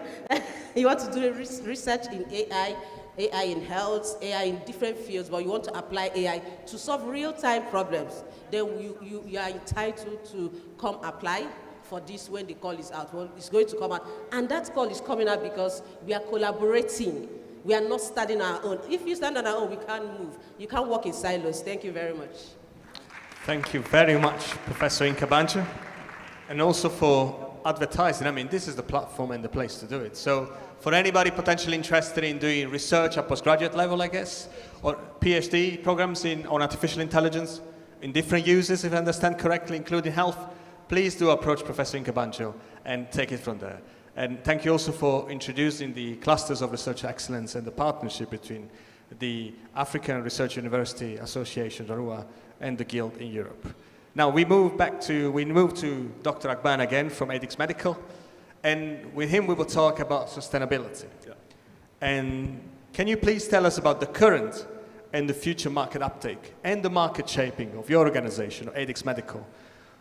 Who are and who will be your main customers and end users in Nigeria, Africa, and elsewhere? Please tell us more about your markets. So basically, market uptake, well, now we've been doing some work very strongly with NGOs, looking at spaces, looking at communities healthcare facilities in rural areas, and particularly looking at the NTD space. We are developing further to ensure that leveraging on AI again, to be able to use just in one device, scan for multiple diseases. So you can take urine samples and look at different things. You can take stool samples. A pregnant woman comes into the facility, and then you take her urine and look for chisto, look for whatever thing you want to look in for it. For blood, you can look at malaria, look for microfilaria, trypanosomiasis, and different diseases in this system. And then we see doors opening up. Even Association of Medical Lab Scientists of Nigeria gave us a space because they're quite very interested in what we're doing, and they really want to take on that. They want to partner with us. They want to see how this can be deployed to lab facilities across the country. Personally, for me, I love to say that there are 35,000 primary health care centers in the country, and these centers are really poorly equipped, to be very honest. And there is a very strong political will. I see these days that 18,000 of these facilities will be revived and revitalized within the next 4 years. My goal and our goal is to see, talking about the public sector now, that our devices can be placed in at least one device in each of these primary healthcare facilities across the country. Programs. There are programs, I'm talking with some consortium, again, looking at collaboration, programs where they're doing some activities in the Niger Delta, and they're saying, look, ADIX, we can ride on the same platform. So essentially, there are these different plans coming on. Morocco, we also have some activities going on there where the private laboratories are really, really very passionate about having our devices because it's easy to use, it's expert independent, it's affordable compared to what they have for the screening of tuberculosis. So this is all that is really going on in the pipeline. And then who are the end users? Patients, school-age children. One of the stories that really touched my heart, really confronted me was when we were doing some developmental process, we came down to Nigeria to take more samples, talking about co-creation, community-based. Go down to the community, interact with people, collect urine samples, and then we're doing some analysis in the lab, and we saw a child, 7-year-old, with schistosomiasis is a disease that causes all kind of health complications, including stunted growth, poor cognitive development, and all of that. And WHO says that if you have 50 of this parasite in your urine, that's high burden already. Now we're in the lab, and we see over 7,000 eggs, chisto over, in one child, 7-year-old. The guy couldn't walk, couldn't go to school, and they've done all kind of diagnosis, and this is very close to the airport in Abuja, Giri and all of those kind of local government or communities. We went to that place. I shut down activities and went to that place. I could not sleep. I could not do anything any further. And then we got the child lying down. They've done all kind of tests on that child apart from this urinary analysis. And then with this device we could, and then treat this guy, bring him back to life, and then go back to that same community to treat everyone. So you see that community and government programs, NGO programs, and that's why we are leveraging and connecting with existing programs now with other partners to see how we can push further. And then I was just thinking about my friend here now, talking about they already have a platform. Because at the end of the day, it's collaboration. It's about impact. What can I do for my people? What can we do? How can we? In the morning, Dr. Mohammed said, look, we should not wait for EU to solve our problem. We must solve our own problem and invite them to support us. We must do problem-based learning. Talking to my professor, she was talking about, problem-based learning, not just do physics or do a subject that is not relevant in the university. Kids are here, you are pushing them, forcing them to do assignments that don't make sense. Give them practical problems. We have problem here. We have problem with our boreholes. We have problem. And these guys are excellent. I'm telling. Look, I studied in Maiduguri, University of Maiduguri. That's where I did my bachelor's in electronics engineering. I went to and I worked with MTN. I managed Calabar and Akwa Ibom. Yes. And at some point I said, look, I have the money, I have the driver, I have everything, but I want to make impact. I want to touch lives. I can't. If I lost my brother to diagnosis, think of how many people are losing their children across the country for malaria, for simple disease that don't make sense. How can we democratize diagnosis? And then I look back into my system, and I said to myself, 90% of the courses I did in the university, they are irrelevant.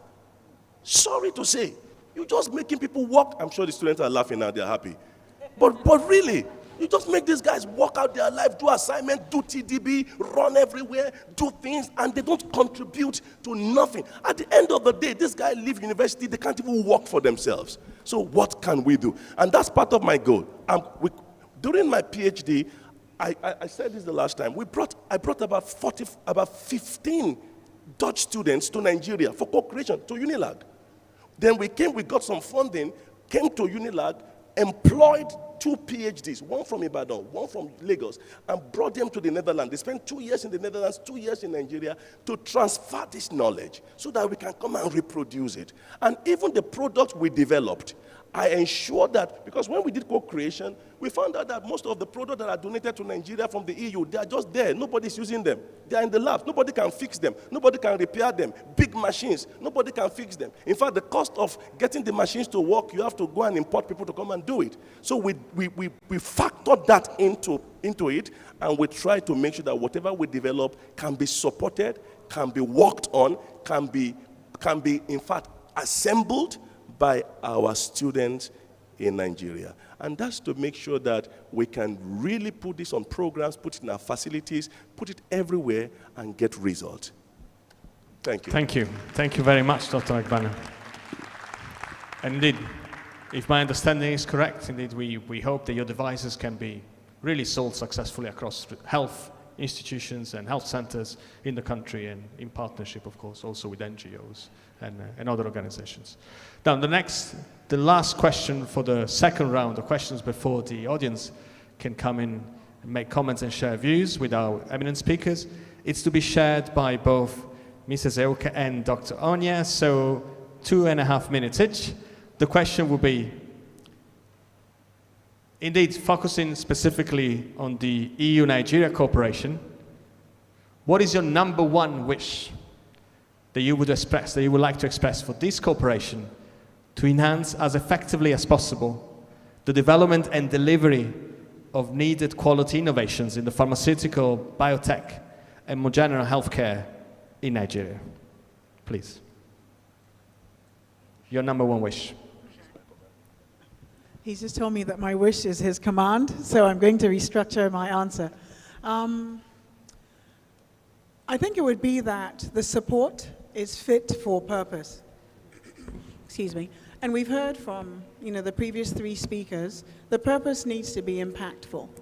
We don't want students studying things that are not addressing our needs and our problems. We want to keep a lot of our technology in the country. I know the folks at Dowa, so it's great that you went over there, but we need you here. We need to make sure that education is working. So I think that help should be helpful. One of the gifts of COVID was exposure, exposing what is weakened or completely absent, within the infrastructure, and now having systematic collaborations to address those needs. So I'll give you a practical example. There is, from the finance mechanism of the EU, which is the European Investment Bank, EMZOR got a double-digit, multi-million, naira facility. And the purpose was clear. During COVID, when the supply chain was disrupted, manufacturers and by default, the population understood what it was not to be able to access what you needed in terms of healthcare commodities. We had great difficulty accessing raw materials. So one of the fallouts for us as an organization was to decide on next. What would we need to do next so that this is not an enduring problem? So that facility will be completed and commissioned by the end of this year. Now, we had already begun when the EU came on board, but what their investment enabled us to do was scale. So we were able to double. So it's now a 400 metric ton per year facility. That's a lot of antimalarials, because that's the core focus. So there has to be a fit for impact. Then the other wish, there has to be a part 2, is that the development partner community would kind of get it together. Everybody is, no, so many people are offering the same thing. You know, we need a balanced diet. So it might be that, let me just use food groups. There's so many carbohydrate options, but really this system, our ecosystem, needs a lot of different nutrients and inputs. So we would like to see even more collaboration across the different mechanisms, you know, within development partner community, because you have the EU and then you have states, you know, who are identifying specific areas of collaboration with different countries. So I think we need to organize what that looks like so that we can actually harness the right impact and steadily have, I think they're largely going to be backward integration type initiatives, because we don't want donations.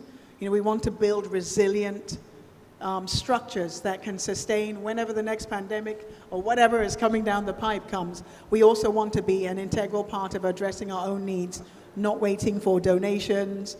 By the way, you're last on the list, on the donation queue. I'm smiling, but it's actually not funny.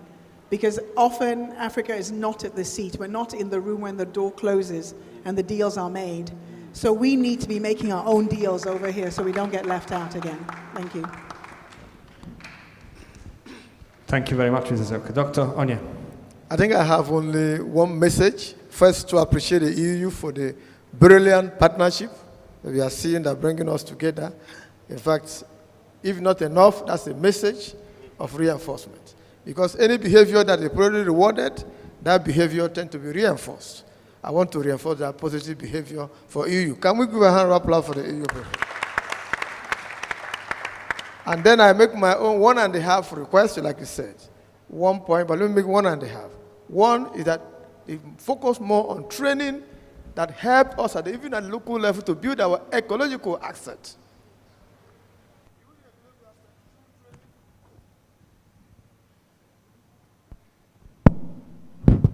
True training is very important. So training. But not just training, people go together here and give us lunch. No. Training that addresses the problem itself, building ecological assets of people and letting them move to it is very important. Very important to do that. And then lastly, I want to just plead. Maybe it's out of this context, but let me just say it for EMZO. They have done a lot trying to focus on API. But I'm telling you that if this product is produced in Nigeria, they cannot be exported anywhere outside Nigeria because pre-qualification requires that you have to do so many things, including bioavailability study, bioequivalent study of the finished product. Do you know that EMZO is doing bioequivalent studies in Jordan? I think it's Jordan. Nigeria as a whole in West Africa don't have one single bioequivalent center. And to me, permit me, I don't want to use the word, it's a shame, maybe something close to that.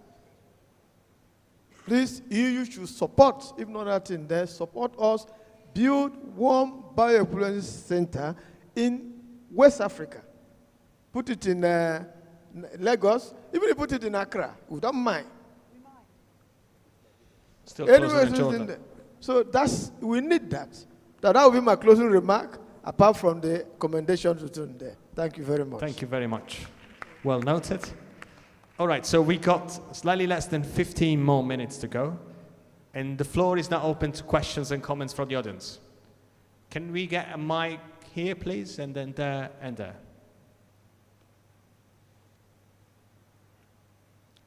Microphone. Can we please get a microphone to come here? Otherwise, I just pass mine to begin with. You want to come borrow one? Perfect.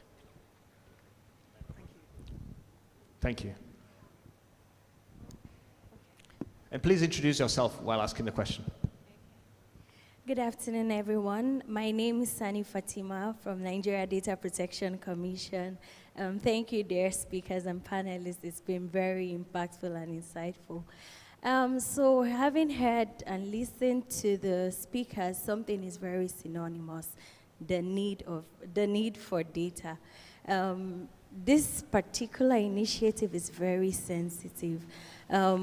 If you have gone through the Nigeria Data Protection Act, you know that there are two types of data. So we have the personal data, and we have the sensitive personal data. In this particular sector, most of the data that would be used are sensitive personal data. In your development of innovative solutions, it's very important to consider and have measures in place that would actually protect the data. So the first speaker actually spoke about digitalization of hospitals, which is a very good idea. But knowing that the data here is very sensitive, do you have mechanisms, do you have technological measures in place to actually protect this data? So the last speaker made a comment and said there is some ethical dilemma that has to do with difficulties with protecting data. It's difficult to protect data, but it's not impossible, and it is actually very necessary. Do you consider privacy by design, privacy by default, when actually developing solutions to protect data? That's the question for the first speaker. And just as a comment, like I said before, it's difficult or may be difficult to protect this data, but it's not impossible. And it is very important because we know what could happen if data is not protected. So over to the first speaker. Do you have technological measures in place to ensure that the data that you are receiving from patients are adequately protected? Thank you. Let's gather another couple of questions, and then we get them addressed. There was another hand raised here. Thank you. All right. And then that one. Yeah. Good afternoon, everyone. My name is Pascal. I'm the CTO of Tens Global Systems Nigeria Limited. I have two questions. The first question goes to our doctors, and then the second one goes to our honorable representative from EMZO. To our doctors, I happen to work with a Southeast Asia tech startup, a health tech startup, and one of the products we were building had to deal with helping patients take charge of their medical data. So one of the key challenges we faced in that project is, so the app is basically supposed to help people store their medical record. Just as our doctor was saying, we have cases of misdiagnosis. We have rare disease patients, and most times people go to see probably a GP or a specialist, and oftentimes the results or the analysis might come up one way, and they would have to seek for a second opinion. Now, going to seek for a second opinion, this general practitioner or a specialist might ask them, do you have any history of diabetes or hypertension? They don't know, right? So this app was meant to help patients take charge of their medical journey, right? Storing your data, including DICOM resources like the scans and everything, so that when you meet a doctor, probably you're traveling from Nigeria to Ghana, you would be able to show the doctor you're seeing, okay, this is what has been going on in my life. Probably I've been diagnosed with hypertension 5 years ago. It's already in the app. But one key bottleneck, as I mentioned, is the fact that the doctors themselves, when they see such an app, they doubt the credibility of the source. And then this is an app that gives the patient the access to grant a doctor access to input those data and sign it. So my question is, why do doctors have issue with using the report from these apps, which being that it can help the patient or it can help the doctor give good diagnosis, because there are statistics that have proven that people die because of misdiagnosis. Second question to our honorable representative from EMZO is, how does EMZO track drugs that have been, I'm a big fan of EMZO in pharmaceuticals anyway, so how do you track when you release new medication? For instance, you want to release something like a drug like gabapentin or Gibax for treating nerve damages for diabetic patients, right? So say you release this drug and then it's the first clinical trial encountered some issues. How are you able to track this usage and call back probably to check if you need to retract these drugs or something like that. Are you using artificial intelligence for this, or what's your mechanism? Thank you very much. Thank you. Thank you very much. And we move to the last question, please. All right. Hello, everyone. Good afternoon. My name is Ola Dotun Oyemi, and I am a privacy professional with TechHive Advisory. I must say that I enjoyed this session completely. I want to make some comments regarding what the last speaker said and also put a question out. So you spoke about ethical dilemma, and oftentimes we find people in tech or in the health sector prioritize gathering more data and the purpose of actually using those data rather than protection of the data and measures that we can use to ensure that people are not exposed when such can be avoided. So speaking about ethical dilemma, oftentimes, would you rather we prioritize the benefits of harnessing data and using personal data because it is very good for research, it's very good for innovation and improving the health space and the health technology, rather than actually ensuring that we put in some implementation or some security measures. And when I say security measures, I'm talking about de-identifying the data, which you already mentioned. So when you de-identify personal data or remove personal indicators from personal data, you can still use it, or you can still use it for the advancement of technology and innovation, or to create solutions that are tailored for our demographic. So some other times you see that there are some illnesses or some ailments that we don't have medications that are specialized for either the Nigerian ecosystem or the African demographic, because we don't have research or we don't have access to our own data to be able to tailor those solutions or to create those solutions. So what I would say, to maybe tilt the dilemma to one side as a privacy professional, is that we can remove some of the personal indicators which can be used to tailor the data to a particular person, but still keep it generic. For example, you remove the name, the address, or the gender of the data, but you still know that, okay, this data belongs to African female or Nigerian youth. So you can still tailor the solutions to create innovative medications that can help the demography without actually exposing, the data subjects or the Nigerian population. And then my question would now be that, with the advancement of technology, we can do so much, but then we are also not as safe as we used to be. And it brings me to my paper that I'm writing on biohacking, where that you can actually tailor a disease to a particular person because you have access to their sensitive personal data. You know their genotype, you know where they are from, and you have all the personal indicators about such people. So with such looming adverse effects to technology, how can we prioritize protection of personal data while still harnessing those data to create innovative solutions? All right, thank you very much. Thank you. Thank you very much. So if I gather, perhaps we can merge the first and the second last questions on, and perhaps we can start with Dr. Are, and I will need to ask our distinguished speakers to keep their answers extremely concise, up to 1 minute max. So first question, if I summarize it correctly, do you have specifically technological measures to be put in place to protect the data? And linked to that, if so, what can we do in terms of security measures to de-identify personal data by removing personal indicators? How do we manage these, and how does Prime D Health manage this to begin with?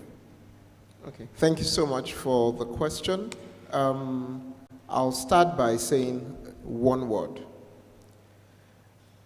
Health data is very synonymous with health outcomes.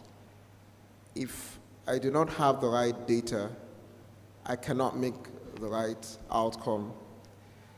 Now, the advantage we have is that we're not dealing with data abstractly. So we're not dealing with the B2C, with the general population. We're dealing with structured data.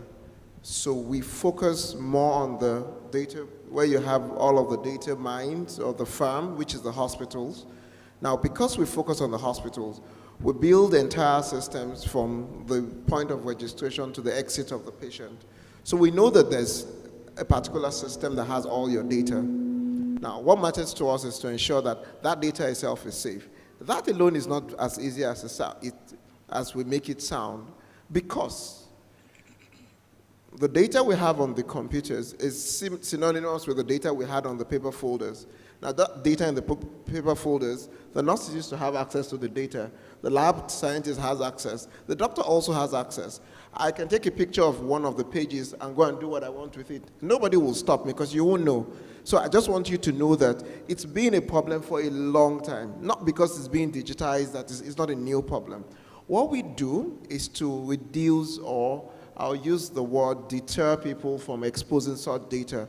So what we can do is to know that there's a tech side of it and there's a personnel side of it. So we can now ensure that all the users in the hospital, from the doctors to the nurses, we've not started doing that now because it's a behavioral change, but we can implement it. They sign a data privacy document that says that if I expose any of this data, the hospital and every other person is not liable. I'm liable, I can be sued. So that if you take a picture of the page and somebody catches you, then the patient can sue you, the government can sue you. Same thing, if you're working on your computer and you screenshot the patient's history and you take it out of the hospital, then somebody can sue you, not necessarily. So we can deter people. We cannot completely eliminate the fact that human beings are human beings. That's the A part, the most important part. But for us, what we've done is to ensure that this data is available on cloud, for example, is well secure. We do everything to ensure that no one would hack that. So we can do that. Second part, the personalized data, to answer the last question, to help with the last question, is the fact that because the data is structured, we're not telling, and also to say a bit about what you said, as a doctor, I will not trust what you say to me. Sorry, we're trained like that. Because patients tell lies a lot without intentionally telling lies. Or maybe sometimes we forget those important data. So we don't say everything. So we don't say the whole story.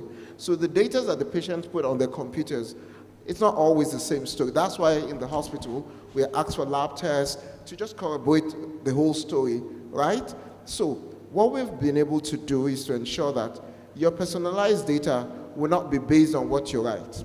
It still has to be the data that is written in Luth. So once the doctor takes the data from you, he's able to sift between the fallacies and the realities. He puts the realities and then tells us what he thinks. Now, whatever he thinks, that summary, we now have a simple mobile application that you can now have access to with your smart card, which you see is in most of the general hospitals that we've already started it there. So those cards have the mobile app at the back of them, such that the APIs connect your mobile app with the hospital system. So whenever the doctor summarizes for you is what is on your mobile app. Now that medical history, you can now share that with another hospital in Enugu or in South Africa. Do you know why they will trust the data?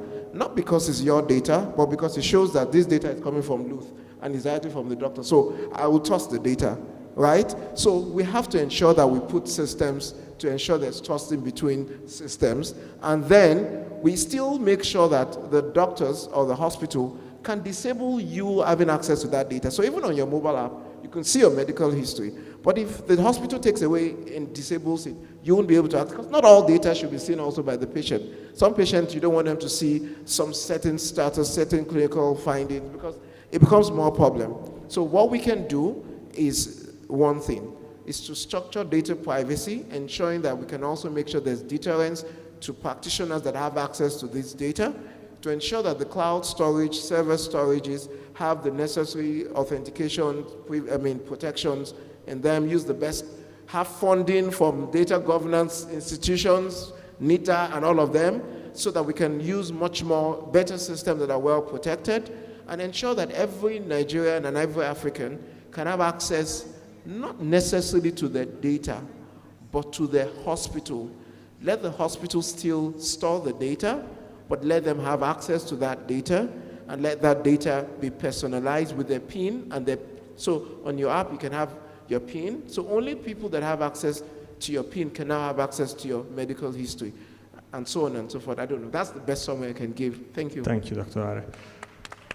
And perhaps my perception is that your second answer also addresses the question on the credibility issues of certain apps. I don't know if Dr. Abana, you want to expand on the question on the credibility of apps? Briefly to that. The medical world, from my understanding and from my experience, the medical world is quite very resistant to change. They will rather stick with the Giemsa stain they've used for malaria staining for 100 years than do something new. And it's because, and I don't blame them, lives are at risk. So they won't just say, oh, you have a very cool technology, and they just take it. They're very thorough. And what can you do? And I won't just trust your app, my brother, really. I won't just trust it. Personally, I'm not a medical doctor, so I can speak freely for them. But I want to see credibility. And he said something very important. You need to build this app in co-creation with doctors. Get them involved. Go to the Association of Medical Doctors in the country and get them to do testing, to do recommendation, to do things. Pull them in. Let them take ownership of it. And once that credibility is on it, and you get one of the best doctors in the country in that field to make a comment about the usefulness of your app, you will be shocked what doors it can open for you. So that would be my advice. So don't beat yourself around, why are they not taking it? They will almost never take it. But if you co-create with them and they take ownership and you get validation, you get people, doctors to make comments around it. Come on, you will be shocked. Thank you. Thank you very much, Dr. Abana. And last point, the question on the pharmacovigilance. On to EMZO specifically, how do you track the new medications that you bring up to market? Okay, and thank you for saying that you love EMZO. I love EMZO too. Thank you. I'll just take a step back. Before you get to pharmacovigilance, QMS, your quality management systems, because it's quality by design, so it's just as important what you do before the product comes to market as what happens afterwards. So one of the things that we do is invest very heavily in quality systems. All sorts of tests, the ones that are required, by NAVDAC, and then emerging mandates, internationally as well, we adhere to. So you do everything you can to eliminate or drastically reduce the chances that there will be an event. Now, coming into what happens after a product leaves our custody, we're not unaware of what the operating environment is like. Medications have recommended storage. So even if you've done everything right and the humidity is high and the temperature gets to very, unacceptable levels for sustained periods, which, to be honest, is how the significant number of medicines are stored. The major markets are open markets. Although there's a lot happening to, I think the word that's used is sanitize these, there's a lot that's outside the manufacturer's control. So if you get any reports, regardless of what they are, whether it's a cosmetic change and there's still no impact, no negative impact on the therapeutic benefits, obviously, as we say, your eyes eat first. Say you want to execute a recall, one of the mechanisms that helps us is the use of enterprise resource systems. So right from the ordering of all the raw materials used through the manufacturing process until it gets into the custody of the supply chain, we can track everything by every batch. And you literally just tap in and you can see which raw material went into which batch from which supplier. You can pull up the testing record. So you can see exactly what you're looking for. If I have an issue, it's isolated to one material. You know every single batch that used it. Now, when it comes to the warehouses, customers' invoices collect batch data as well. We know who received what. Now, the challenge comes after that first point of control, when it's really left your hand. You know where it went to, but if the next mile customer does not have records, or very importantly, they do have records, a lot of them, are not willing to share records, it becomes a little bit more of a challenge. So something we do to overcome that is we regularly have what we would call a mock recall exercise. There's no problem, but we want to test the rigor of the system if we have to retrieve something very quickly. Now, you practically have to incentivize downstream customers because it's not their problem. And to be honest, let's say it's a minor defect, it's nothing material, but for us, everything is material. Quality is quality. There are not varying standards. they might decide, so this thing is going to be in short supply for the next few weeks. I can raise my price. No, I don't want to return it. So you need incentives to manage people like that, and it's a combination of carrot and stick. If you are not a compliant partner when it comes to safety mechanisms for recall, perhaps you're excluded from certain promotional activities, etc. So it's emerging, but I'll just stop on this point. Our regulatory framework is very, very critical for delivering on this. This is not something that manufacturers or importers can deliver on. There's post-market surveillance, which is undertaken by the regulators. That would be the Pharmacy Council, as well as NAFDAC. So to aid that, the technology that's coming on board is track and trace. So there's GS1 technology, which introduces a little bit more depth into the barcodes so that you can identify manufacturers, batches, etc. And there is a backward integration project of that marking of products so that you can actually split the batches earlier on. Now that requires a lot of disruption to the manufacturing process and expense. So the key is, again, putting all of this, let me just say, the mandate and the weight within the manufacturing site is like preaching to the choir. You know where we are, we will do what you say, but it's following that value chain downstream where there isn't as much light. So there's the scanners that are used for tracking must be deployed for free downstream. These people will not pay for this because they don't need to. And the locus of control is not where it should sit at the moment. It's a commercial, there's a lot of commercial power. And the way to break that is a lot of engagement, and you just have to give some things away for free. If somebody doesn't have to make the investments, they're not going to do it. The system's not broken from their perspective. There's nothing spoiled. As we say, it's working just fine. So from our perspective, prevention, build in the quality to reduce the incidents, but then we are testing the system and then taking learning from that. But I think we need an AI, app to help us learn a little bit faster from these recall exercises. Thank you. Thank you very much. So we got one final question which will be addressed in 30 seconds. I'm doing this under your control, Arthur. Please pass the microphone. Thank you, Vince. Yes, thank you so much for giving me the opportunity to ask my question. I am Oyeshola Lakpe, and I'm actually an academia, founder More Green Plus. I want to appreciate all the panelists for the beautiful take-homes. Thank you so much.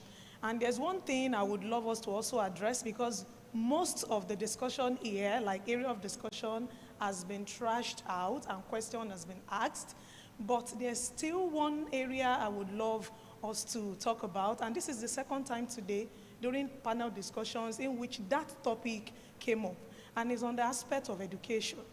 Now that it has been identified that the institution that is supposed to use the opportunity they have to make teaching and learning one that will be able to identify problem, because a problem that is identified definitely is ready to be solved. So I'm talking about our universities, whereby our teaching now is not being directed to solving problems of the country, and Nigeria is so rich, like we are so endowed with lots of problems. So how do we think that this should be done? Because the problem now has been identified, and I think it's time for us to walk the talk. So what do we think should be done in order to address this in our higher institutions of learning? Thank you. Thank you very much.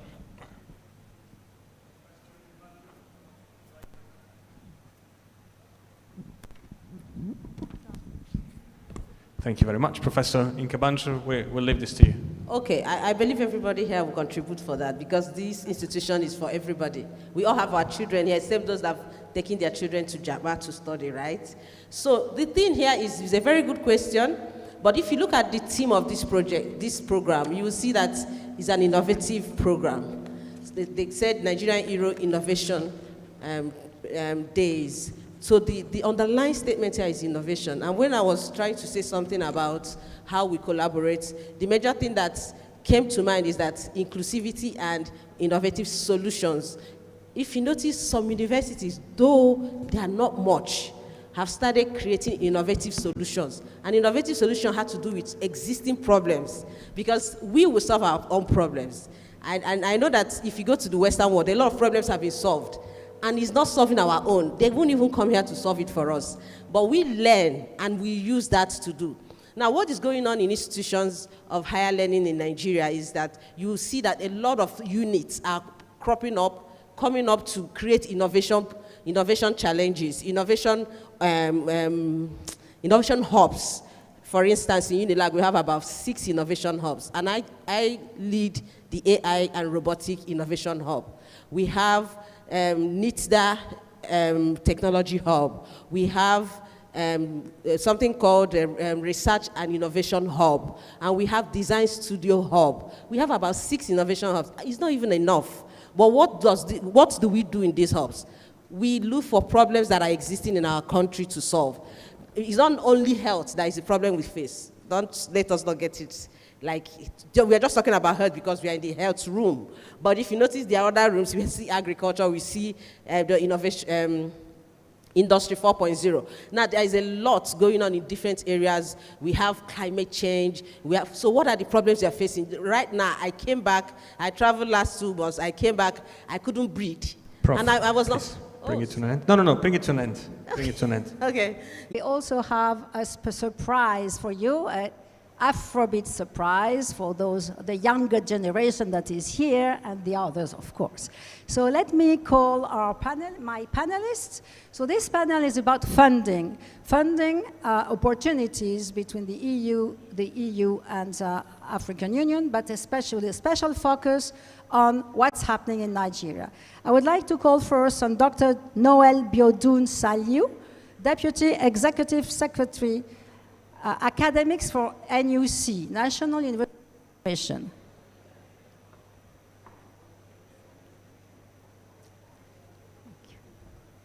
Then I would call on Mrs. Rakia Ilyasu, Director for University Education at the Federal Ministry of Education. And then I would like to call on Prof. Yedilfana Setarje Mekanen, I am sorry if I don't pronounce it correctly, Regional Representative of Euraccess Africa. Thank you, Fana, for being here. He came from long way. And then finally, our last panelist, Vincenzo. Vincenzo, please. On Horizon Europe, the largest research fund in the world. Please welcome Vincenzo. You've seen him already a couple of times, but this is it. How do we access funds from Horizon Europe? Okay, so we'll try to keep it short, dear panelists, because we are 2 hours late. So I'll just start with a question that will apply to all of you. If you could just explain and describe in a few words, or the program you're representing or managing in your institution, its goals, and the type of support it offers to researchers and innovators. So please, Doctor, if you want to start, thank you. Oh, thank you very much, Leila, and good evening, everyone. Well, I am from the National Universities Commission. My name is Noel Biodun Saliu, and the Deputy Executive Secretary at the Commission. The program we are focusing on at the NUC, which is also receiving support from the EU, is the African Centers of Excellence, that is ACE project. And it is the first large-scale regional higher education program initiative funded by the World Bank and the French Development Agency.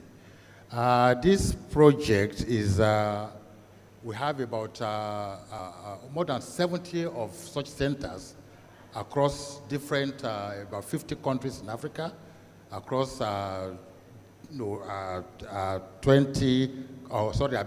countries in Africa, over 50 universities in Africa, and a course across the West, Central, and Southern Africa.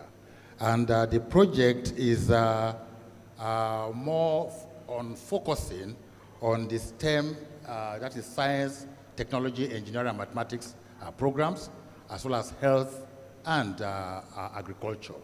It actually started in 2014, and we have it focused rather capacity building at the postgraduate level and also of research.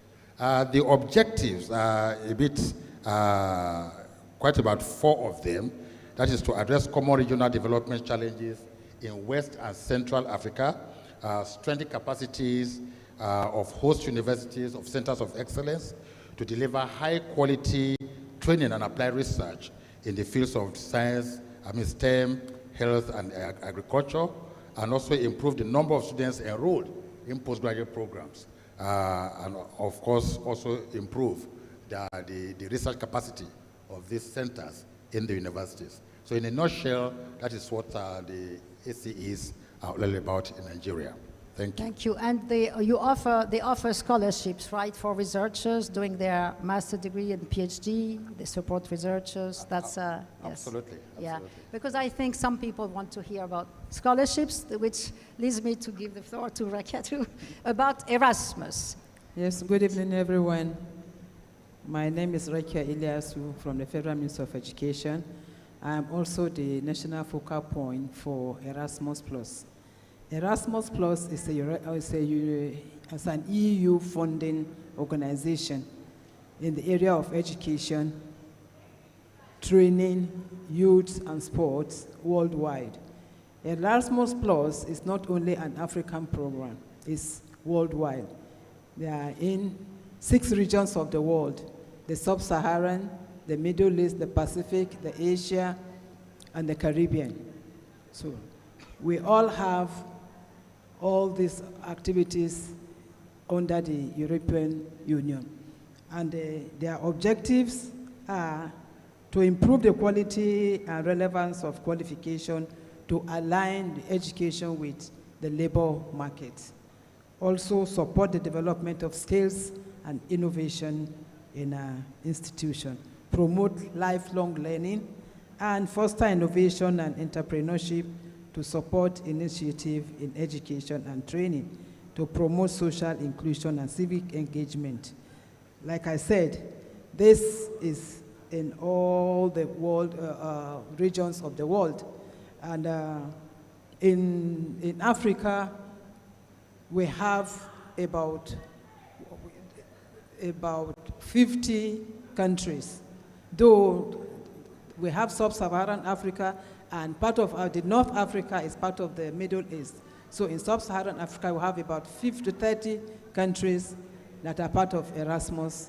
And Erasmus is giving scholarship to our institutional leaders. When I say leaders there, I mean the lecturers there and the students. They fund the students' scholarship in many ways. We have the capacity building in higher education, capacity building in TVET, capacity building in youth and sports, capacity building in, what do we call it? Well, we have a lot of courses being run by this institution, and what is done is, from our own end here, they will have to have a partner universities in Europe where they can go for these studies. I think I'll stop here for the time being. Okay, yes. Maybe at one point we'll come back on procedures, because maybe some people want to know how to access those funds. Yes. Fana, if you want to step in. Thank you very much, Leila. My name is Edel Fana Satarge Makonnen. I'm one of the regional representatives to Euraccess Africa, along with my colleague, Dr. Ahmed Malal. He is based in Tunisia. I am based at Addis Ababa, Ethiopia. I joined Euraccess Africa as of January this year. Together, we are working as Euraccess Africa regional representatives, and we work for whole African countries across all nations. not only in Tunisia and in Ethiopia. So strategically, since I am based in East Africa, I take care of the sub-Saharan African institutions and our database, researchers database. And my colleague is based in Tunisia, so he's taking care of the North Africa activities. So before I speak about Euraccess Africa services, let me bring to explain about Euraccess Worldwide. Since Euraccess Africa is part of Euraccess Worldwide, Euraccess Worldwide is an European Union initiative supported by European Commission, which was established in 2013 to promote Horizon Europe. And before Horizon Europe, it was Horizon 2020. You have heard a lot this morning. So we have at the moment around 9 hubs outside Europe. We have a hub in North America and Canada. We have Euraccess Worldwide hub in Japan, South Korea, and India, in China, of course, in Africa. So basically what we do is we provide informations for free. All Euraccess services are without charge. So our participants, our researchers database, you can get information for free. This information are mainly associated with Horizon Europe initiatives. As you heard in the morning, there are 3 pillars under Horizon Europe initiatives. Pillar 1, Pillar 2, and Pillar 3. At the moment, we are promoting Pillar 1 and Pillar 2. In Pillar 1, we have MSCA, which is Marie Sklodowska-Curie Actions, which consists of a scholarship. It's a doctoral network. It's a PhD scholarship. We have also a postdoctoral fellowship program under MSCA, and we have a staff exchange program. So there are a number of opportunities for researchers in academia, and not only actually limited to academia, also for non-academic, from industry, from small and medium enterprises, from startup can also participate in these huge opportunities. As you heard in the morning, it is about 100 billion, I'm not saying million, it's €1 billion project. It's a flagship European research and science program. So we need to be part of it, and our role as Euraccess Africa representative is to increase Africa's participation in this a huge grand opportunity for researchers. Yes. So, yes, I would like to say a few things about some figures from Euraccess Worldwide. As I'm saying, we have a huge researchers database. At the moment, we have more than 120,000 of researcher database who are regularly informed by Euraccess Worldwide team. We have 16 all over the world. So it's really very huge. And out of this, we have around 15,000 African researchers. So it's again a very huge database in terms of when it comes to Africa.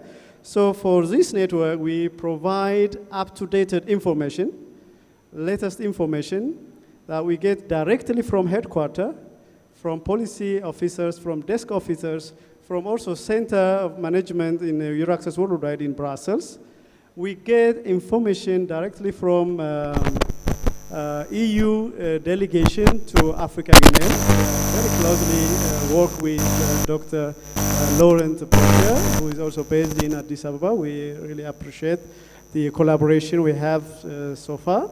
We also closely collaborate with EU delegations in different African countries, including in Nigeria. So we get direct information from the source, and we immediately try to disseminate to our database through our portal, every day we post the news updates on research and innovation. And we also have actively present in social media. We have LinkedIn, we have X, we have Facebook, we are in YouTube. So I think I strongly invite researchers, innovators to visit our portal frequently, because there are so many opportunities for free. If you look at the funding and job portal, you'll see more than 10,000 of jobs. It's a lot, right?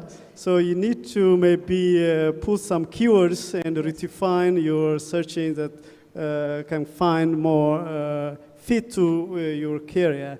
So it's really a very good opportunity. I invite you to frequently visit our, website. Fana. Thank you very much. Yeah, no, thank you, Fana. We'll revert to that shortly as how to access all your opportunities. But let's listen to Vincenzo on Horizon Europe. We try to keep it short, remember. Then we'll do a second round of questions and maybe take a few questions of the floor. Vincenzo.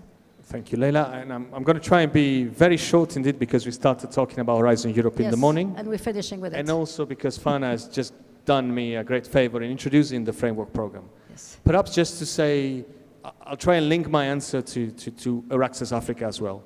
So Horizon Europe, as Fana was saying, is the biggest public funding program for research and innovation in the world of approximately 100 billion euros. It's organized in, broadly speaking, calls for proposals, for project proposals to be targeting certain topics. So specific topics are published, and they are published according to work program. So the next topics to be published will be those of the work program 2025. So they'll be published and therefore available for proposals at the beginning of the next year, 2025. And they can be targeted by project consortia. So it cannot be just a research group. It has to be a consortium of different research groups. Of course, with one group that acts as a coordinator, and therefore will be taking care of most of the administrative aspects of the project, and all the other groups that are still benefiting from the funding, depending on what they do in the project consortium. Within Horizon Europe, as I mentioned earlier on, we have now the so-called Africa Initiative, which is a way to concentrate some of the calls for proposals specifically to the Africa-Europe partnership, and therefore Nigeria in that. This is done with a way to enhance the participation of African research entities or higher education institutions or private sector from Africa to join the consortia together with the European partner. To do that, we work on the eligibility criteria, ensuring that they require participation of Africa-based research institutions. And even before that, making a step back in referring to what was said in the previous session and even before, making sure the calls are fit to purpose. We make sure that the topics and the calls for proposals are indeed responding to the needs that are identified in this African Union, European Union Innovation Agenda. And therefore the topics are as pertinent as possible, to so to say, to the Africa-Europe cooperation. Therefore enable to tackle challenges that are as much needed, as much felt in Africa, and therefore needed to be addressed in Africa as in Europe. And just to conclude on my answer, to say that, because it may sound overwhelming, and Horizon Europe, it's quite it's a very competitive program. It can be very difficult to succeed, especially for a newcomer, if a newcomer is not part of a consortium that has already a positive track record. But we can try to make the situation a little bit easier and easier to handle through dedicated information sessions. And there's two things that are now being made possible within Nigeria, is the fact that indeed Euraccess Africa acts as a big container, not only virtually online. If you visit Euraccess Africa, just Google it. I encourage you to do so. Sorry, Fana, to say this. You will find information, plethora of opportunity resources. You can even look for partners because they have a search tool there. But Euraccess Africa, in partnership with the EU delegation in Nigeria and the Nigerian network of national contact points for Horizon Europe, will also organize information sessions as soon as the work program 2025 will be published. And therefore, we can already start telling you to be on the lookout, visit your Euraccess Africa page, of course, through the NCP network, the National Contact Point Network, you will be advertised as well. So information sessions could be attended, and you will know more once the calls are out. Thank you. Yes, thank you. So let's say that in a nutshell, all your institutions, provide, of course, and UC is bigger, and the ministry, of course, obviously, but they provide opportunities for funding and access to jobs through various procedures. So let's say I'm a student, an advanced student, I'm in a tertiary education institution, or research institution in Nigeria. What are your programs providing me? Like as a student, doctor, what could you advise? Can the student access one of the African Centers of Excellence in Nigeria, for instance? Can they access? How do they get? Yes, the mic. Thank you. Yes, like I said, the African Centers of Excellence are for different programs in the Nigerian university system. And in Nigeria at the moment, we have 17 of such centers in 14 universities. And these centers, like we said, focus on research, focus on training of postgraduate students and the likes. And how do we get access? Normally, it's through the usual admission process for the universities. But these ones are concentrated on the African Centers of Excellence for a purpose. And you look at the African Centers of Excellence generally, we have regional students coming from different African universities, right? Of course, it facilitates harmonization, facilitates mobility and things like that. And it helps us to have training within the African continent for African students. Okay, thank you. So that, but the students receive full scholarships, right? They do receive full scholarship. Yes. There's, apart from having regional students, of course, we have Nigerian students also in the programs, and I can give you statistics of those who are actually involved. Yes. In And if I'm an institution, let's say I'm a university in Nigeria, how do I, how one of my centers can become an African Center of Excellence? Well, the funding agencies like the EU, for instance, and the World Bank, they have their focus, right, on the fact that you are looking at programs in STEM, like I mentioned. That's science, technology, engineering, and mathematics. And then the program should also be in the area of agriculture or health. Now, if you want to be part of this, of the ACEs, or the Centers of Excellence, you have to come up with a proposal in any of these areas that will be reviewed. And if found successful, of course, you are in. Thank you very much. Rakia too, maybe. Same question. If I'm a student, I'm a Nigerian student, so it's only open, I mean, Erasmus is only for master's degree students. You need to have a first degree. So I'm a Nigerian student. What is Erasmus offering me? How do I manage to get a scholarship? Yes, it's very interesting because between 2021 to 2027, Erasmus has earmarked 570 million euro for sub-Saharan scholarship for our students. Then between 2021 and 2024, Nigerian students, more than 500 of them have earned this scholarship. It's interested to tell you that last week was the departure ceremony for our students going to this Europe. How do they attend? There's always a call that will come out between October and November. That is where they will go. They will try to assess the internet, where Erasmus Plus programs are situated. There are different programs. There are those for 1 year, 2 years, and 3 years. It depends on the course you want. You will go there and try to search the one that is suitable for you, the one that you know you can handle, that you know, the one that you know that you have the qualification. And from there on, you prepare for the selection. First and foremost, you have to write your proposal. Proposal is very tough and it's very challenging, but you need to do a lot of research in writing your proposal. These proposals, you send them through the internet to Brussels. Everything is handled in Brussels. Nothing is handled here. So it's a very tough job and for tough people.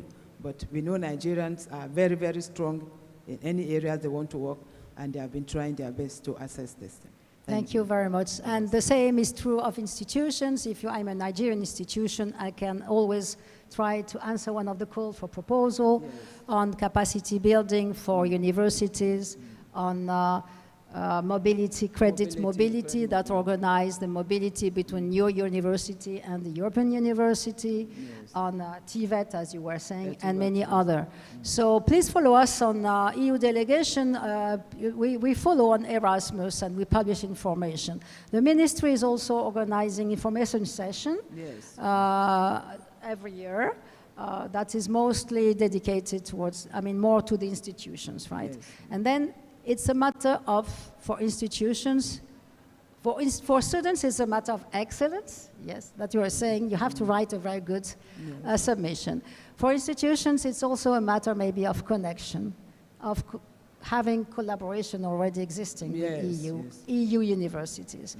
Maybe, Vincenzo, on Horizon Europe, I come back to you, Fana. So what is Horizon Europe offering researchers and institutions? Thank you again. You can change mic. The mic is tired.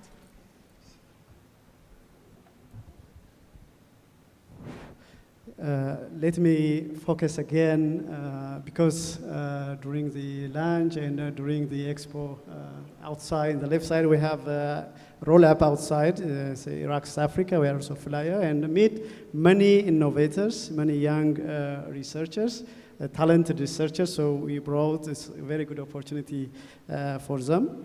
So for young researchers, I would suggest to look at the MSA program. As I already mentioned, we have a PhD scholarship. It's a fully funded PhD scholarship. It's one of the prestigious European PhD programs, so I really strongly encourage to apply for. And when it comes to the challenge, you may get this scholarship, but you may not find the hosting institute. So EURAXESS portal will help you get the hosting institute. There is a section that's dedicated for partnership. So you could find an institute in European Union member state, as well as in associated countries to Horizon Europe. So you can easily find a hosting institute on our portal. And we also disseminate a lot of PhD scholarship in our portal and social media. So as already Lorenzo invited you to look at our social media and the portal, you see a lot of opportunities. Thank you, Fan. I want to add something later to the capacity building. We receive a lot of questions from researchers in Africa to provide some training.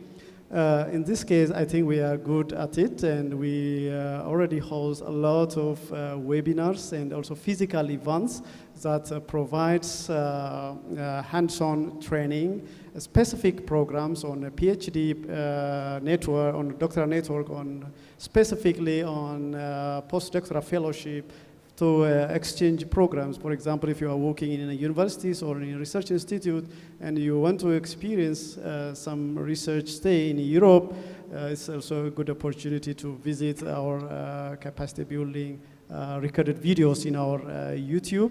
You will get very specific training for specific programs in Horizon Europe. In addition to MSA, I think it's also good to mention that we have European Research Council grants. There are 5 schemes. It's also categorized under Pillar 1 of Horizon Europe. We have a starting grant, we have a consolidated grant, we have advanced grant, we have synergy grant, and we have a proof of concept grants. So individual researcher can apply to these grants, and most of them are actually open at the moment. So if you look at a specific website, or if you can go through EURAXESS Africa, you can get up-to-date information about these grant opportunities. And if you again go to our YouTube, you'll see recorded videos and presentations, all the previous presentation slides. We actually invite previous awardees of Horizon 2020, Horizon Europe, and MSc fellows. So they share their experience to Africa researchers. So I think I encourage you to look at those pre-recorded videos and slides. I also acknowledge, we met Dr. Maruf Sani. He is a national contact point for MSA in Nigeria. So he is actually the right person to communicate and get up-to-date information. He's here somewhere. Are Yes. you around, No. Dr. Maruf? He was here until a few minutes ago. Yes, maybe we'll... I think he will be here tomorrow. Yes, He's one of the panel. Thank you very much. Thank you, Fana, and maybe Lorenzo. Vincenzo, that's the end of the day, sorry. Vincenzo on Horizon Europe, and then maybe I have one last question for the panel. That's one last. Right, thank you, Leila. So if the question is, how can a research group access Yes, the question. funding coming from Horizon Europe? Yes. I would try and be as practical as possible. I would say several ways could be walked at the same time. We mentioned the fact, do follow Euraccess Africa, do follow the portal, subscribe to the newsletter, because Euraccess Africa regularly organizes information sessions involving the ministries at the partner country level, in the case of Nigeria, the EU delegation, and also us from Brussels. So do follow this space, and it's a way for you to be passively, even if you don't look for it, the information is going to come to you. But you can also look for it proactively, of course. Number two, we mentioned the existence of the so-called Horizon Europe national contact points. In Nigeria is a network. There's also focal point, as we heard, for our fellow panelists, from our fellow panelists on Erasmus.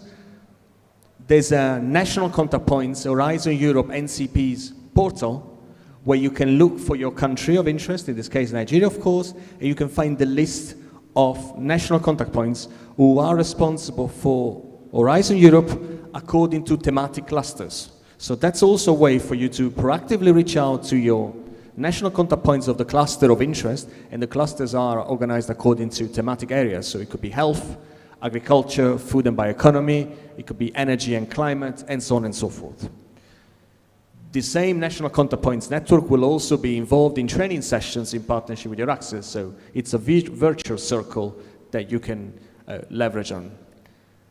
And number four, I would say, if your department, if your university doesn't yet have experience, hasn't yet got the experience in Horizon Europe projects, do look for, if you go into the Horizon Europe public dashboard, available, accessible to everybody online, do look for universities from Nigeria that have already been involved and who are involved in Horizon Europe projects.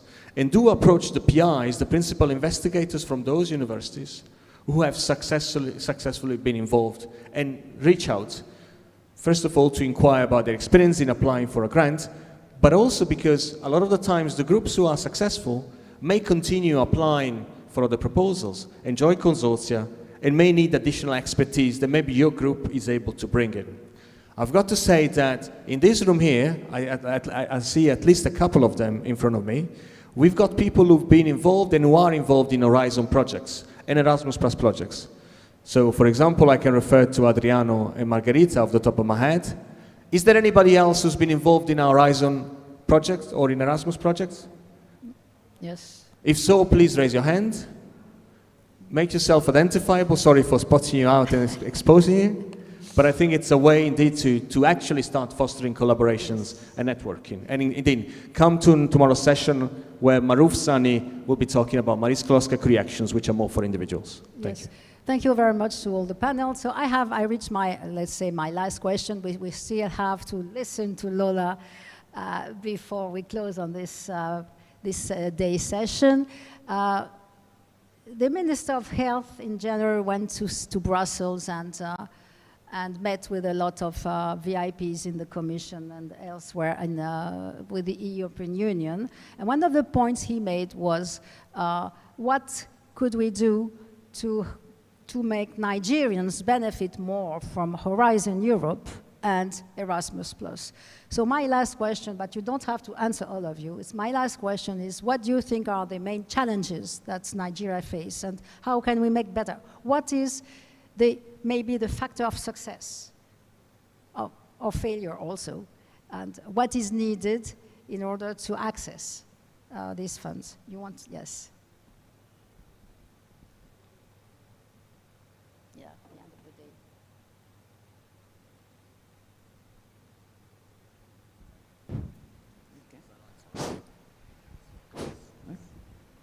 day. Yes, I think for the Erasmus Plus, we've started going through the advocacy and sensitization. It's the major thing we need to do so that we can promote Erasmus. First and foremost, we had the first information day of Nigeria in January, and we were planning to cascade those information day to the regions, to the different zones of Nigeria. And when we do that, it's going to be through virtual, through hybrid, so that more people can actually participate. And about 2 weeks ago, we were in a meeting at Abidjan, where we were advised to have focal points in all the universities in Nigeria that will bring more coverage to this program, so that when we have focal points, every institution, they can easily communicate with us.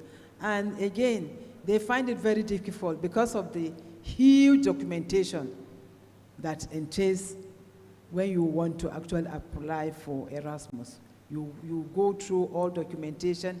Then at the end of the day, we have seen situations where our scholars have gotten the scholarship, but they couldn't get the visa. We have to start appealing to the European Union ambassadors. I was very happy during the Erasmus National Day in January. Most of the European Union leaders were in the program, and we appealed to them to kindly assist, because it's so tormenting when a scholar has gone through all this selection process that took him almost 4 or 5 months. He got it right and he was denied visa.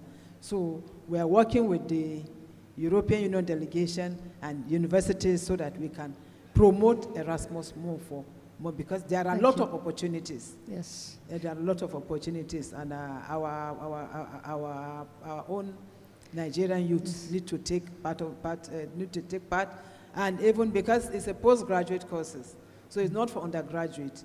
And normally when you go, you are expected to come back. It's not a Japa syndrome, so you have to come back and deliver what you have learned. So we are going to work on promoting Erasmus so that more of our people can get. Yes, so that for you, what is lacking in Nigeria that you're working on is information and capacity in writing proposals. Yes. Well, for the ACE project, it has a lot of success stories, no doubt. By the time you look at the respective centers, cumulatively they have generated over 2 billion naira from services they have rendered through their various centers. And we have students enrollment running up to 20,000 for postgraduate programs across maybe PhD, master's programs, short courses for the different students that enroll on the programs. And apart from that, the graduate output is also high for PhD, masters, and the short courses. Despite all these success stories, including high publication rates and things like that, we still have some challenges. And some of the challenges with respect to release of funds at the appropriate time for the centers. For some of them, they have to wait for the no objection to be given, which sometimes could constitute delays in the release of fund. And a major one is actually attracting foreign regional students to the programs, particularly female students. And we need more advocacy in that area to get more females to participate in the ACE programs. These are just a few of the challenges that they face within the centers. Thank you. Thank you. So timely release of funds, which is access to funds. It's, yeah. Okay, I can add some information, I think. As I already said, Euraccess Africa is one of the youngest hub in Euraccess Worldwide. It's established in 2022. So far, we had several physical events, and we are also planning to host several other events until the end of this year. One of the plan is to host co-hosting information session in West Africa. One is in Nigeria. We also plan to attend in Senegal and in Cameroon. So I also would like to mention here that West African researchers are actively participate in Euraccess Africa. We had a webinar 2 weeks ago on MSA and ERC, and we received a lot of questions, very active, interactive session from West Africa, mostly I think from Nigeria. We appreciate that. We still would like to invite, because Nigeria is a very big country, it's the most populous country in Africa, so we need more participation. We need more researchers to join Euraccess Africa and get informed about the research opportunities in Europe and benefit out of it. So as Euraccess Africa, we are trying our best to get connected to our target group, researchers and innovators. I'm lucky that I met so many researchers and innovators this time. So we try our best to involve more African, more West African, more Nigerian researchers. But it's not only Euraccess Africa, it's a collaborative effort. So stakeholders need to work hard to provide information, to fill the gap. One of the gap that we observe as a researcher, I'm also a researcher at the university, is the information and the training and funding. And finally, we need also some technical advice, right? So I think Euraccess Africa is doing its best to fill this the gap. And again, I invite you all to sign up free membership to Euraccess Africa and get flash note and a newsletter, and also get informed in a lot of funding opportunities and increase our participation in harnessing from this flagship European Horizon Europe research and innovation funding. Thank you very much. Thank you, Fana. So lack of information, deficiencies in grant writing, in various challenges in accessing the grants by writing, delays in funding, that's specific to your centers. Vincenzo, do you have anything to add? Nope. Not much, just to say that to address the lack of information, training. Yes. And again, specifically on Horizon Europe, information session, trainings with simulation, or at least going through the different parts of the proposals, the scope, the eligibility criteria, the Find the Partner sub-portal. There's a space within the funding and tenders portals of Horizon Europe where you can express your interest in joining a certain consortium for a given proposal, and you may be contacted by other groups who are going on the same page, who also don't have partners and may be looking for your expertise. So again, the information sessions we were referring to will include this kind of training, so training. And then my second point would be learn by doing at the same time. And this is why I'm referring to, when we run information sessions, even in countries in Africa, like South Africa, they have let's say a stronger track record in participation of Horizon Europe. Even there, you wouldn't have the same success rate across universities. There are universities who don't have yet experience. The exercise should be two ways. Universities like University of Ibadan, that have history of Horizon Europe projects, may also reach out to universities in Nigeria that do not have yet the expertise or the experience in Horizon Europe, but they have indeed some skills and some know-how that may be needed in a given project consortium. And at the same time, universities that do not have yet the track record should proactively reach out to those who have some track record in Horizon Europe and seek for that knowledge sharing and find opportunities to be joining consortia in the making. So training and learn by doing, because you need to start from somewhere. Yes. I was going to say, it appeared in your Slido this morning, what are these innovations they're supposed to bring us? And one of the words that came up first was networking. And probably, of course, we need information, we need training, But as you were saying, it's learning by doing. When you're a student, the best way to know how to do something in terms of writing for applying for a scholarship is to ask those that have succeeded and learn from them. And one of the main challenges, I guess, that we're trying to address also in Nigeria together with the government and you see especially at the Ministry of Education, of course, is also work on building linkages and collaborations, because you cannot benefit from a Horizon Europe grant or an Erasmus grant if you don't have strong links to universities in Europe. And that's probably the main challenges, and it's also what appeared this morning in big networking. So these kind of fora are important for you to meet and discuss and learn from others, learn by doing, as Vincenzo was saying. I think it's we are very late, and that's, so I would suggest, instead of taking questions from the audience, except if some have very urgent questions, that we put up on the website all the information that you can go look for on Horizon. I mean, sending you to the different links that exist. I don't know if you have something on African Centers of Excellence, but I think you have, so that we can share the information online. And of course, there is tomorrow. If you want to ask specific questions, don't hesitate to reach out, at least to Vincenzo and Fana, who will be around. I think Dr.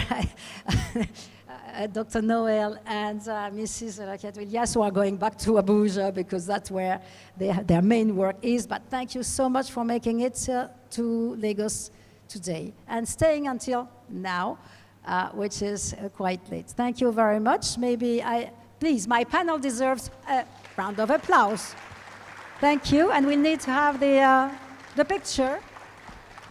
Picture. Thank you very much. Can we have another round of applause for them, ladies and gentlemen? Official photography session, please. If we could put that together.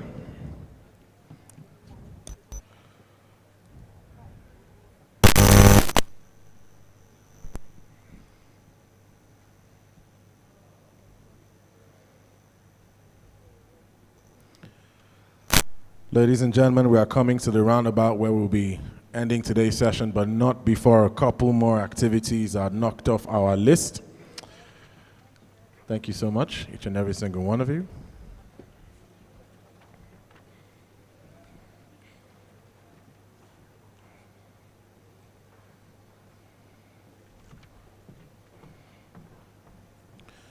Coming up next, ladies and gentlemen, we have a conversation on innovation for sustainable and inclusive society. Now, this conversation is inspirational talk, and it's going to be driven by Madame Lola Shoneyin. She's the founder of Book Buzz Foundation.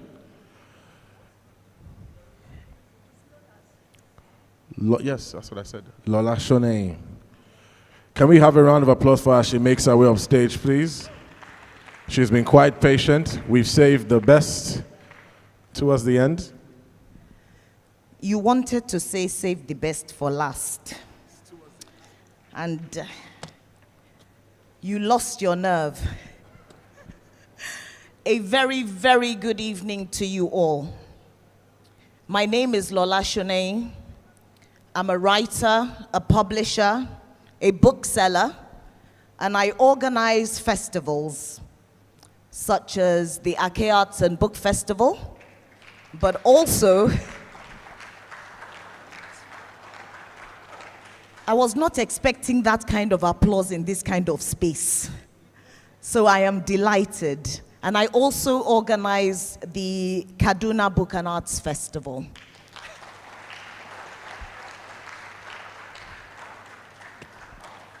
So I'd prepared a big speech. When I was asked to speak at this event, when I looked at the people who were attending, at first I was intimidated.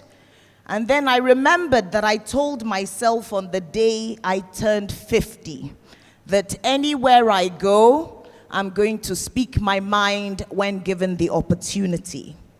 Luckily, in this instance, I was invited to give a keynote So I wrote this really long speech that I've been fine-tuning. But I'm looking at the crowd now, and I think I'm going to do something different. I want to touch on some of the things that I have heard and learned today, so that it's some sort of a recap for you all, and hopefully I can plant some seeds in your minds, things that you can take away and think about. So I have titled it Innovation, What Works? And I have 9 quick things that I want to talk to you about. So the first thing is this, and I'm addressing Nigerians here. No one is coming to solve our problems for us. No one.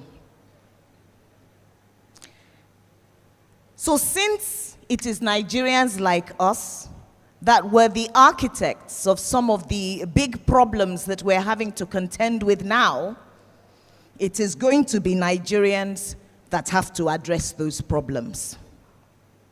No one is coming to save us. We must find a way, if we're talking about innovation, we must find a way to do the research, to read the research, to share the research as well, and engage with some of the brilliant minds, some of whom we have all listened to today.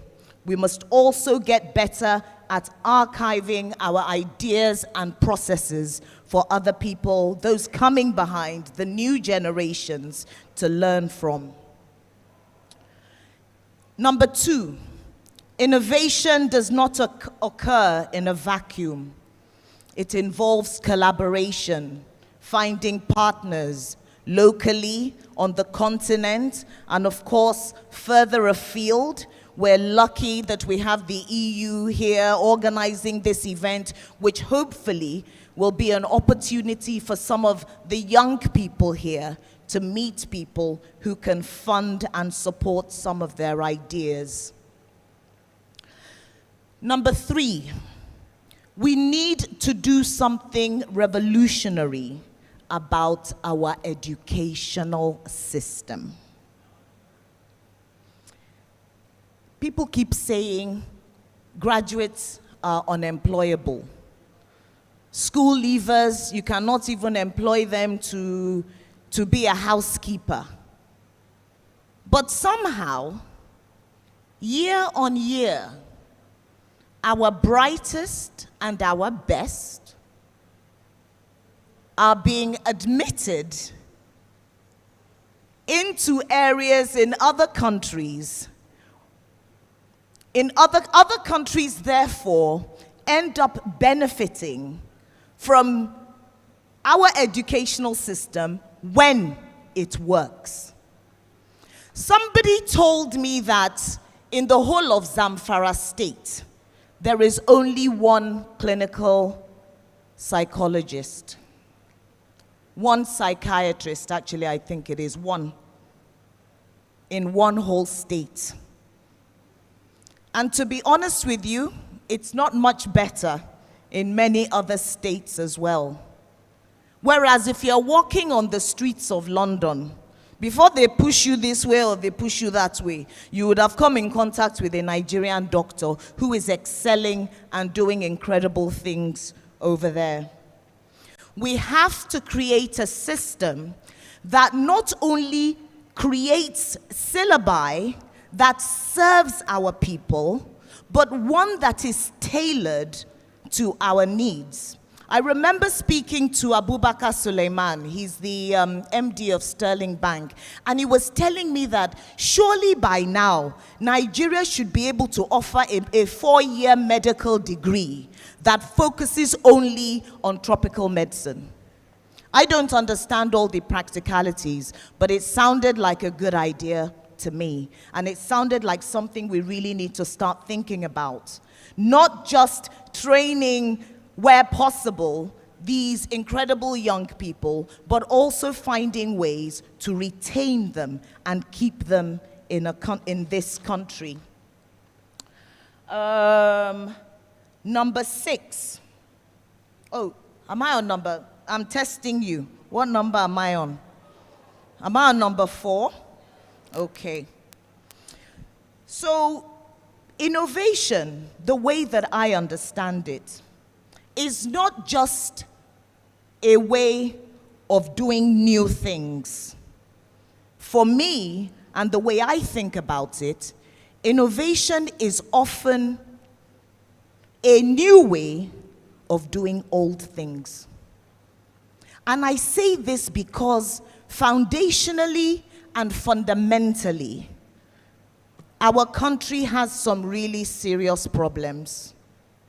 Problems which will be hard to build on if we do not fix some of the problems that are hampering innovation. So a simple one is this. So I opened a publishing house called Weeder Books.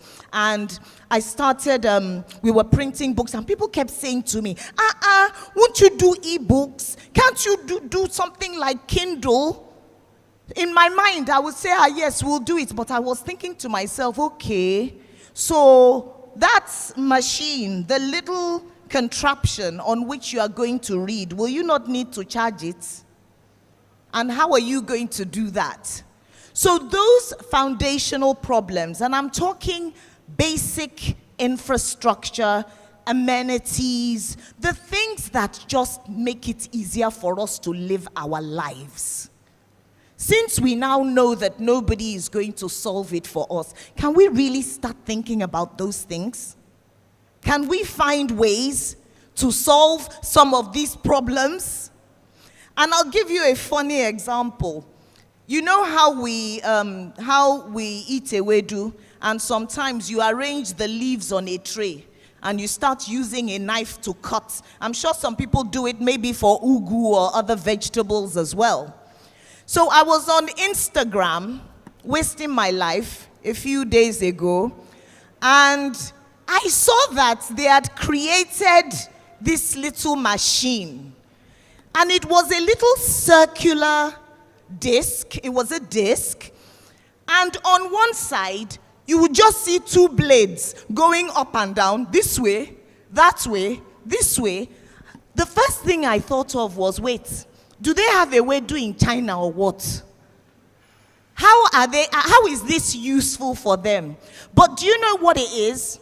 They have looked at us, they have looked at our needs, they have seen our problems, and now they are solving the problems. So all the solutions that you need now, they are going to be sold to you.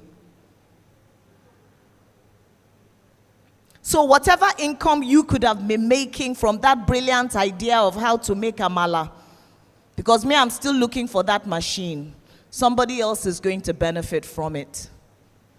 So we need to be really thinking about those things that cause us hardship and discomfort and inconvenience even, and find innovative ways of solving those problems or addressing them.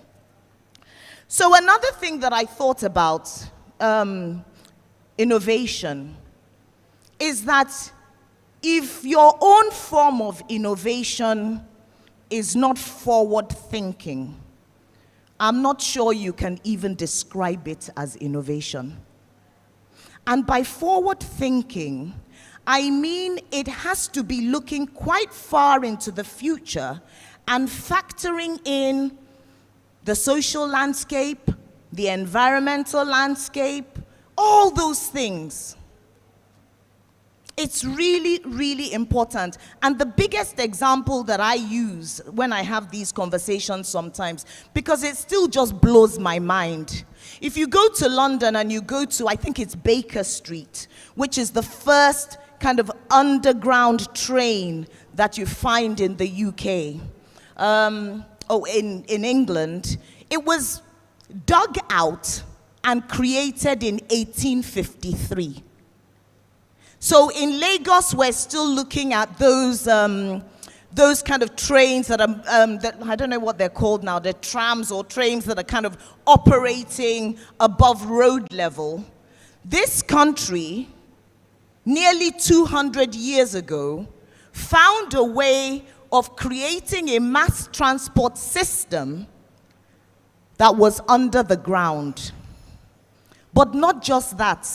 Just recently, they just added another line. So you know how here we have red line, blue line. I mean, obviously it's the same there. There's several different lines. They just added another one now. And sometimes those lines still intersect. And I'm thinking to myself, they're adding a new line in 2024 to something that was built in 1853. And I did ask questions because I have a big mouth and I like to know things that I don't know. And somebody said to me, "Oh, what are you talking about? When they built that first one in 1853, they had already projected that the population of the country was going to go through the roof. Therefore, they had already created the space for the new lines. So even in another 100 years, it will still be possible to have those lines sort of operating together. And I think that's really phenomenal, and I think that's how we have to think. So when we're thinking innovation, let's think far ahead. Let's have a very clear vision of what we're trying to do, who we're trying to serve, and what will be the legacy of that thing, that new innovation that we're creating. And I have a selfish one. I think I'm on number 6 now, maybe, yeah? And this one is something from my life that I want to share with you. It's not a novel idea. There's nothing new about it. But for me, as a Nigerian here in this country, I live here, I work here. For me, any innovation that does not materially improve the lives of as many people as possible, I would kind of think, it's innovation, sure, but who this innovation help? You know how we say, they say, who he help, you know? I want innovation for me that's powerful and impactful is the one that does something significant to improve the lives of those who may not have had access to the same opportunities that I had. That's how I live my life. I want to share that with you. When you're thinking up these ideas, I hope you'll be thinking, okay, so what will the impact be? How can I ensure that my innovation is going to impact millions of people? How will this idea scale? What number am I on now? Is it 6 or 7? I will ask you to stand up. 6 or 7? 7. Thank you. So I want you to, this is another selfish one. Do not underestimate the power of books, the power and the magic of reading. And I'm a writer, and I publish writers, and you might be thinking, it's just because she's a writer that she's saying that. But I have a story. So I was at the Edinburgh Book Festival, I don't know, maybe 15 years ago, and I had the opportunity of meeting some really incredible writers. One of my favorite writers, Margaret Atwood. How many of you have watched Handmaid's Tale or read it? Yeah? Read and watched? Okay, it's on Prime somewhere, Prime, Amazon Prime. But incredible story about an almost post apocalyptic America, where women are used solely for the fact that they can produce children. How many of you have been hearing about this Heritage Project 25? Okay, this is a conversation that's happening in America, where some women, some individuals have come out to say they must do everything to ban abortion, ban birth control, and that sex must return to its original function, which is only to create children. I was not happy about that, because sex, sorry, let me just, that one is for another event. But that thing I wanted to say, I will still say it's there, right? So, but the story I really want to tell you is something Neil Gaiman.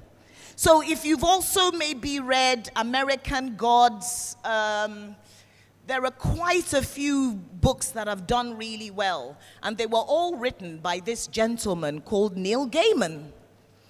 And so I was listening to him in conversation, and he said that for the last like 15 years before that time, he kept getting invitations from Chinese universities.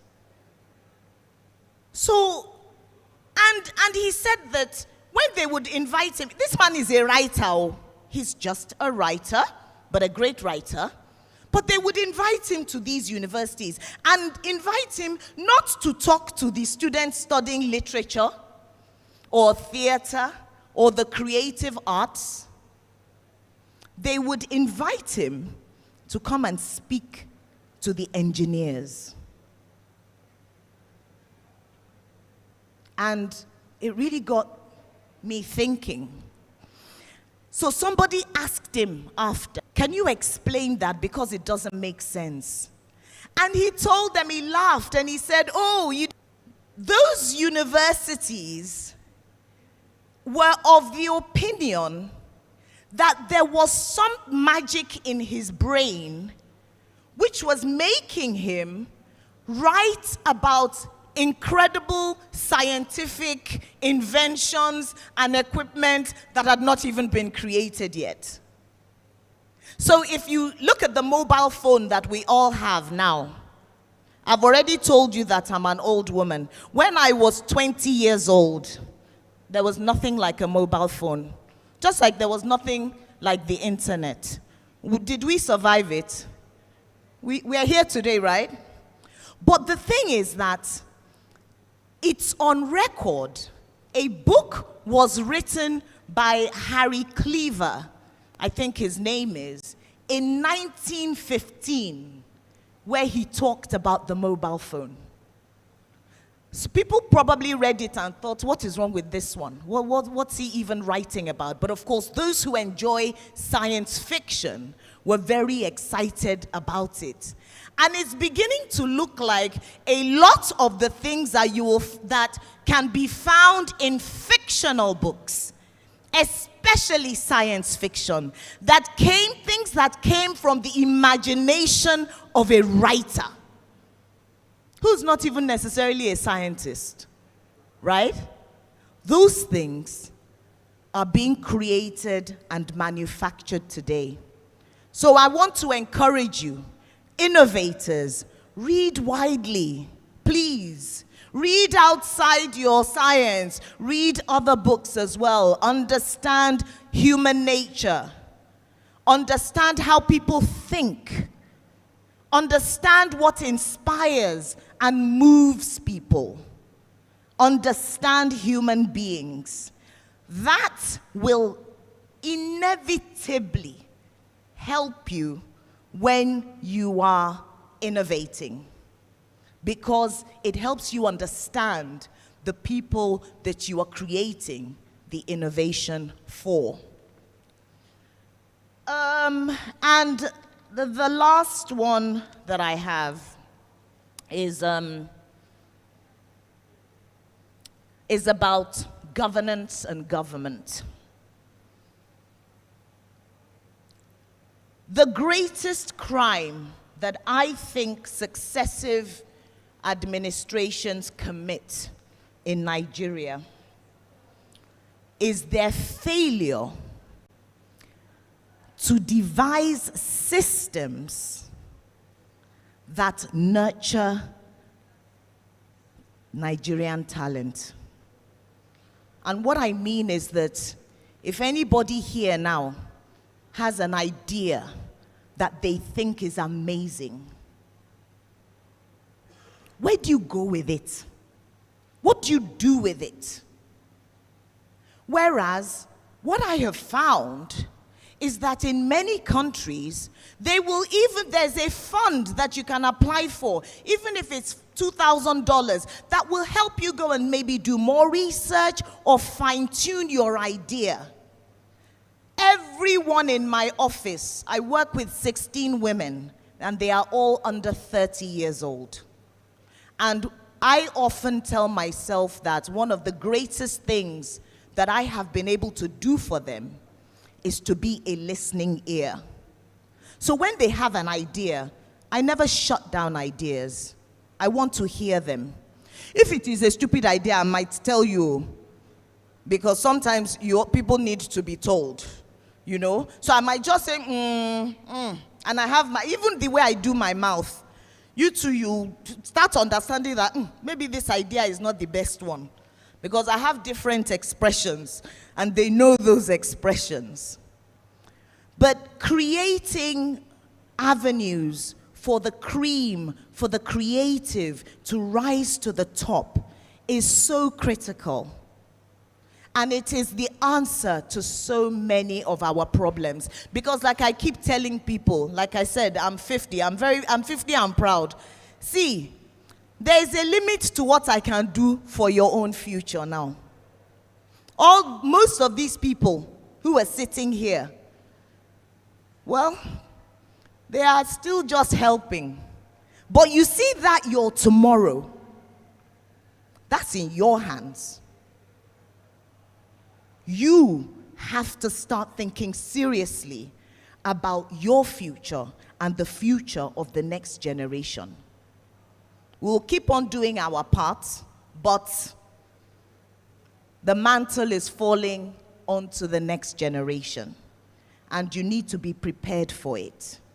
And the way to be prepared for it is not to be afraid. Not to be afraid of being ambitious. If you have ambitions and there are people saying, what is wrong with you? Every time you always say, those people that say that, run away from them. Make friends with people who support your ideas. With people who say, hey, tell me more, because I didn't understand that. Go to the places that are interested and inviting, and people and places that want to accommodate your ideas. You have to find them.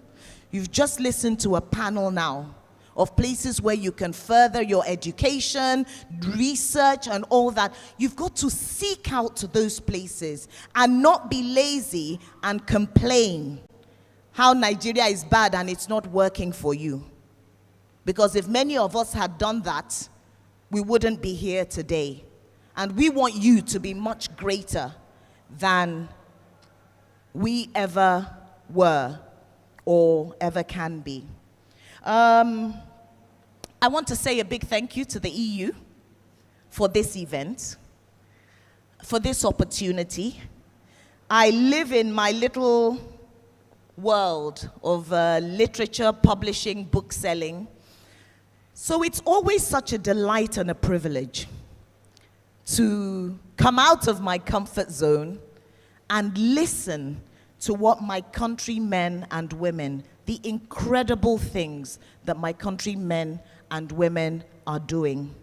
And also noting the parallels between the work that they do in their fields and what I am doing in literature and advancing Nigeria's reading culture and the publishing industry. So with these 9 points of mine, I hope I've been able to convince you that innovation is everything. Thank you.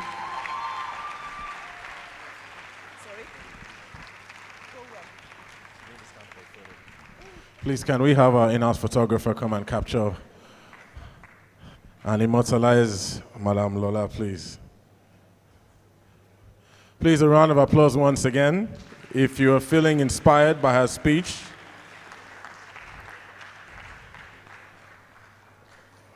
Madame Lola, can I ask members of the audience what number 3 was? Thank you so much. Ladies and gentlemen, we are coming close to the end. Before we unveil who our Afrobeat artist is, I have to bring back a gentleman who has shared with us so much all day today, Dr. Vincenzo Lorusso. A round of applause for him, ladies and gentlemen. He has been astronomical, and of course he's going to be explaining the challenge Rhymes and Poetry on Innovation. Thank you very much. Thank you, Arthur. Good evening. Everybody having a good time? No, really. Everybody having a good time? Sounds a little bit better. May I have the QR code, please?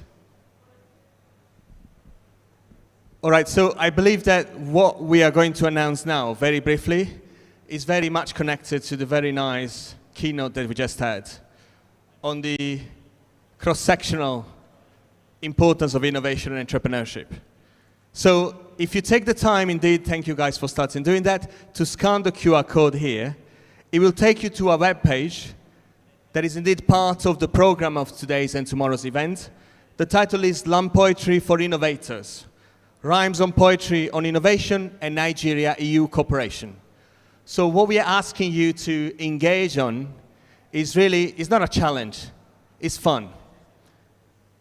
Please join us in sharing with us your rhymes. It could be even a very short verse, as long as there are rhymes, on what innovation and what EU-Nigeria cooperation means to you. And do submit your proposals by no later than tomorrow noon time. So tomorrow 12 noon, make your submission by then. What we're going to do is the organizing team is going to assess the proposals and is going to get back to you, and the most original, the most, let's say, delightful productions will then be selected to be performed, read out loud, here on stage at the ending ceremony. It could even be rap. It could even be, indeed, something that needs the support of a beat. Try and avoid explicit content, just saying. And you can use Pidgin English, of course. Now, while I was introducing this concept, and by the way, some years ago I organized something back in Italy at the Italian Festival of Despair, which basically aims to showcase the inspirational importance of despair as a feeling, if you think about it. And that session was called Slam Poetry for Losers. How many times have we lived a loser moment, and how many times that has spurred inspiration, right? So I was asked by some of our fellow organizers, what do we mean by rhymes and poetry on innovation? So I wrote something yesterday over breakfast, and I'm going to read it aloud just to hopefully inspire you to do your own original production in your own way, your own words. Cooperating on research and innovation to address common challenges, realizing aspirations of our youth, innovators and entrepreneurs, from Lagos to Rome, Port Harcourt to Borno. Joining forces we can, do it together today. And the time is just now. We no more can delay. The innovation agenda is the policy framework, which we need to implement, make it happen well, oh. Let us then do it together, work on this common end. As true partners we shall, as true partners we can. Just an example, right? So, ladies and gentlemen, Slam Poetry for Innovators. You know, make your submissions, submit them onto the space by tomorrow noon time, no later, and make sure you're numerous and make sure we have fun. And with that, I'll pass back the floor. Can we have an applause for Arthur, the MC of today? No. He's not taking the mic if there's no more emphasis. Can we have an applause for the MC of today's tomorrow? Right, so Arthur's floor is yours, please. Give us the announcement. Thank you. Let me just say this. Madame Lola, please, you are exempt from this challenge. As a professional writer, You have undue advantage. You're absolutely correct. Ladies and gentlemen, we would like to say thank you so much for being part of today's session. Today was day one, but trust me, tomorrow will be power-packed with so much more.